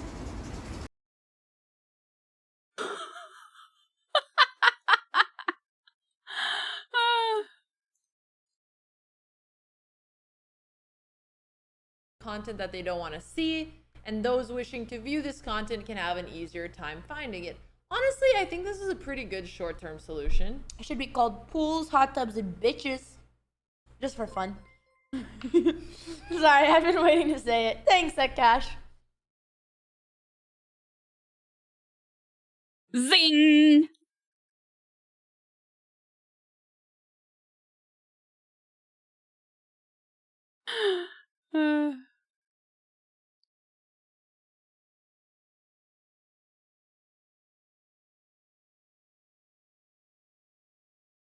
I think it's actually one of the reasons I think is really cool about XQC, or X, you know, because he doesn't take that many sponsors either. He doesn't do a bunch of crazy stuff.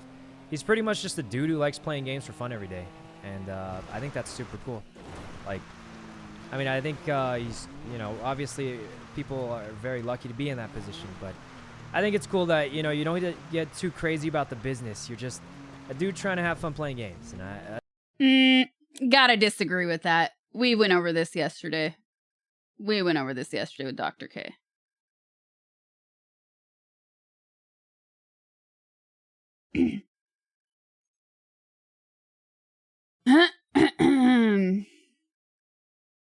Anyone who says just for fun is lying. How stands meet miscills. Too pure. He's too pure.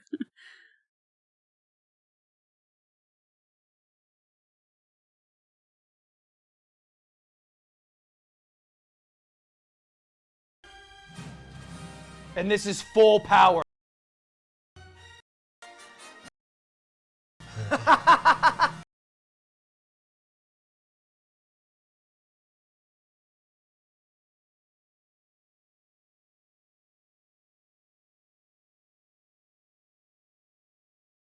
ass is okay, all right? The lumens. Oh no. Oh no. Might not be as good as Ludwig's, but it's pretty good. And I thought it'd be really, really funny to tweet out the same exact photo and say checkmate. And like, I think all of you would think it was funny, but there's like probably like 10 jerk offers in this chat that would like save it and like, you like be like, oh, so hot. I'm totally so I'm like, lost. okay, all right? What is she My ass is okay, all right? Might not be as Oh. good as Ludwig's, but it's pretty good. And Okay. I'd be like, oh, so hot. So I'm like sad that the jerk offers ruined my life. I've talked about this before. Being a woman on the internet is so fucked up. I literally pay $2,500 a month. A month, chat. I don't even make, you guys saw how much ad revenue I make. I don't even make that in ads. I have to pay $2,500 a month just to get jerk offer photos deleted off of Tumblr and shit. Because these guys will take a screenshot of me bending over and be like, oh my God, I'm gonna come. And I'm like, bruh, like I was just getting cookies out of the oven. Like, why are you like that? Oh man, I need to talk to her. That is such a waste of money. I'm sad for her, but that is such a waste of money that she lets it affect her that much. Like, if someone doesn't want to be sexualized, why do you have to sexualize her? Like, why? Because people suck.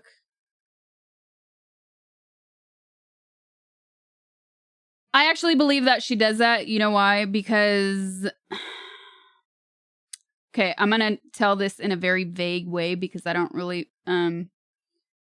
I'm not, like, really ready to talk about this in full. But... publicly, that is. I've totally been taken advantage by lawyers.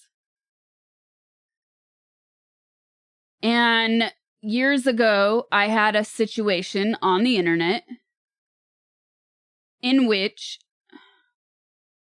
my personal safety was being affected. So, not even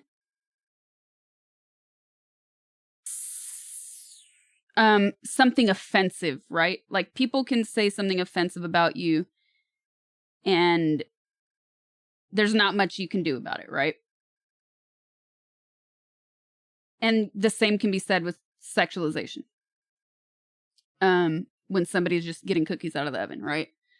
So I was dealing with something and this lawyer just kept saying, yeah, I'll get it removed. Yeah, I'll get it removed. And I was paying him. To get these things removed. But as soon as they were removed, they were there again. And these were things that actually threatened my physical safety. She's not joking because people do this, man. People do this with female streamers and just internet personalities. There's entire private Discord servers. There's entire private Reddit threads. This shit is real, dude. Don't even play. And it's stupid, and it's especially frustrating for somebody like this who doesn't want to be presented that way. Okay? Back to my point, which is that, yes, I was dealing with this. And now that I've gained experience and wisdom, had that lawyer been better at what he did, he would have told me, let's take down the whole damn company. And we could have. And we freaking could have. Because it wasn't just the people that were complicit, the stalkers that were doing it. It was the freaking company, man. And that's what sucks. So, man, she should not be paying that. That's ridiculous.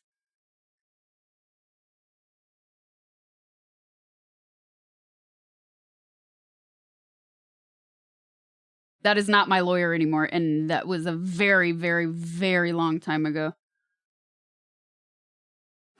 I clearly do not work with him anymore. What's the solution then? Okay, so how else can I say? I don't mean take down a company. I don't mean, Okay, how can I rephrase that? I don't mean take it down and ruin it forever, but I just mean hit them where it hurts and make them responsible, which they should be made responsible for.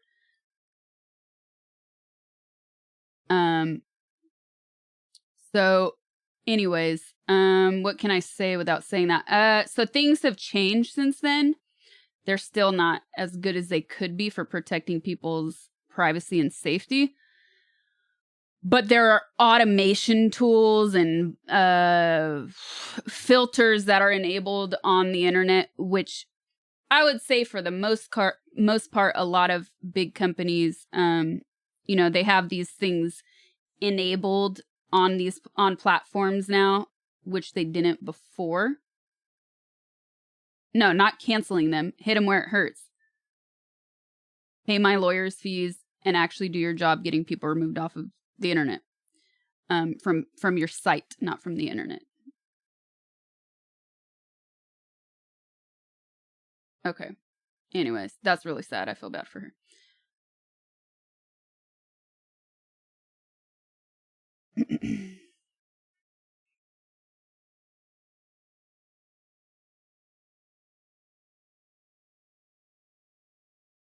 Moving on. Oh, where's the fishing guy? I didn't click on him earlier. Where did he go? I thought I saw the fishing guy.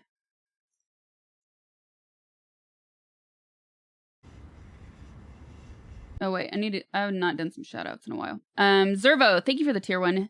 JT Marata, thank you for the prime. Ryubin, thank you for the prime. Uncan YG, thank you for the prime.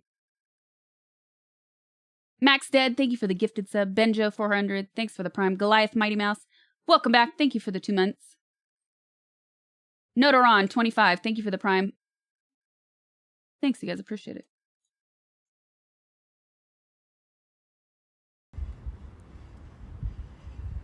Mitä aktuaalista vittua? What?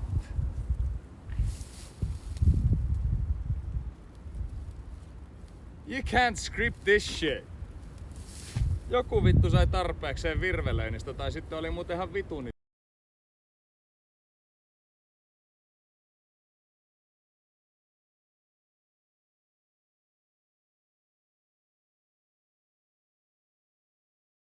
Stop pausing every 2 seconds. Sounds familiar. You got a fishing pole. Surprise.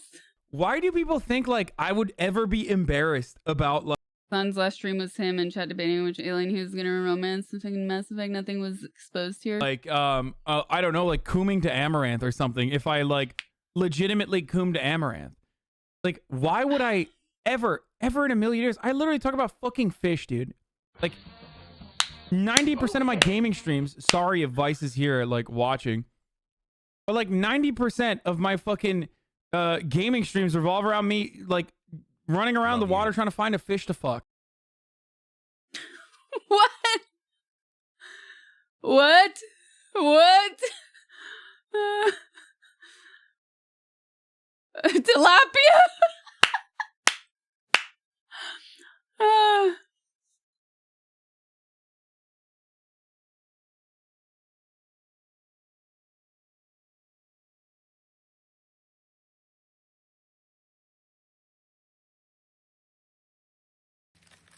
Too much Subnautica. Is that how you get seeds?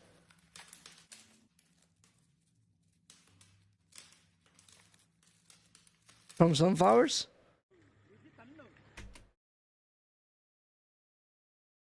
Wait a second. Did anyone else know this? I'm tripping out. I don't believe this.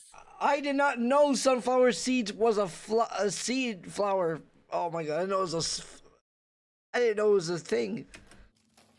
I thought it was just like. I don't believe that. You are such a pathetic piece of shit. Shame on you. Shame on you, you fucking liar. You fucking filth. You fucking absolute dog shit. You fucking piece of shit. You fucking garbage motherfucker. I cannot believe it. You fucking piece of garbage. You know these motherfuckers are such liars, dude. I despise these people so much. God, why are you such a... I just totally ruined the end. I'm on the last episode. I'm pissed. I have to click out of that. I just spoiled it for myself. Man, put spoilers in your titles, people. God damn it. Ugh.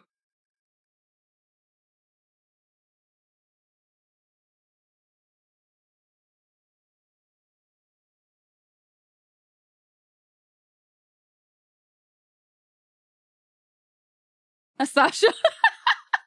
I forgot about that. I got these for you. Oh my god, you scared the shit out of me. My flowers! That was good. That was good. No spoilers, chat. I haven't. I have the last episode left. I don't get to binge a lot these days, okay? I know you finished it all one sitting. I didn't.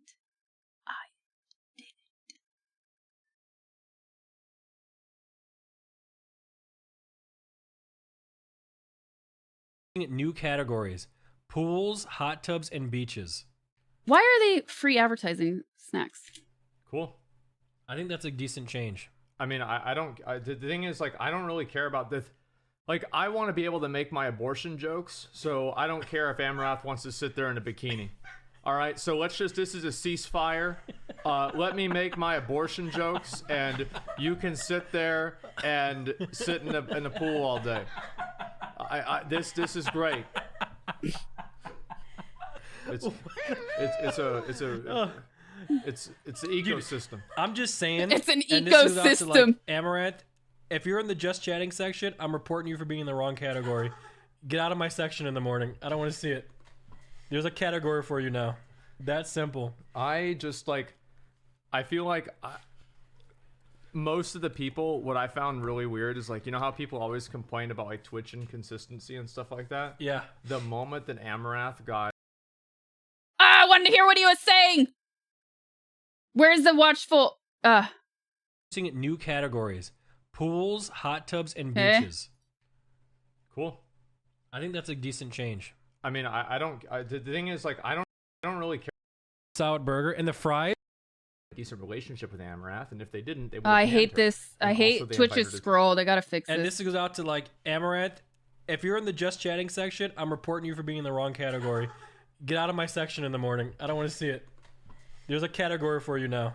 That's simple. I feel like most of the people, what I found really weird is, like, you know how people always complain about, like, Twitch inconsistency and stuff like that? Yeah. The moment that Amarath got her shit removed, then all those people were happy for it, even though they didn't tell her anything, man. Yeah. Like, I don't know, like, the hot tub, I know Moena's not a fan, is she? She's not a fan. What do you think about this, Moena? I've said the whole time I don't care about the hot tubbers. I just care about how inconsistent the But rules wait a are. minute.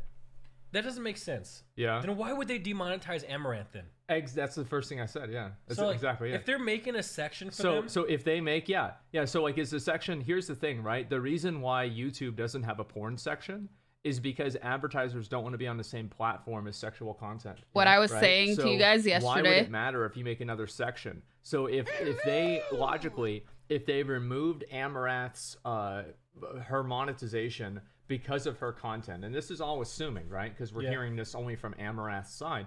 But if they remove her monetization, that can be obviously assumed based off of her content, then her content for some reason is probably not monetizable. Yeah. And we would also assume that Twitch is not doing this on a personal level because they probably have a decent relationship with Amarath, and if they didn't, they would have banned her. And also they invited her to TwitchCon and other things like that. And DJ Wheat even went out of his way to say that Amarath, what she was doing and other girls were doing was fine. So it implies that Twitch is okay with it on a fundamental level. But if they consider it a threat to advertisement, why is it that they are constantly worried about other things on the platform that are not advertiser friendly if all their solutions are just stop putting advertising on it? If that's the solution, then why ban people for making content that's against the TOS? True. It just doesn't make any sense. Mm-hmm. Like, it makes literally zero I feel sense. Oh, advertising in pools, hot tubs, and beaches. Just like all other categories, Ads are still a part of the viewing experience, and advertisers can choose to include or remove the pool's hot tub and beaches category from their campaign's targeting criteria. Okay, we went over this yesterday. Yeah. Yep.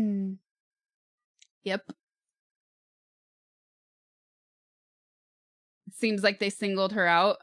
I mean, they probably did because she's the most visible one. And that's how these sort of things work.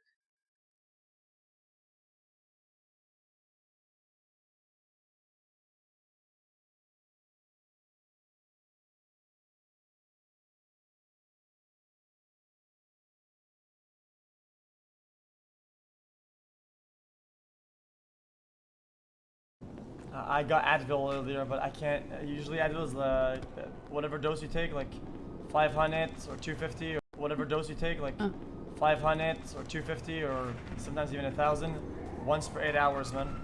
Yo, are you done? What the fuck are you doing? Hello?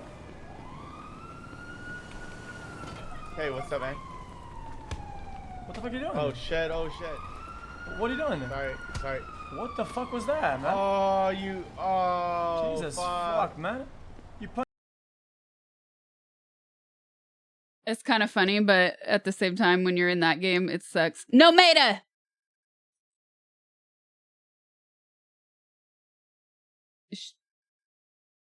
I clicked for the armpit.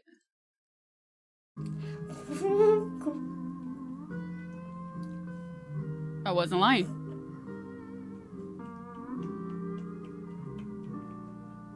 됐냐? 좋냐? She has too much time on the computer. 고맙습니다. 됐지? 이제 저의 마지막이에요. 마지막이다. 이거는 근데 겨드랑이는 I like her tattoos. 밥 돌리고 있는데 벌써 끝났다고? Can I also ask, where are we at with like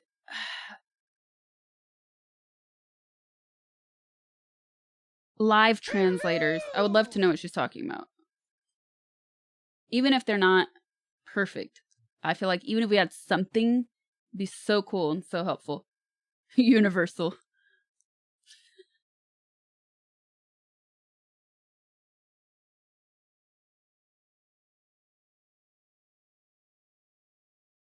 Velociraptor. Wait. I know this guy. I know this guy's face because I can't talk about it on stream. I saw that guy on Instagram.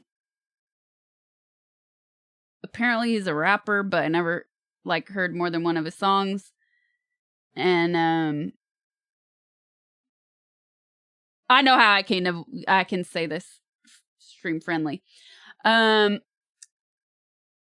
He basically did an Instagram account of Bad Girls Club.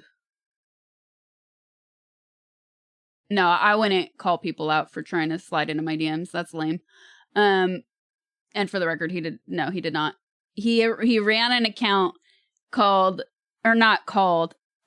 he did a whole account like Bad Girls Club essentially, but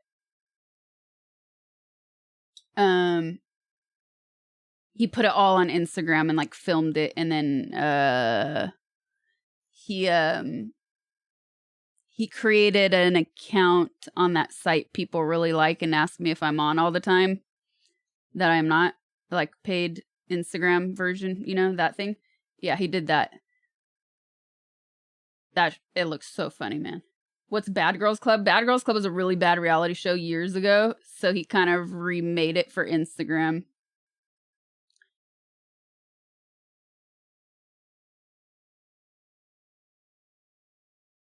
Only Frogs, thank you. There you go. That's a good one. Only Friends. Yeah, there you go.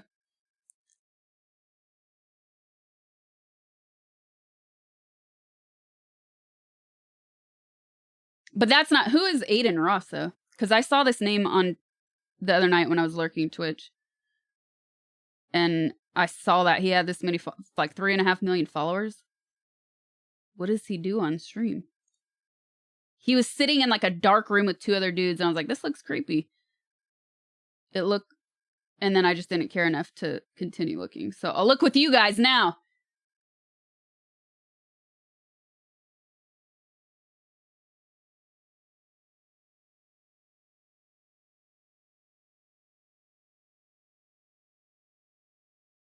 What is he about here?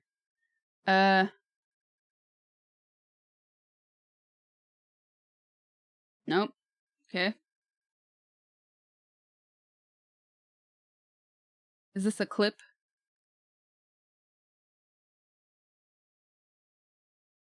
Okay, bye. Brittany, it's a mosquito. Please kill it. Brittany, it's a mosquito. Please let go. It's a fucking mosquito. It's fine. Nobody gives a fuck about a mosquito. He hangs out on stream with rappers and... Okay.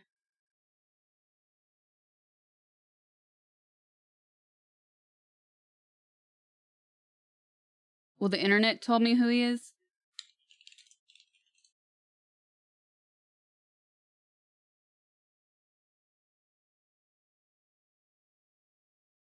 He is this Twitch streamer known for GTA and NBA 2K, as well as his IRL. Okay.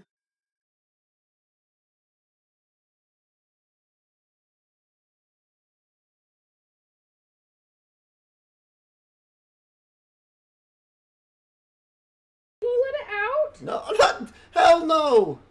Eric. I missed. What's happening? Hello? Help me, step bro. Is that what she said?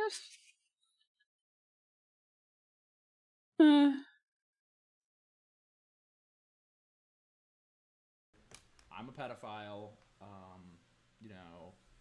Do you want to fuck? Man, why do people gotta clip that kind of crap? It's so stupid.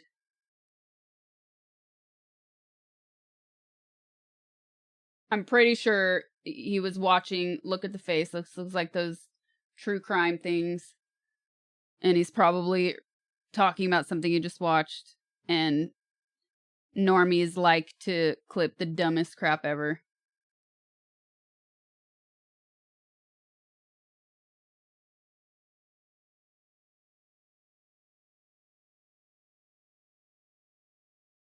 Vocabulary.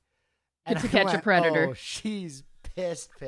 So Emiru might have won the subs, but she is gonna get it from her grandmama when next they see one another. She is gonna get it. And that's all my fault. She is not culpable. So listen, Emiru's grandmother, I am sorry for my poor vocabulary and my vulgar language. My might have I don't understand what's happening, so I'm bored. Sorry.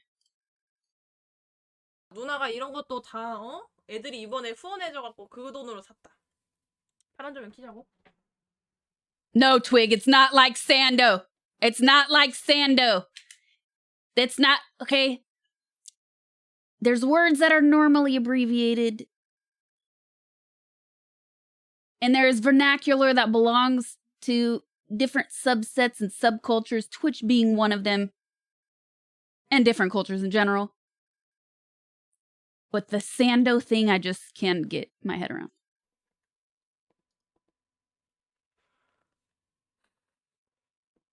왜 이렇게 하라고?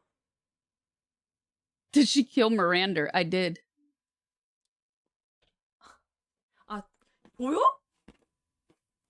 I like her lighting. 보인. That means it's really close to her face. You could see on it. 누나가 이런 것도 다 I'm such a man. See the glow on the desk? 아, 보여? And on this? 보인.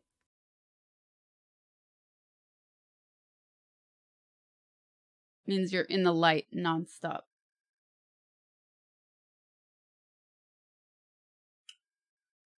Okay, I'm bored. There's not a lot of good stuff. We could do Daily Dose. There's a couple good ones, but...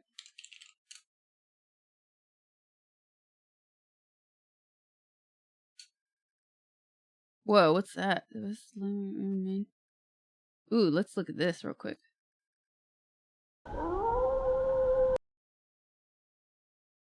Click out. Let me close some of these things. Click out. Click out. Too many windows open.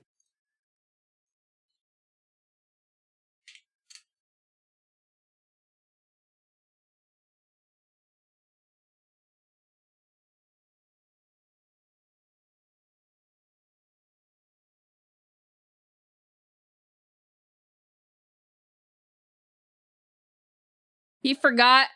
Ms. Kiff said, who? I said, you got yourself a substitute teacher? Who? I got nobody else. It's been that way for years. He already forgot his own stream.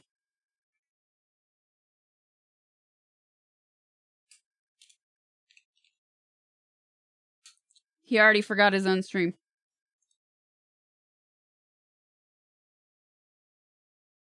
Oops.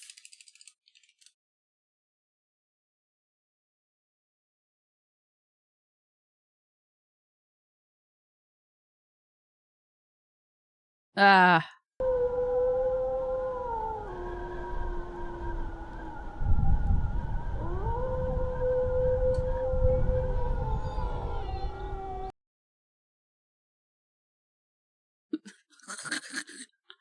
Laser is nothing nefarious.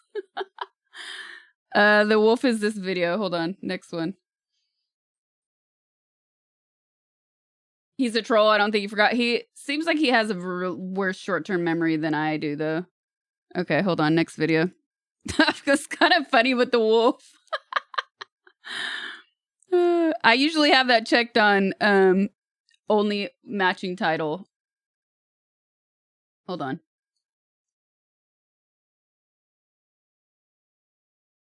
Not the same type. Must match. Okay. Best. Is this it? Yes.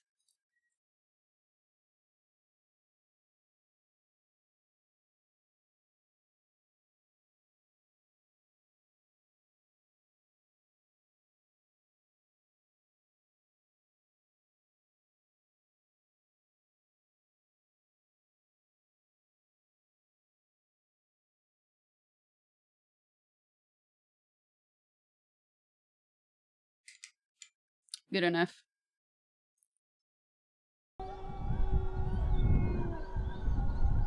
Pepe Wolf. Oh, I thought I said wolf.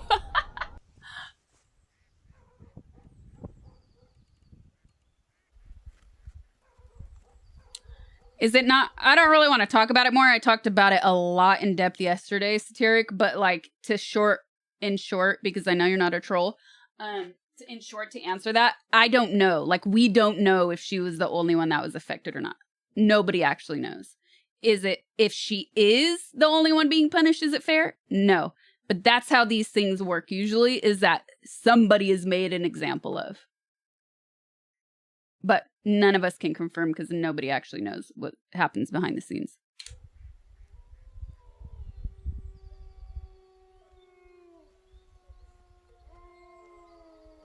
Oh, look at the dog!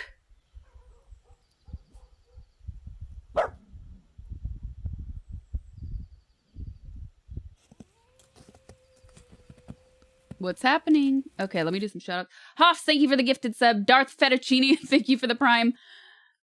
Michaelum469, thank you for the prime. Filipino Slim, thank you for the prime. Chris the Mute, thank you for the 17 months. Brother Smokey, thank you for the prime. Khalil, thank you for the 13 months. Thank you so much.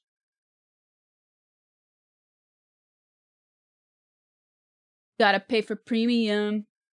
I'm sorry I had you guys hidden.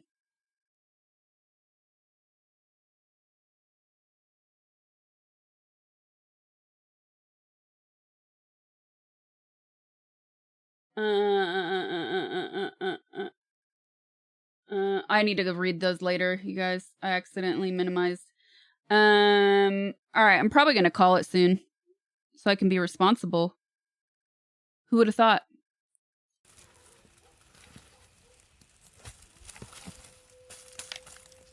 Dog sniffing butt.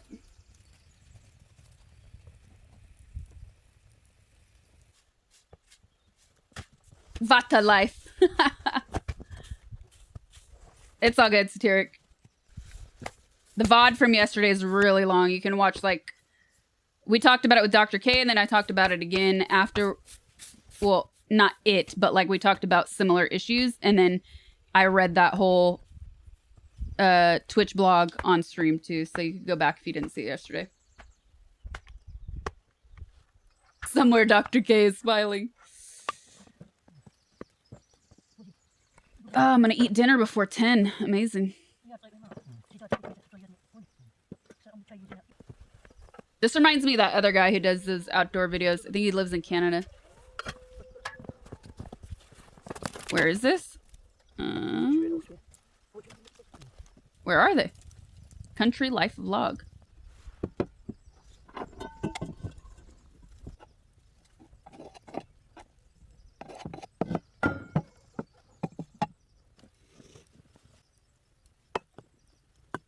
Azerbaijan. Wow, cool.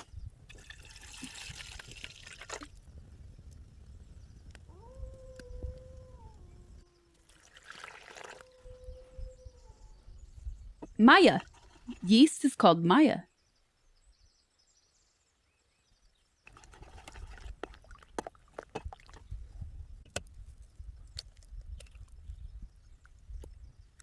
I really love, by the way, and I see this with a lot of traditional, I'm laughing at Quad, sorry. I see this with a lot of traditional cooking. Is this thing she does.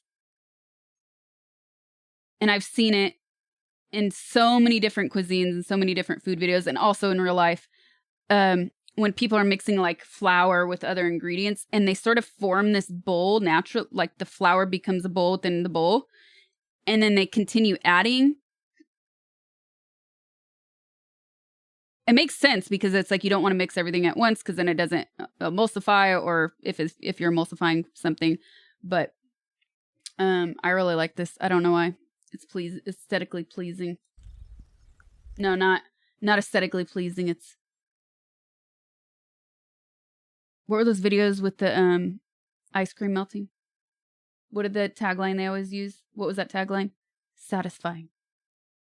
Just satisfying. Oddly satisfying videos. It's sort of like the oddly satisfying, but for me. Even though it's not really odd. I hate speed eating it. It grosses me. It's like one thing that actually grosses me out. But we have watched a few that YouTuber. It's really fascinating, and I think he just has such a great personality. Like I understand why he's so interesting to watch, but I couldn't watch a lot of those. Gross me out.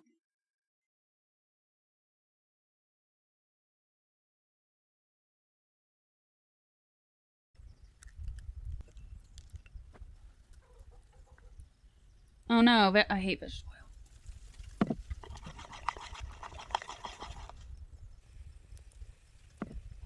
Matt Stoney. Yeah, Matt Stoney. That's his name.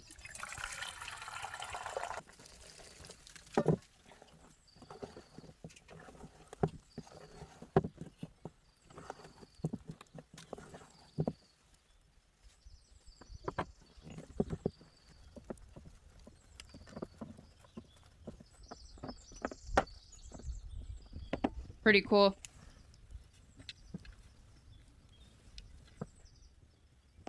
I love this little fire. Okay. This is like something, if I was going to stay longer, we would watch this whole thing together because these videos are super relaxing, but I feel like I don't want to fall asleep right now, and this is that kind of video. So I just want to see the result. Ooh, what's in that tea though? Hold up.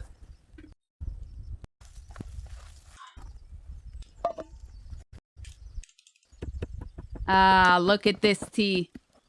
You know that's some good stuff in there.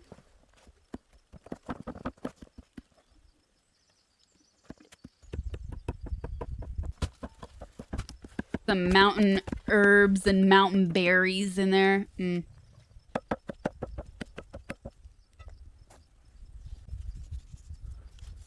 Douze.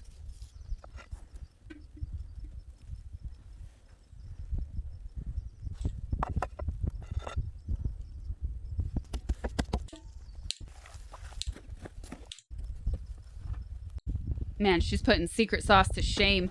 She is cooking in the snow, you guys.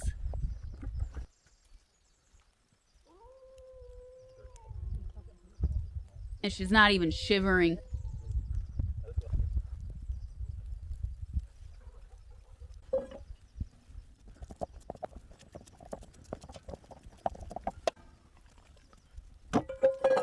Tartar?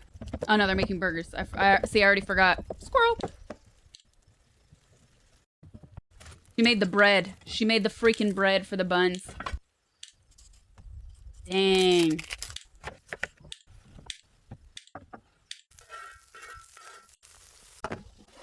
Oh. Oh yeah. Mm-hmm. You put vegetable oil in the flour though. I'm not a big fan of vegetable oil. I mean, I really can't complain though, like I can with that mayo popcorn thing because she's cooking the freaking snow, but lard, use lard.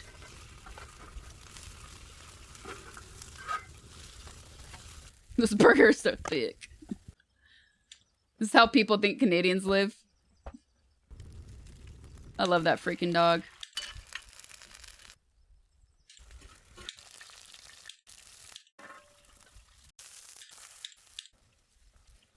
Indeed.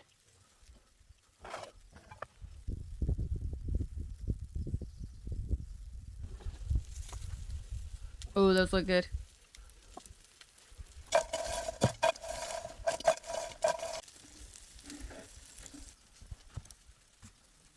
It's in Azerbaijan.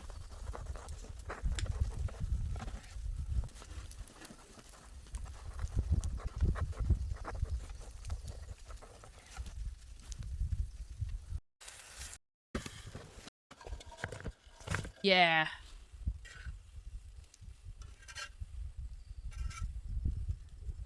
Quad.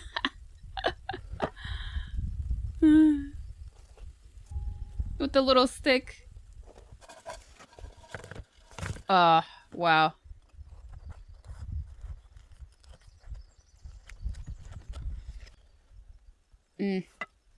I want.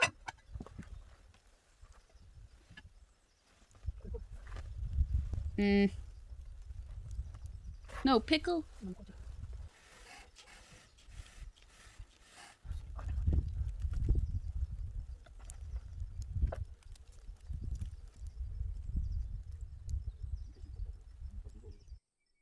That looks really good. Yep. Listen to the birds. Lamb head. Ooh, I want to watch that later. Wow. Don't waste anything.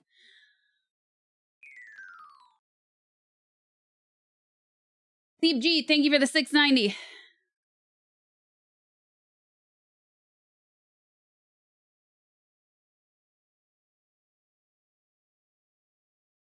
It'd be illegal to show this to someone without supplying them with the means of eating it as well. My Greek is tingling. All right, I'm out of here, you guys. I'm going to be responsible, eat dinner before 10 o'clock. Tomorrow is movie night on Discord, movie day, depending on where you are in the world. 12 p.m. Pacific time, Discord VC. If you've never done it and you want to join, make sure you hit up somebody else on Discord or Quad. I'll help you get set up in the VC. Explain everything to you so you're not interrupting the actual movie once we watch it. I'll be back tomorrow. I think tomorrow, I gotta double check, but tomorrow we might be playing blanking on the name. It Takes Two. Might be playing that tomorrow. And that's why that. Oh yeah, we're watching Aliens. I need to get something up real quick. Bloop. We're gonna raid Fluffy on his sacred Saturday nights. Once you get into his chat, don't forget to hit him with the hype or RSF emote. Fluff raid. Oh yes, we're gonna do it. 12 noon, 12 p.m. Pacific time.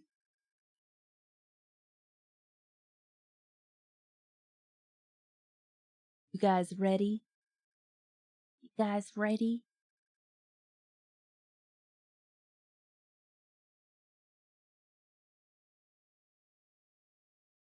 All right, everybody. I'm out of here. Thanks for watching. See you tomorrow. Bye.